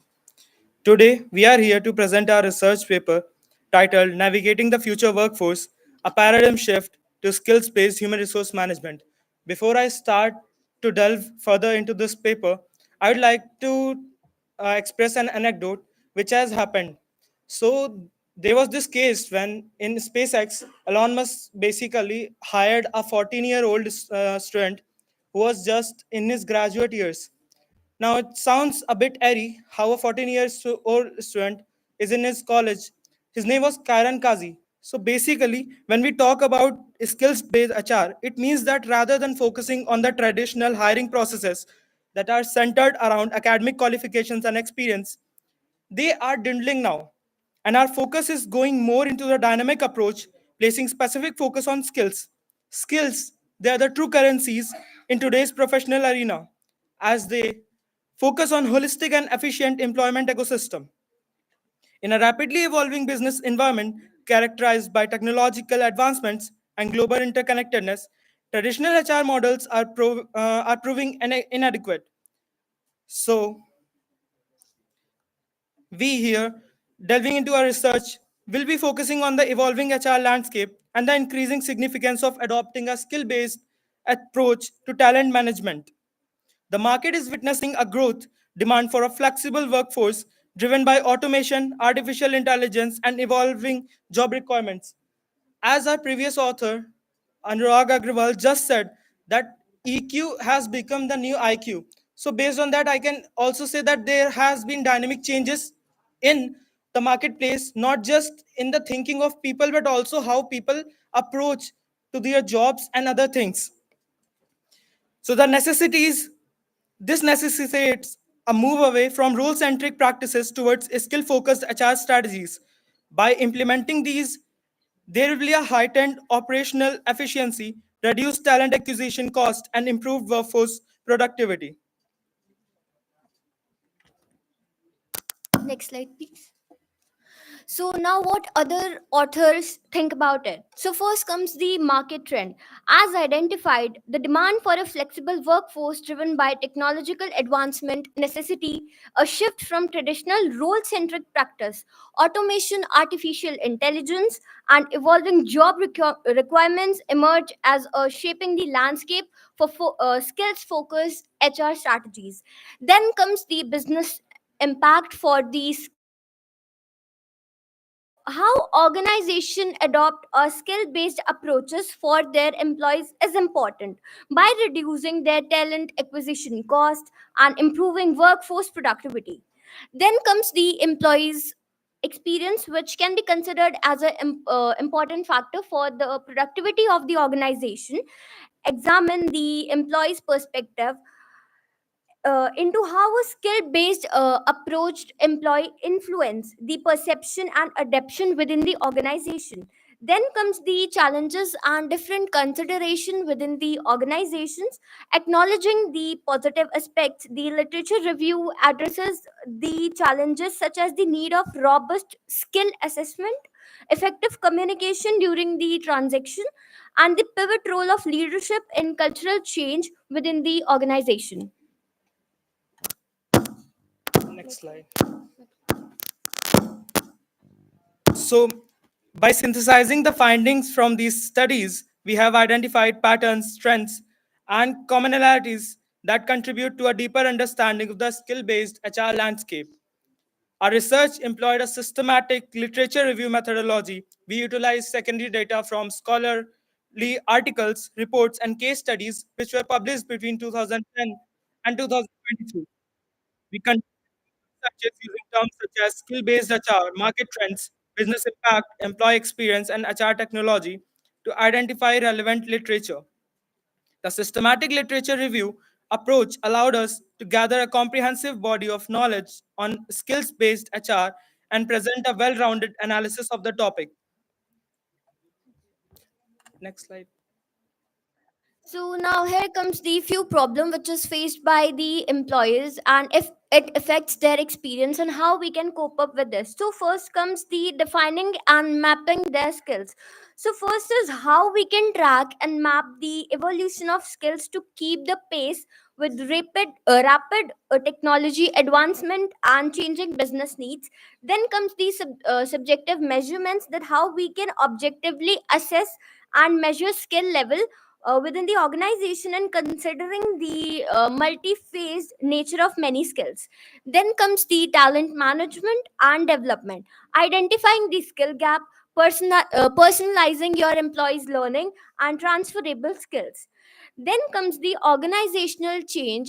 Change is a constant. It you can see change within the organization during a particular time. So there is a cultural shift also. We do have people from different diverse background within the organization. So how we can overcome with the existing organizational structure and mindset that prioritize job titles and experience over an actual skill.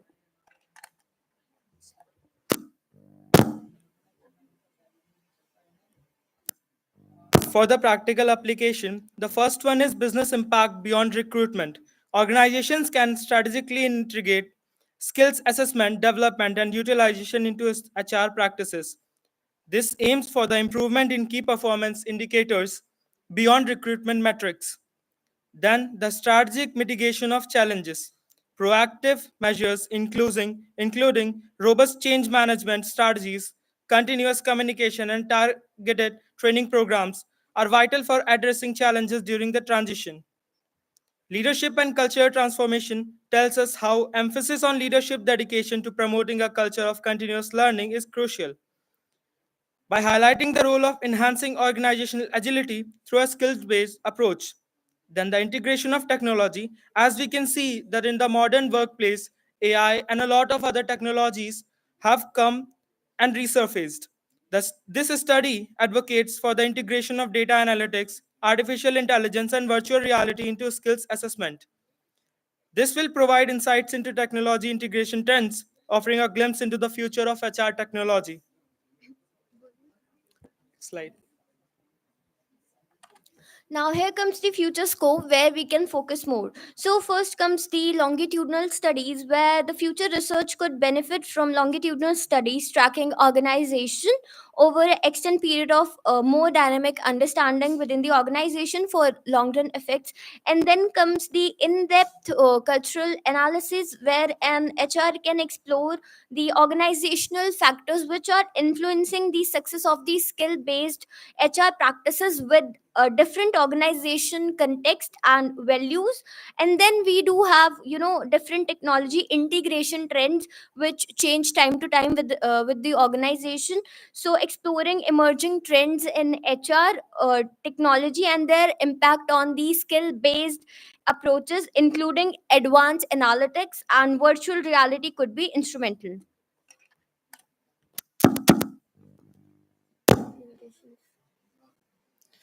The limitations of this paper include the limited temporal scope. The research focuses only on the papers and the articles from 2010 and 23, potentially omitting relevant developments. Then comes the bias in data selection. Due to the reliance on secondary data, there are potential selection bias which may impact the completeness of this presentation. The generalization challenges, because all organizations may be challenging, which may become the contextual factors. The dynamic nature of HR practices poses challenges considering the evolving workplace landscape and the limited exploration of cultural factors. While cultural factors are acknowledged, the research may provide limited depth in exploring their intricate influence with diverse organizational contexts. But despite these limitations, our research provides valuable insights and practical recommendations for organizations seeking to adopt a skill-based HR approach.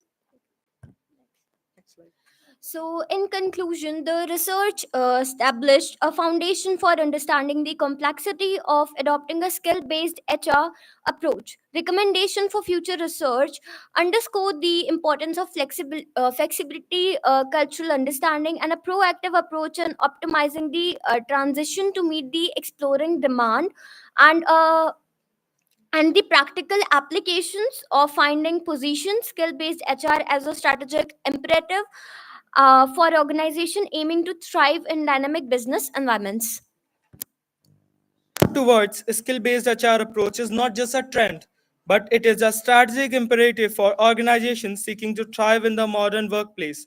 By embracing skills as the foundation of talent management, organizations can unlock the full potential of their workforce, drive innovation, and achieve sustainable growth. Thank you, everyone, for your time and attention. We welcome any questions or comments you may have.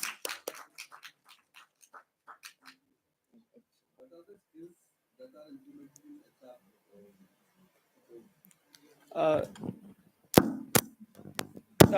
like earlier, when we looked into the traditional approach, we only focused on what academic qualifications a person has and or what experience he has. Freshies are generally not accepted in the companies, but now we are focusing on a dynamic approach. Like we are targeting what skills a student like freshie who is coming from college really possesses. Does he, like, if he's showing that he has done a certain number of internships, what knowledge he possesses from there? Like if he's just done those internships in name only and he has no skills gained from there, or has he actually learned something from there, gained the knowledge, and then he's coming providing the company something in like exchange for the payment that he's getting, the salary that he's getting? So not just the internships, but the knowledge he has So acquired.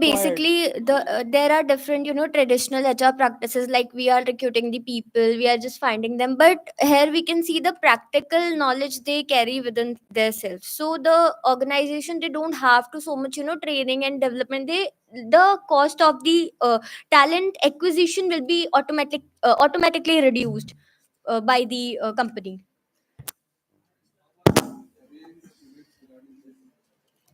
So we are basically through this research paper, our focus is that students focus on more on skill learning, also practical knowledge also. Like we see most of students are just focusing on academic qualifications. They are focusing how I can get more percentages in school. When we get into college, how we can like get more percentage in semesters, in years. But we want that other than that, they also focus on their extracurriculars, so that they get a like, I'm not saying that academic qualifications are not necessary at all, but they should be a complete package.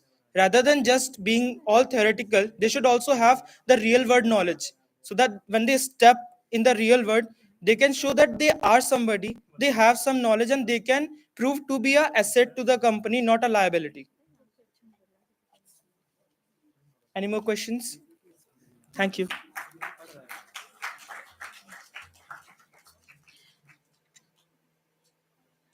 That was really a nice presentation. And now I would like to invite our BTech student, Parth Pandey. And the topic is Auto Nav Cam and Assembly of Auto Cam Rover. Can we have the PPT for him? I've sent it to you.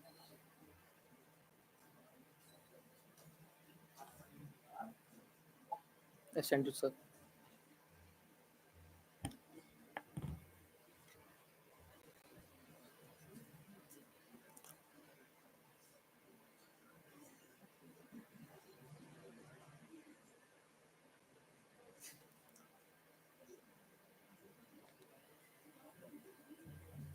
This one?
Please be quiet.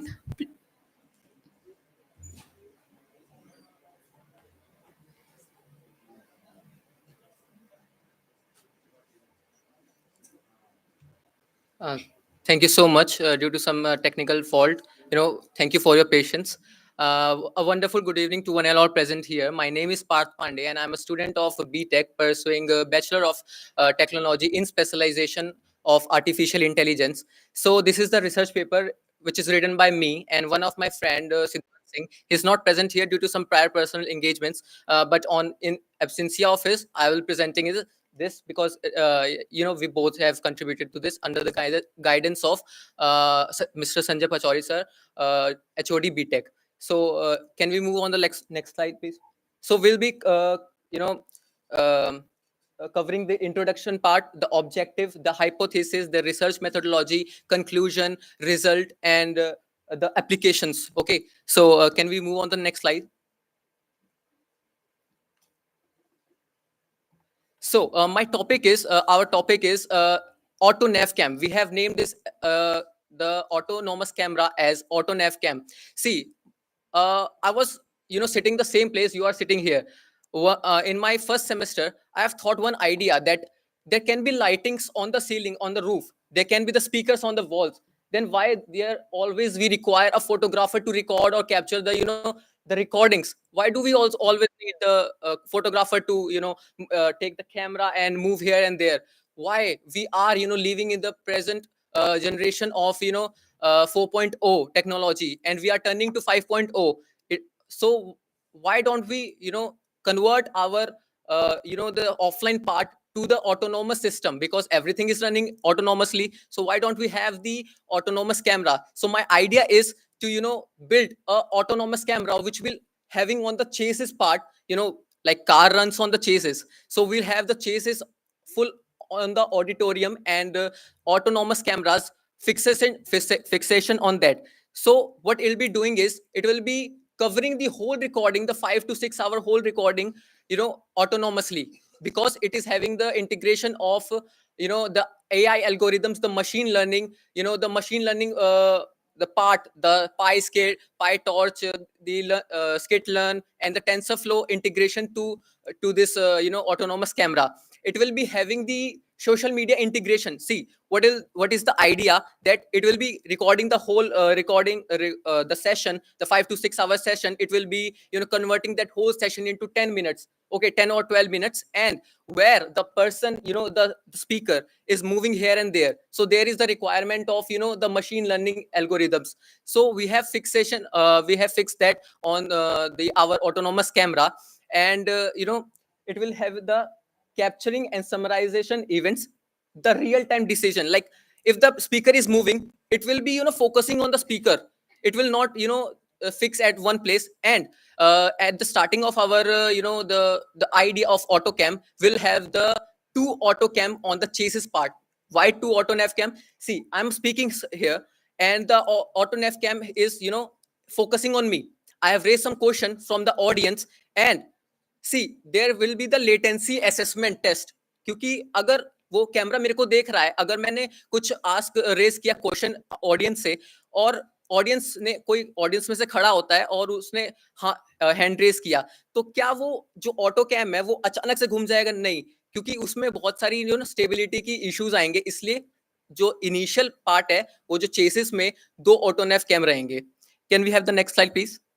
Okay, what is the objective? See, I have raised the objective at the very starting, that we are living in the generation of artificial intelligence. So why do we always require, why don't we shift our offline part to the digital system? Why don't we use the autonomous thing? If we have to do our work more accurately, more if we are shorting with time, it will be having itself, it will be working itself. Okay, so हाँ, ये monitoring, surveillance, content creation में एक paradigm में shift लाएगा, क्योंकि इसकी need बहुत है आगे चल के.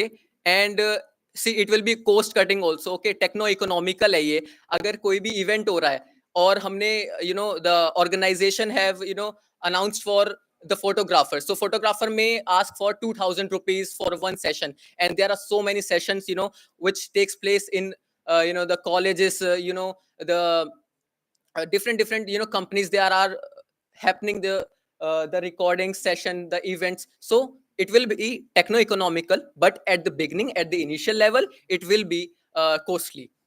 Next slide please.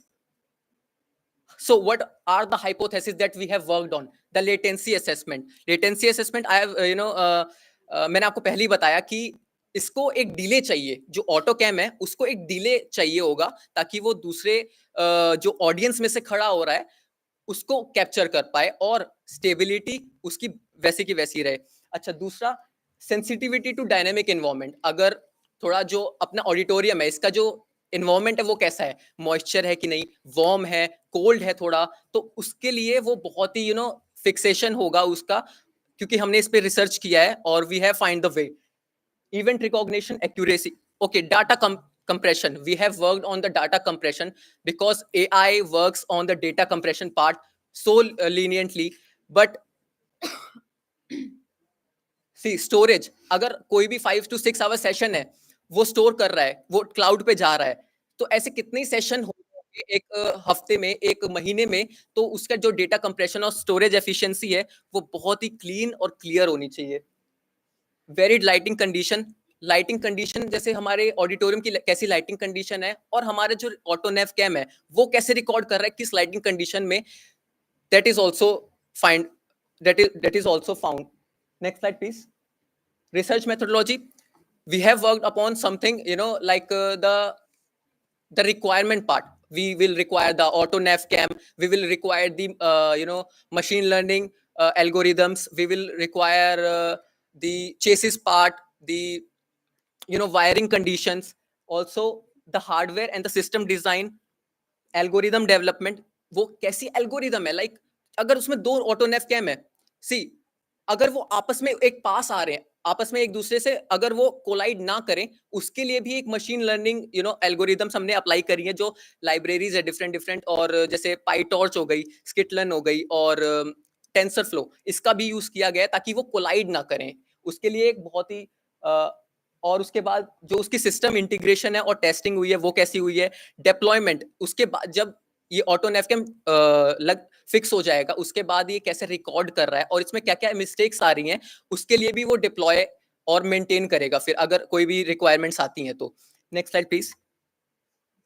एप्लीकेशन, कहाँ कहाँ इसका यूज है. Event coverage and recording, like auditorium है, ऑडिटोरियम में बहुत सारे इवेंट्स हो रहे हैं, उसको कैप्चर करने के लिए. नाउ फिल्म मेकिंग, अगर आप फिल्म मेकिंग में अगर इसका, क्योंकि यूज अब होगा आगे चल के फिल्म मेकिंग में, जो स्पोर्ट्स हो रहे हैं उसको रिकॉर्ड करने में, लाइक जो इंडोर गेम्स होते हैं ना अभी, kabaddi, like basketball, chess, like कुछ भी हो रहा है जो स्पोर्ट्स में भी यूज है इसका, और इवेंट कवरेज में, सोशल मीडिया इंटीग्रेशन में थर्ड पार्टी ऐप से कनेक्टेड होगा. जो भी रिकॉर्डिंग हो रही है वो थर्ड पार्टी ऐप से कनेक्टेड है. वो 5 to 6 आवर्स का वो जो वीडियो है वो 10 to 15 मिनट्स का बन के, अगर किसी स्पीकर ने कोई मोटिवेशनल लाइन बोली है, वो उसका थीम टाइटल बना के सोशल मीडिया पे इंटीग्रेट कर देगा, पोस्ट कर देगा। इससे हम जो ऑर्गेनाइजेशन है उसको बहुत बेनिफिट होने वाला है। Next slide please. Result. So technology में एक पैराडिग्म शिफ्ट लाना है तो ऑटोनेफ कैम की जरूरत है। कंटेंट क्रिएशन में बहुत ही चेंज लाना है, एक एक्यूरेसी लानी है, और सर्विलांस में भी इसका यूज हो सकता है, बट अभी वो एक हाइपोथेसिस है कि सर्विलांस में उसका use object detection and tracking, like if speaker is moving, कैसे वो स्टेबल होके कर पा रहा है कि नहीं, that will be look after. Path planning, कैसे उसकी पाथ है, वो एल्गोरिथम्स, वो एआई एल्गोरिथम पे डिपेंड करता है। Camera movement and the footage recording. Next slide please. Conclusion. So जो आइडिया था ना, वो टेक्नोलॉजी पे शिफ्ट करने का था। हमको हर बार किसी फोटोग्राफर की जरूरत नहीं है इवेंट को कैप्चर करने के लिए। If we have the lighting on the roof, we have the speakers on the walls, then why don't we have the AutoNav cam on the roofs? Okay, you will be looking after some time the AutoNav cams, our AutoNav cams on the roof. Next slide, please. Thank you so much for your attention. Thank you so much. Okay. If you are willing to ask some question, I'm here. Sir, initial cost, which was, हमने जब detailing करी थी तो वो 2 lakhs around होगा initial coast, 2 to 3 lakhs। सी एक हफ्ते में 3-4 इवेंट हो रहे हैं, एक महीने में कितने इवेंट्स होते हैं, एक साल में कितने इवेंट्स होते हैं, वो सालों साल चलेगा। इफ इनिशियल कोस्ट,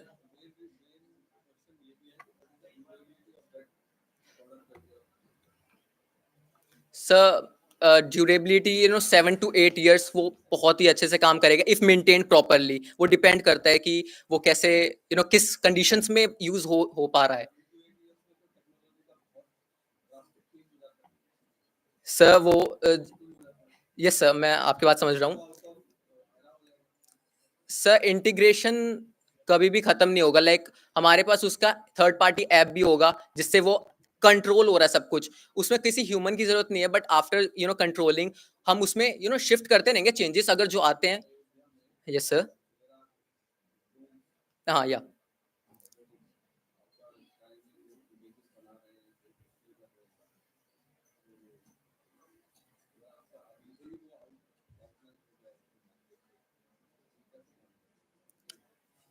सर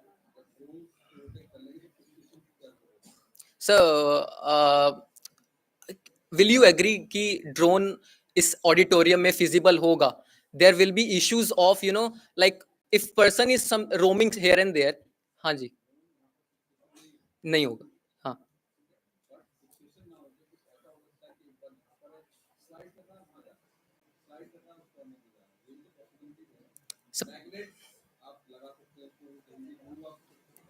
सब बट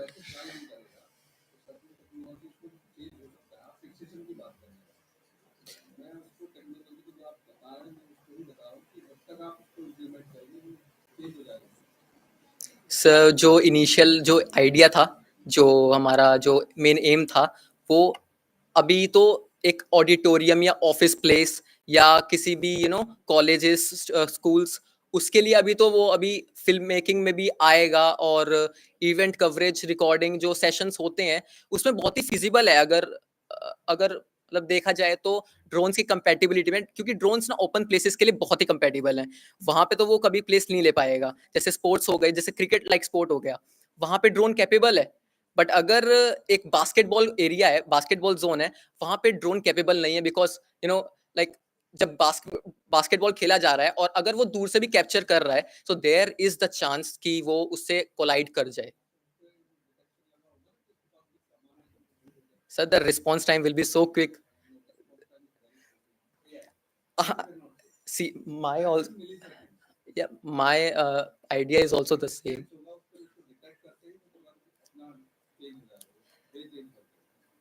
Sir, but हाँ बिल्कुल सर, बिल्कुल इस आइडिया में भी हम इंटीग्रेशन, इसका मतलब कि और एडवांस बनाने के लिए इसमें इंटीग्रेशन कर। बिल्कुल सर, बिल्कुल sir, yes sir. Okay, sir.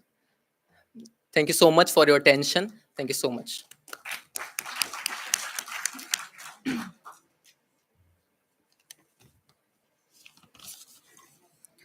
Now, I would like to invite another BTech student, second year student, David Singh, and his co-author, Aditya Mishra.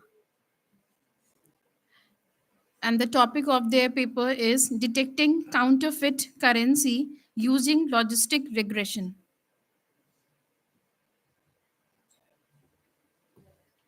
Slide change करवा ली, ठीक है? 3 to 1. Sugar. Good afternoon, everyone. My name is David Singh, and he's my partner, Aditya Singh. So we are from BTech, Computer Science, Data Science, and we are pursuing BTech, and we are in second year. So our topic is detecting counterfeit currency using logistic regression analysis. In a world where the persistent threat of fraud poses a significant challenge, our study delves deep into the integrate dynamics of fraud detection and prevention, centering on the distinguishing features of the Indian 500 rupee note. So basically, what we are doing is detecting the counterfeit, or you can say the nakli note, in the using our technology, and we have employed advanced logistic regression analysis leveraging 17 independent variables intricately tied to the note's design and feature. So, can we have the next slide, please? Next, sir, next.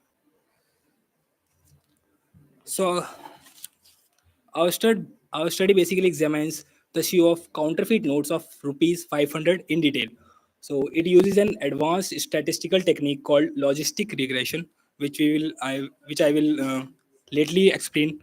So to identify counterfeit notes, it has an impressive 98.9% accuracy. So our study basically next.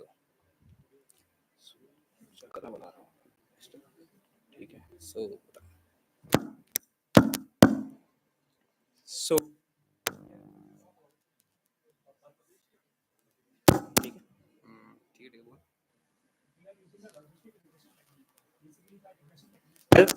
about the prediction of the outcome on the dependence of the variables which we provide to it. Basically, the logistic regression is different from the regression model as it gives the output in only two possibilities, either true or false. Independent variable of 500 rupees note, and the equation we are using it, as you can see here, y is the dependent variable which depends on 17 independent variables.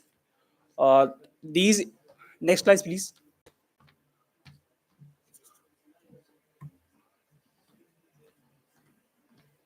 These are the 17 independent variables.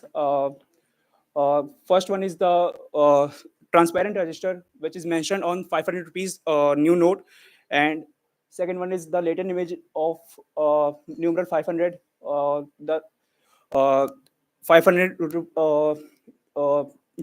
numeral in Devanagari, Mahatma Gandhi portrait, and the microliter of Bharat and India. So basically हमारा idea ये है कि जो हमारा note होता है ना 500 rupees का, उसके ऊपर बहुत सारी डिटेल्स होती हैं जो कि आरबीआई ने स्पेसिफाई करी हैं. उनमें से हमने उठाई हैं 17 वेरिएबल्स जो कि आरबीआई की वेबसाइट पे पहले से ही स्टैब्लिश्ड हैं. अब इन चीज़ों को हम एक तरीके से वेरिएबल्स का यूज़ करेंगे. 17 जो ये डिटेक्टिंग जो भी क्वालिटीज़ हैं किसी एक नोट की पर्टिकुलरली, तो इसको हम मानेंगे वेरिएबल्स. यानी कि जो हमारे पहले वाली जो पीपी स्लाइड में आपने देखा एक प्रोबेबिलिटी एक फॉर्मूला लिखा हुआ था, तो पी ऑफ वाई, तो हम डिटेक्ट करेंगे जो वाई है ना, वाई होगा 0 या 1 में, बाइनरी के अंदर होगा. यानी अगर 0 आया तो हमारा वो क्या है, काउंटरफीट नहीं है, यानी कि नकली नोट नहीं है. लेकिन अगर वो 1 आया तो इसका मतलब कि काउंटरफीट यानी नकली नोट वो डिटेक्ट हो चुका है. सो बेसिकली जो यहाँ पे 17 वेरिएबल्स लिए गए हैं, x1 x2 x3 x4, ये सारे जो वेरिएबल्स होते हैं उनको हमने ये सारे वेरिएबल्स को हमने लिया है.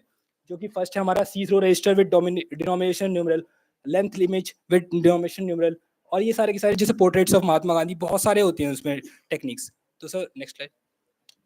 So next, सर पीछे पीछे, सर पीछे पीछे. So as you can see here, our उसमें नहीं आई example आवाज mentioned. ऑन हो रही है ऑन नहीं है इसमें होगा Example is mentioned on the binary classification of our 17 independent variables. Here we have mentioned only 3 independent variables and 1 dependent variable, that is the counterfeit variable. As you can see, the 3 independent variables when appears to be 1, that is it is present on the node, or our model is detecting it on the node, so it is giving the counterfeit 0, which means the our node is real, it's not fake. And if it's 0, all the variables are 0, it's resulting the output as 1, which means it is the fake node. Basically, for the logistic regression model, we require at least 5 independent variables to work it properly. And there are some factors which tells us how much our model is fit. So basically, how our model works on it. First, we will train our software, or you can say AI. It is the first phase of our research, which is known as the training, and we will test the data set what we are provided. For example, we have given it 17 variables. That is the classification of 17 500 rupees note. So, and the third step is to data analysis. So the AI, or you can say that software or our tool, will predict and analyze the 500 rupee note. And next phase, it is the implementation of the software in the market. So, and the last is the logistic statistics. We will cover how it will impact in the market and how it will work. And we will now continue with our various tests. So here we can see that there are future horizons. Basically, if we conclude it all, so we can say that we are using the 500 rupees note, but we can reapply it in near future for various notes. For example, 200 rupees notes, or you can say 100 rupees notes. So these are the future horizons. First is security symphony. So future research projects should organize the integration of critical information security features into a predictive model. So we can make a predictive model that can predict the counterfeit notes and the and various types of nodes. So Monetary Odyssey, doing a comparative analysis of the logistic regression models in different currencies is tempting. This street promises not only a deep understanding of each currency and its unique dynamics, but also the ability to fine tune and adjust the models. So, and the last one is the thresholds as guardians of authenticity. So we can authenticate our currency, and we will give a platform where we can detect our notes, and it will be very helpful for the RBI and regulatory companies and the governments to check the authenticity of the notes. So next, sir. So in conclusion, in summary, the empirical research conducted in this study highlights the undoubted effectiveness of logistic regression, which is the type of that we have already explained as an instrumental and robust predictive modeling tool. Careful partitioning of the dataset into a finely crafted 55% training set and 45% test set served as a crucible for the model and its development and subsequent validation. The culmination of this methodological orchestration demonstrated an incredible 98.9% accuracy in distinguishing fraud from fake notes. So this is our research. So if anybody has any question, feel free to ask. You can ask any silly questions. We will answer. No questions? कुछ समझ में नहीं आया, कुछ भी? अच्छा, समझ में आया जो मॉडल हमने बताया था? So basically ये होता है कि ये 500 रुपए का जो नोट होता है ना, उसको डिटेक्ट करता है कि नकली है या फिर असली है, और ये बहुत सारी चीज़ों के ऊपर डिपेंड करता है। जैसे कि उसके अंदर बहुत सारे न्यूमेरल्स होते हैं कि 500 रुपए देवनागरी स्क्रिप्ट में लिखा होता है, और बहुत सारी लैंग्वेजेस होती हैं। तो जो फेक नोट होते हैं ना, उनके अंदर ऐसा कुछ होता नहीं है, कि उनके अंदर कुछ ना कुछ डिफेक्ट होता है, कुछ ना कुछ प्रॉब्लम होती है। तो जो आरबीआई ने स्पेसिफिकली बताया गया है कि 17 वेरिएबल्स, या फिर कह सकते हैं आप 17 डिस्टिंग्विशिंग फीचर्स किसी एक नोट के, वो हमने यूज करा गया है। यानी कि आप अगर आपके पास कोई सा भी नोट हो, आप उसके अंदर देख सकते हैं एक इमेज होगी किसी ने किसी मॉन्यूमेंट की, और साथ में उसके अंदर बहुत सारे ऐसे छोटी-छोटी बारीक बातें होंगी। जैसे एक स्ट्रिंग होगी जो कि कलरफुल रिंग होती है, बट वो एक स्ट्रिंग नहीं होती, वो एक बहुत ही बेसिकली वो एक मैग्नेटिक टेप होता हाँ। है जो मैग्नेटिक इंक का यूज करके बनता है। So next we are developing a model, एक तरीके का मॉडल है जो कि बाद में एक सॉफ्टवेयर या फिर एक हार्डवेयर डिवाइस के अंदर कन्वर्ट करा जा सकता है, जो कि डिटेक्ट करेगा फ्रॉड नोट्स को, नकली नोटों को। और ये बहुत ही हेल्पफुल है गवर्नमेंट के लिए, क्योंकि गवर्नमेंट हर साल बहुत सारे नोट्स बनाती है, लेकिन एक्चुअली में क्या होता है, जो ये नकली नोट बनते हैं ये मार्केट के अंदर सर्कुलेट हो जाते हैं। जब मार्केट के अंदर ये नकली नोट सर्कुलेट होते हैं तो गवर्नमेंट की जो असली नोट होते हैं वो भी एक तरीके से मिस हो जा सकते हैं। सो प्रॉब्लम होती है कि क्या कहते हैं, फिर गवर्नमेंट को भी बहुत सारे एक्शन लेने पड़ते हैं कि कभी कभार जैसे हमारा ये 2000 नोट का बंद कर दिया, अब ज़्यादा प्रोडक्शन नहीं होती। सो इसी तरीके से हम क्या कर सकते हैं कि डिटेक्ट कर सकते हैं बहुत सारे नकली नोटों को। तो अब कोई डाउट है आपको किसी को? बेसिकली जो अभी तक बताया, मैं बस अभी डाउट लेने वाला हूँ, एक लाइन में बस खत्म करना चाहता हूँ। जो अभी तक बताया हमने कि जो नकली नोट है अगर वो मार्केट में आते हैं तो बेसिकली जो हमारे ओरिजिनल नोट है उनकी ऑथेंटिसिटी कम होती है। एंड अभी के टाइम में प्रेजेंटली हमने ये मॉडल इसलिए उठाया है क्योंकि अभी के टाइम में जो आप लोग note counting machine and other technologies देखते होंगे उनमें सिर्फ 4 या 5 तरह के मॉडल्स हैं जो यूज होते हैं, जैसे कि UV detection, I detection and basically all that, but nobody uses on that specific 500 rupee note which we have taken. And somebody asking the questions नहीं करता। बेसिकली ये स्पेसिफिकली 500 रुपी नोट के लिए एग्जिस्ट नहीं करता। अभी जो ये एग्जिस्ट करता है वो अमेरिका में किसी स्विस नोट के लिए एग्जिस्ट करता है। और उसके अंदर नहीं, हमारा जो एडवांस है हमारा थोड़ा सा ऐसा है कि उसके अंदर सिर्फ 5 ही चीजों को एक्सप्लोर करा जाता है, यानी कि 5 चीजों को डिटेक्ट करा जाता है, लेकिन हम कर रहे हैं 17 वेरिएबल्स को डिटेक्ट। तो इससे नहीं, अभी लॉजिस्टिक नहीं कर रिग्रेशन सकता। मॉडल्स का अभी कोई 500 रुपीज implementation के लिए कोई भी आप, ये सिर्फ स्पेसिफिकली 500 रुपीज नोट के लिए है, जिसमें अभी बताया ना 17 फीचर्स हैं, वो सिर्फ इसी 500 रुपीज में मिलेंगे। अगर आप किसी और नोट की ऑथेंटिसिटी फाइंड आउट करने जाएंगे तो वो यहाँ पे ये मॉडल है वो फेल हो जाएगा। ये सिर्फ स्पेसिफिक टारगेट को देख करके बनाया गया, जो सिर्फ 500 इंडियन रुपीज इंडियन नोट है ना जो नया है, सिर्फ उसी को ये ऑथेंटिकेट कर सकता है। अभी के लिए ये स्टार्टिंग है, जिसके अंदर हम अभी 500 रुपीज नोट को एक बेस लेके चल रहे हैं। बाद में ये और भी करेंसी नोट्स पे अप्लाई कर सकते हैं हम। तो अभी के लिए बस स्टार्टिंग है। और any question? Anybody, any question?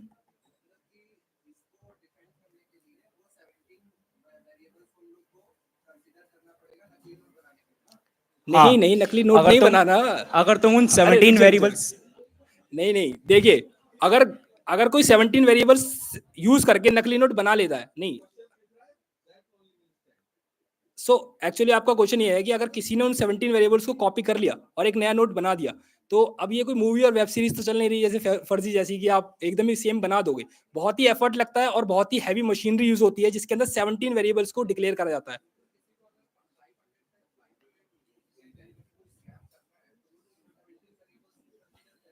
वो कंसीडर करता है, लेकिन वो उसको डायरेक्टली वो ऐसे इंप्लीमेंट नहीं कर सकता ना। एक नया नोट नहीं बना सकता कोई भी, अगर वो 17 वेरिएबल्स लिए ही क्यों गए हैं। आप अगर जाके देखोगे आरबीआई की वेबसाइट पे, तो वहां पे इन 17 वेरिएबल्स को ना, 17 वेरिएबल्स जो मैं कह रहा हूँ वो 17 फीचर्स हैं किसी एक नोट के फ्रंट और बैक में मिलाकर। तो अब ये फीचर जो है ना, ये इतना ज्यादा इजीली कॉपी नहीं हो सकते। कोई आर्टिस्ट हो या फिर, और ये जो मटेरियल यूज होता है इसके अंदर 500 रुपीज को नोट बनाने के लिए, वो भी थोड़ा एक्सपेंसिव होता है। अब एक 500 रुपीज नोट की आपको क्या लगता है क्या वैल्यू होगी? वो पेपर नहीं है, वो पेपर नहीं है, उसके अंदर जो यूज हुआ है ना कंटेंट, वो भी लगभग 350 या 300 400 रुपए तक का वो कंटेंट यूज होता है उसके अंदर, और 500 रुपए की उसकी वैल्यू बनती है फिर एक्स्ट्रा लास्ट में। सो उसमें वो जो एक नोट सिर्फ एक पेपर बनने के लिए 350 रुपए लग रहे हैं, और उसको बनाने के लिए पूरा कंप्लीट उसकी वैल्यू बनती है 500। So anybody, any question?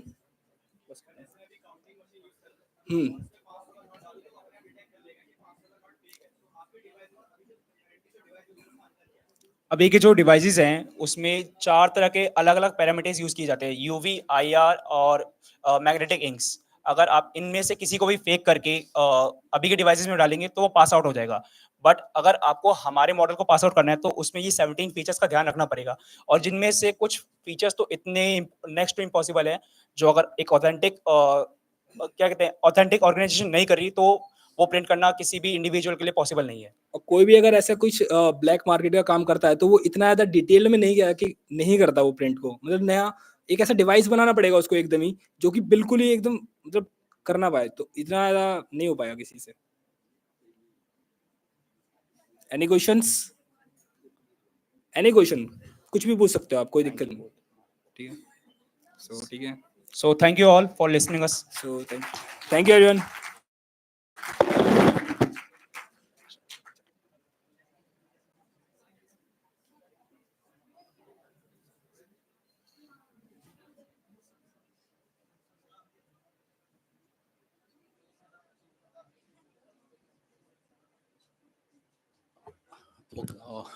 Actually, we are having sessions going on right now. There are two offline sessions. One is at auditorium, one is going on, but they are fortunately finished with it. That is room number 001. And one is the online session that is on the Google Meet, and that is only for the external presenters who are presenting other than our colleges. So the major focus for this conference is for our student was to give us a platform to present their work, and it will be followed by two more international conferences that would be in the next month and the month after that. So I like to request all my students and faculties to take the opportunities, because the next time will be involving the third year and final year students as well. Okay, thank you. The next presenter with us is Ms. Garima Singh, and the title of her research paper is Dynamics of Robotics Integration in Daily Life in India.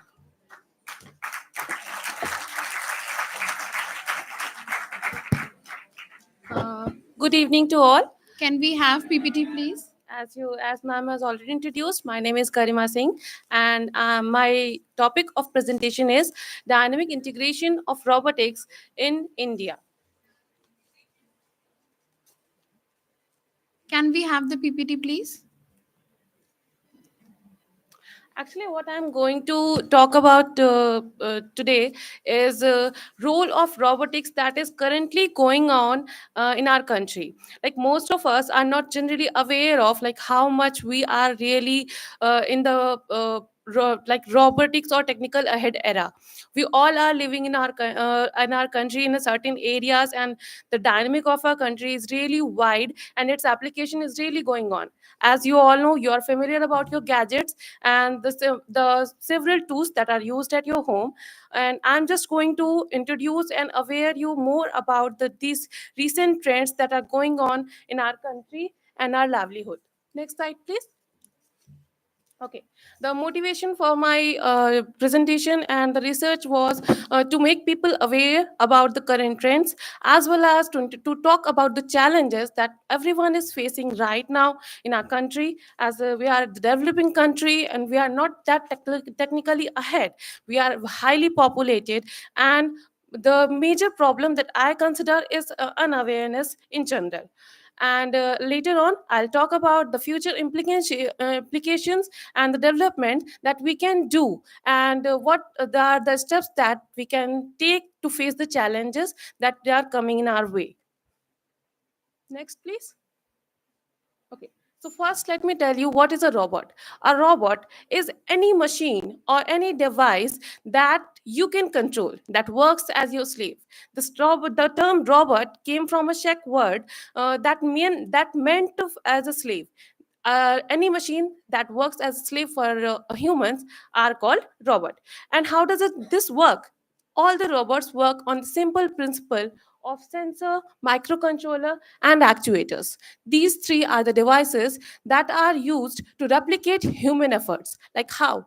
If you have to perform any task, then what will you do? You will first observe the scenario. The same thing is done by the sensors. Sensors are the objects in any robot that gets information from the surrounding. Then second thing is your brain decides, your brain tells you that what to do the next thing, and it does that on the basis of information you already have. The microcontroller is that thing in a robot that does that purpose. It tells the robot that what it has to do next, and based on the information that we have already provided in it. And the third thing is actuator. So actuators are the you can say the robotic arm, the motor, the wheels, and the other devices that actually perform the task. Okay, next please. Okay, Now, what are the robotic trends? What are the major fields of robotics that is going on in India currently? Let's talk about the agriculture. In the agriculture automation, we can right now in major parts of India we can use various automatic machines for fertilizers sprinkling, for pesticide sprinkling, for various detection of soil and manufacturing and other like impurities or other nutrients that are available in that soil. So these are the different machines that are used currently by different Indian areas and different agricultural practitioners. Now, the next thing is healthcare assistance. In the healthcare area, what are the robots doing? I am talking about robots, not just about the machines. What are robots doing in the healthcare area? They are literally replicating human efforts as a surgical doctors. Means robots are assisting doctors in performing surgeries. The major surgeries are assisted by them. Why? Because robots are capable of doing that with very precision and accuracy. So that is very like precise and scheduled task for a robot to make it to do something that is repeated, that needs precision, that doesn't tired of the hours of surgery. Okay. So the next is education and edtech industries. Now, what is a edtech industry? Any industry that gives you the practical application of your education and engineering is called edtech industry. After the national education policy changes, as our previous speakers have told us, that in 2020 national education policy introduced the STEM education, which means science, technology, engineering and mathematics in the school era. Why? Because we as a country is developing at a vast pace, and we all are having the gadgets which were not previously available before 10 years. So the coming generation will have all the facilities that we are imagining in their real life. Next. Then service and hospitality robots. What are they? They are several small automation devices that are present in the robots or certain areas, like that are present in particular hotels, restaurants, or other areas where you just go. You can talk to the robot. You can order your things. These are the small automatic devices that are already implemented in that hotels. Why so? Because for humans you have to pay for per month salary and everything, and sometimes they are not available, sometimes they get ill. So for that kind of task where you can provide a 24/7 entertainment to the guest and provide them a polite service ability and hospitality, you can use several service robots. The next thing is smart home. Everyone is aware of that part. What is a smart home? Are houses that are full of gadgets that are running on the internet. You can enter a room, all the lights will be on. You can leave the room, all the lights will be off. You just ask Alexa any question that you want to Google. You don't have to waste your time surfing on Google. You can just ask and it answers you back by her voice, right? So it speaks to you. These are the major IoT and automation implications that we receive at our home. This is the smart home automation that is currently trending in India. And next is manufacturing and industry 4.0. As our previous speakers already told us about the industry 4.0 and 5.0, the industry 4.0 is currently following everywhere in India, and 5.0 is taking over it. Means IoT, internet connection, CNC machine, 3D printing, all these things are currently going on in the industries. If you will be lacking behind these knowledge, then you won't be able to compete against the current industry trends, even in your country. Not about I'm not talking about the other countries. You will be lacking by your own same generation people. Next, please.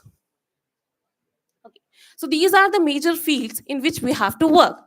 The agriculture, healthcare, edtech, hospitality, smart home, and manufacturing industry. Next slide, please. Now, what are the interference in these? Like, what are the really challenges that we are facing as a developing country?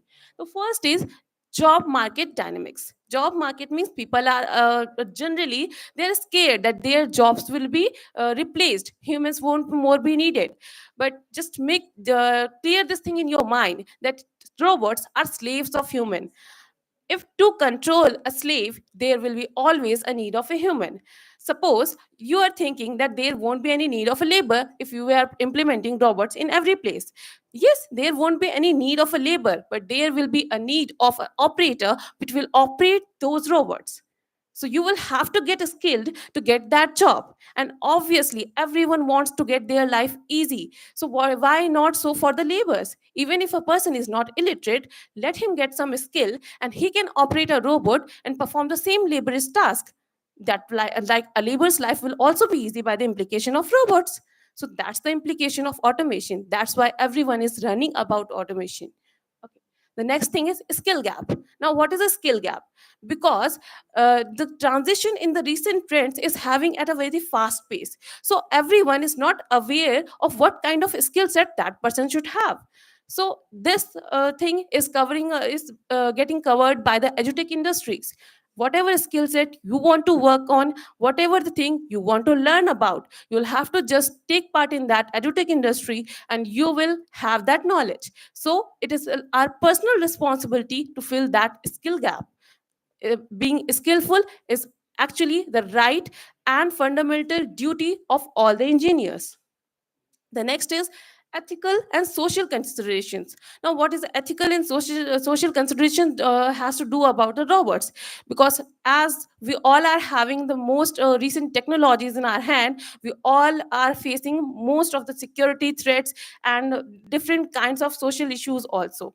Like you are getting the power of internet, so you are just taking picture of anyone and uploading it to anywhere. You have right to speak, but don't have right to exploit.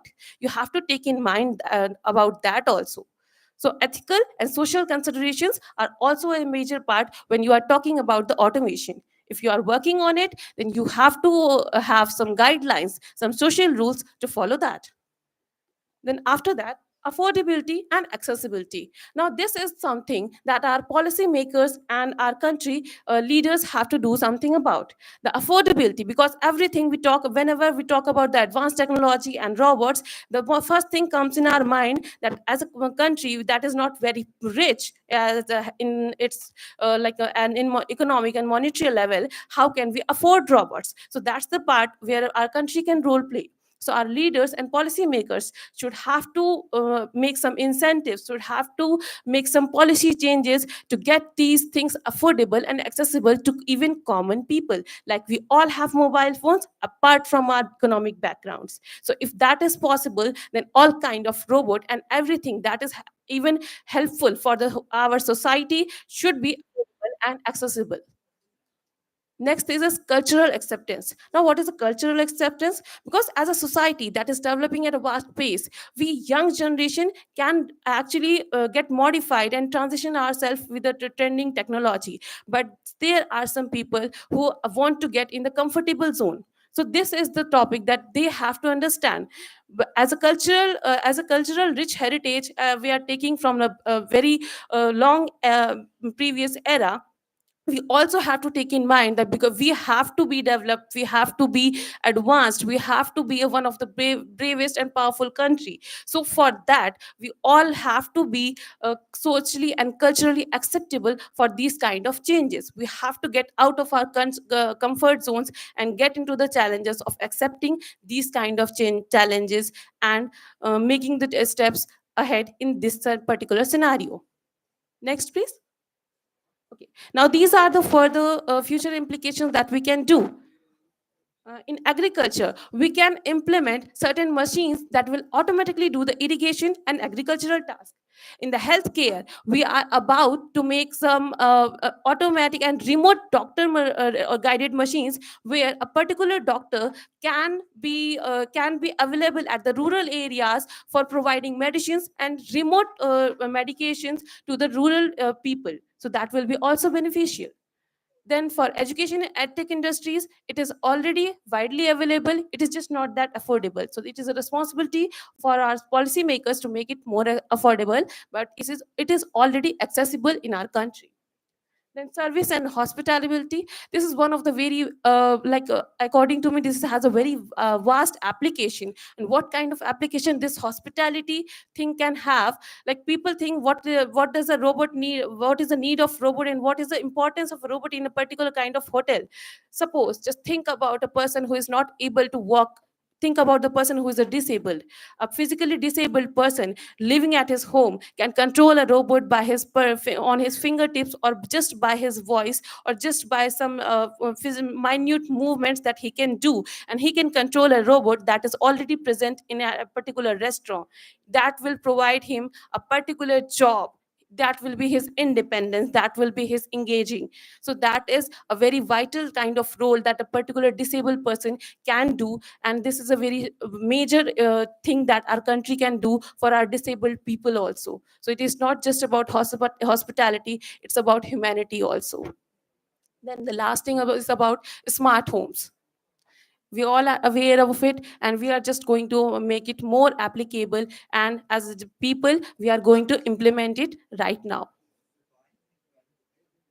Industry 4.0, market evolution, ethical responsibility, affordability, and cultural integration. I have already talked about it, explained it to you, like how this is important. And we all, as a society, as engineers, and as new youth of our country, we all have this responsibility for making steps in these certain areas.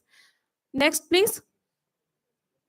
Okay, now concluding, we all know, as I talked about the applications and different sectors, I talked about the different job marketplaces, the affordability, the policymaker trends, and everything. So now I think as a generation, you all should be aware of all the opportunities that you have. You are aware about the challenges that you have. Now I'm eager to just listen about you, like how you are going to make the new machineries, new implications, and new advancements in our country and our recent trends. Now I would like to conclude. Thank you for your time and patience.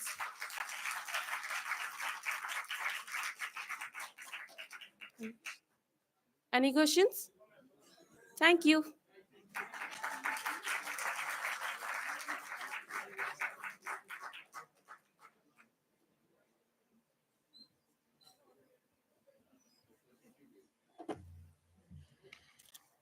Thank you, ma'am. That was a nice presentation. Now we are moving towards the validity session. As we all know that from morning till the time, we've gone through several sessions in the second half. 3 parallel sessions in the program, 2 offline and 1 online. Now it is a time to take feedback for the event. I would like to invite 3 to 4 students voluntary for the feedback. Can we have 3 to 4 students? Come. One by one, you can come for the feedback.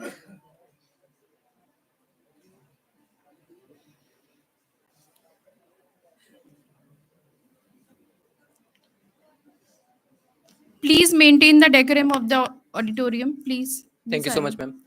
See, I would like to show my gratitude to, ICRAEMT and all my, the dignitaries from, from the session, from the morning session.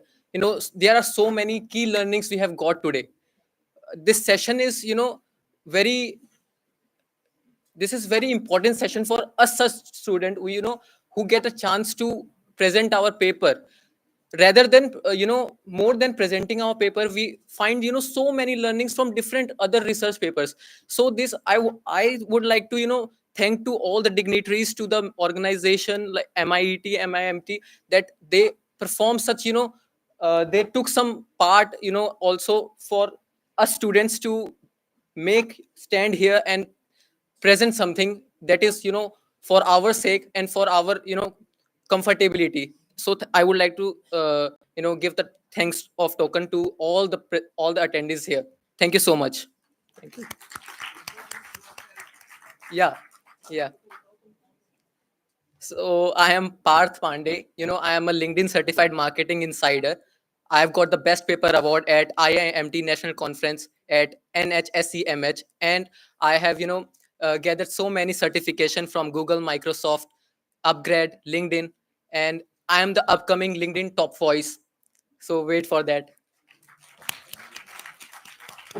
Thank you, ma'am. So who want to be the next one? Come, Sakshi.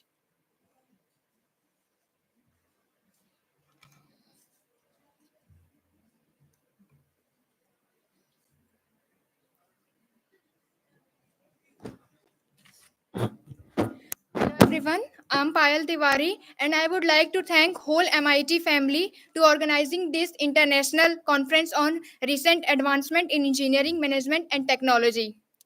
If I talk about personally my experience and my feedback, I'm very glad that you organized this hybrid conference where we get to learn about how to write research paper, what will industry look in 2047 and industry 5.0, how recent research paper trends in engineering technology will shape our future, modern skills for future employment. I'm feeling literally very graceful saying that conference has been held with the teachers and faculty member and with the students also, so that we can learn our mistake and learn from the faculties also that how they explained, what were their topics, how they presented, how they made their ppts. So this was amazing from my behalf and from my classmates behalf also. I'm very glad that you did it, and thank you so much. Thank you, Payal. Thank you, ma'am. And who want to be the next one? Come, Aditya. Please maintain the decorum, please.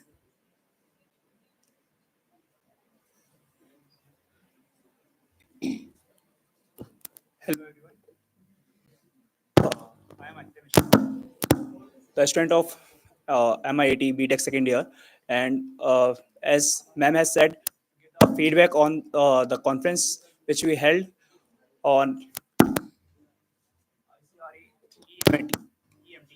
so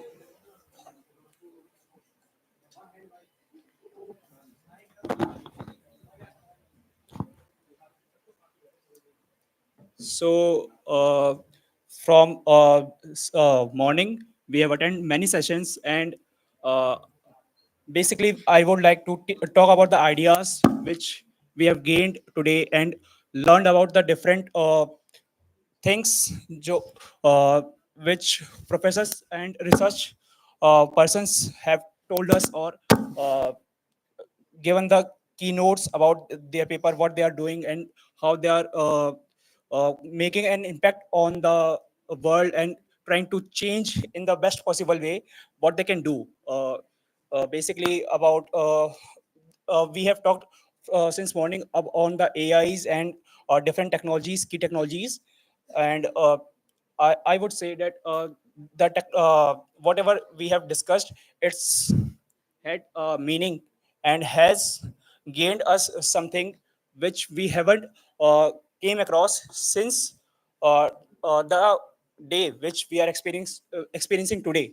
So that's a very positive change we can uh, con- uh, we can take from this session, and that's all I want to say. Thank you very much. Thank you, Aditya. Anyone else who want to give the feedback? Yes, David, you can come.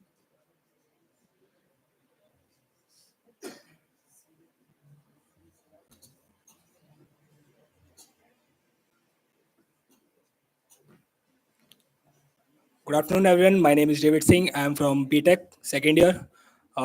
So, on the day of International Conference on Recent Advancement in Engineering, Management and Technology 2024, I have learned many things throughout the day. So, first of all, I learned about the how we can prevent the research problems and the various problems in the research Please paper be today. silent.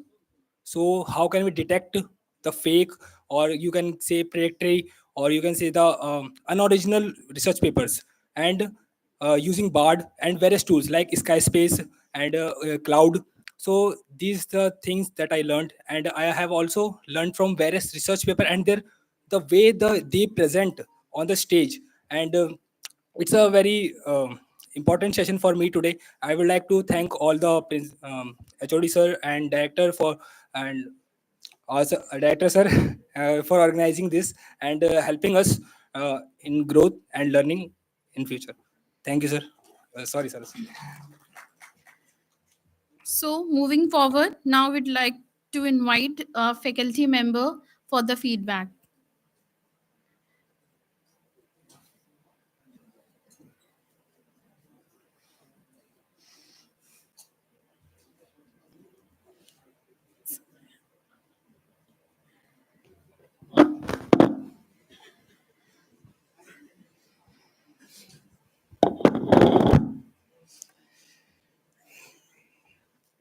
Thank you, ma'am.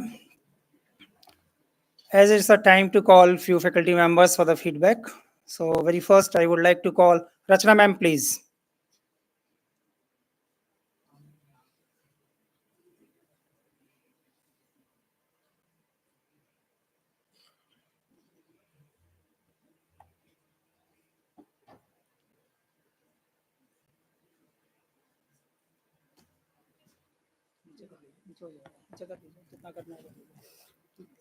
Good evening, all of you. Today in the conference, we learn many things. The conference is very innovative, very nice sessions are there. We learn many things like artificial intelligence, about machine learning, and various IoTs. It's we get many valuable informations from all these sessions.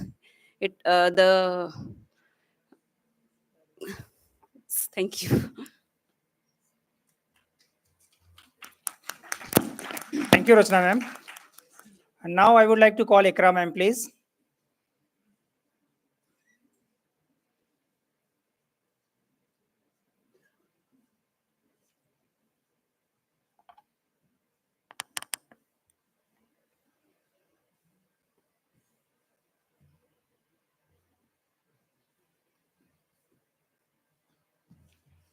Hello students, good evening. कैसे हो आप सब?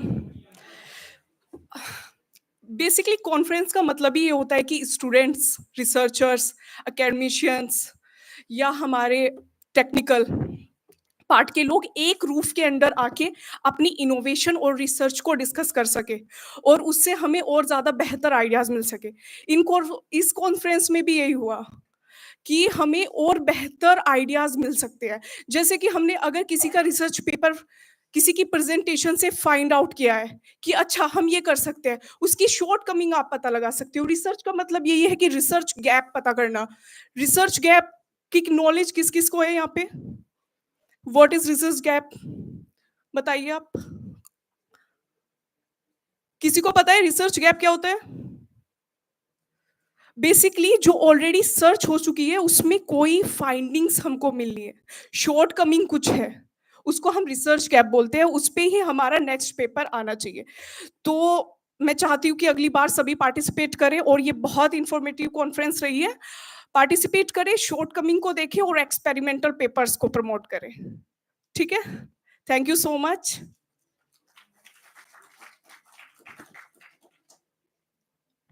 Thank you, Ikra ma'am. Now it's time to give my feedback as well, because few of the faces are waiting for my feedback as well as I can read out your faces. Before giving my feedback, I would like to narrate a very 3 to 4 liner short story.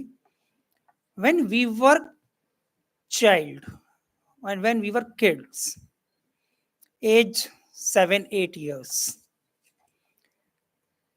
as we are Indian, we love to play cricket at that particular age.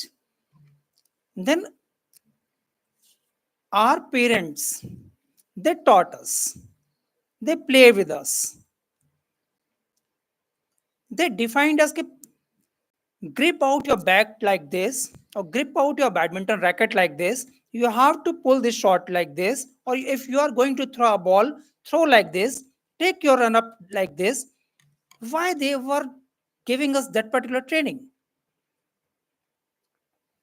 Because that was the time when we were not known. Okay, why they were teaching us? Actually, they were the persons, they are experiencing their learnings, they were sharing their experiences with us so that we should be successful in our coming future life. Similarly, these conferences are over here, because these conferences are not the part of any course curriculum. There's no book, no course curriculum, nothing like that. This is a practical oriented session whenever we all are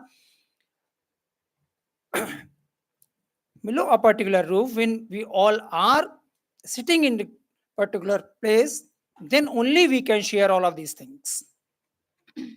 So here today, we got the information from the even from the senior scientists, from the academicians, from the international speakers, faculty members, as well as you students and the students from other university and the colleges. So by getting out this type of exposure, we learned a lot. So it's my request to my director and my management, kindly arrange these type of conferences in future as well, so that this practical exposure should be there for me, myself, my staff, and my students as well. This is my feedback from my end. Thank you.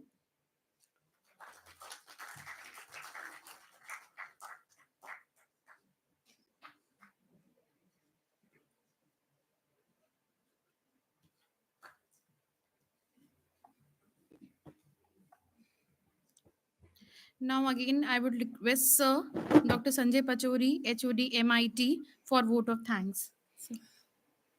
Thank you, Chandni ma'am. This is the most awaited time, because all of the audience from the morning till evening, these type of regular sessions over there, they were always waiting for the time when the vote of thanks will be there, so that we can move out of the hall, because we are not having the digestion power so hard, so that we for the entire days such type of regular session we can digest in a single day, when we are not having the habit to take out the 7 lectures in a day. Right? Am I right or wrong? Yes, sir. Very nice. So it's my immense pleasure to give vote of thanks.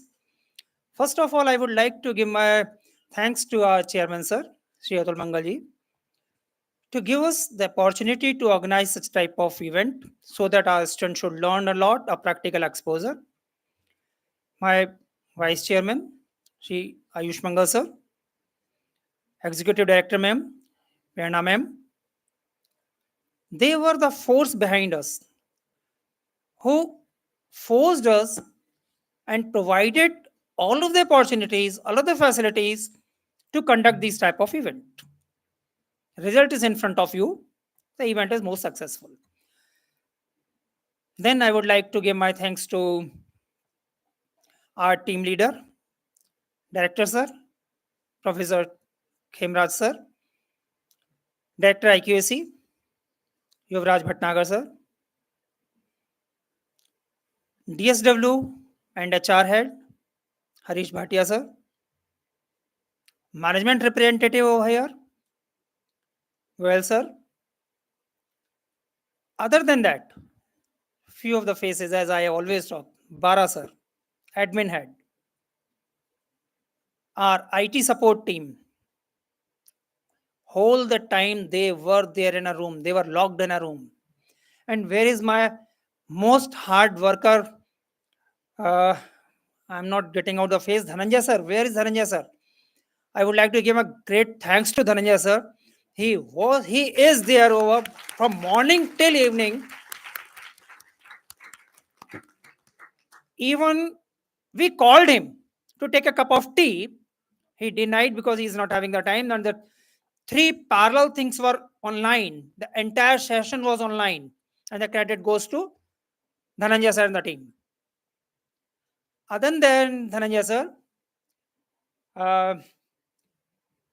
ma'am from MIMT, I would like to give thanks to her also. Coordinator, Engineering, Dr. Garima Srivastav. And one more left and right hand, Amit Bhatti ji. From the morning till evening, सुबह से शाम तक भागते ही देखा मैंने उनको आज. Up, down, right, left, each and everywhere, Amit Bhatti was there. All the faculty staff, and the most important, to make the event successful, all the dear students. अपने लिए तो तालियां बजाई लो. पीछे वाले शायद इंपॉर्टेंट नहीं थे, इसलिए वो लोग ताली बजाने में चूक रहे हैं अपने लिए. That's great. So many faces, क्योंकि मैं इतने सारे नाम नहीं ले सकता. बहुत सारे फैकल्टी स्टाफ पीछे बैठा है जो पूरे टाइम दौड़ते रहे. बहुत सारे बच्चे.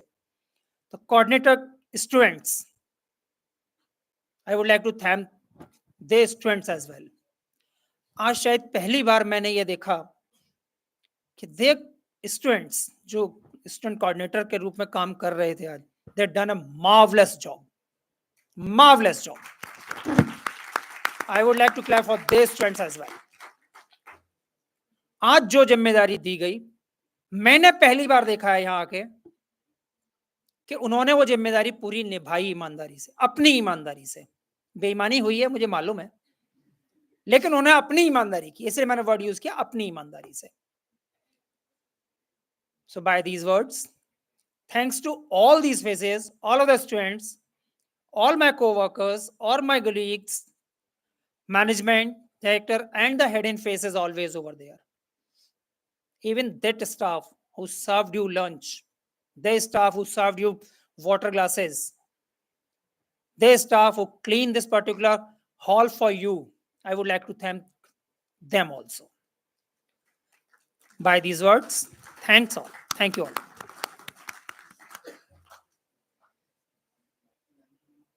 Thank you so much, sir. Now we'd like to request all of you to please stand up for the national anthem.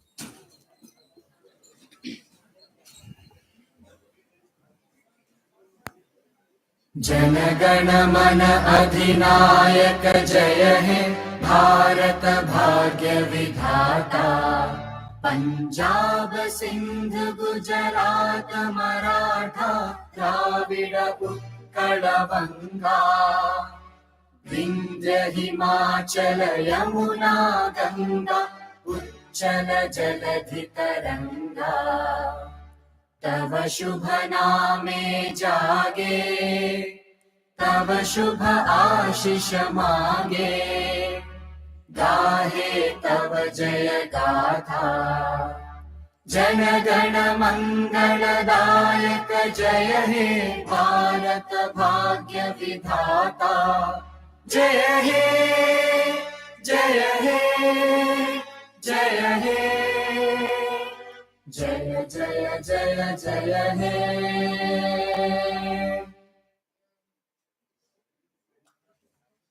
Don't leave the room. Please be seated. Please be seated.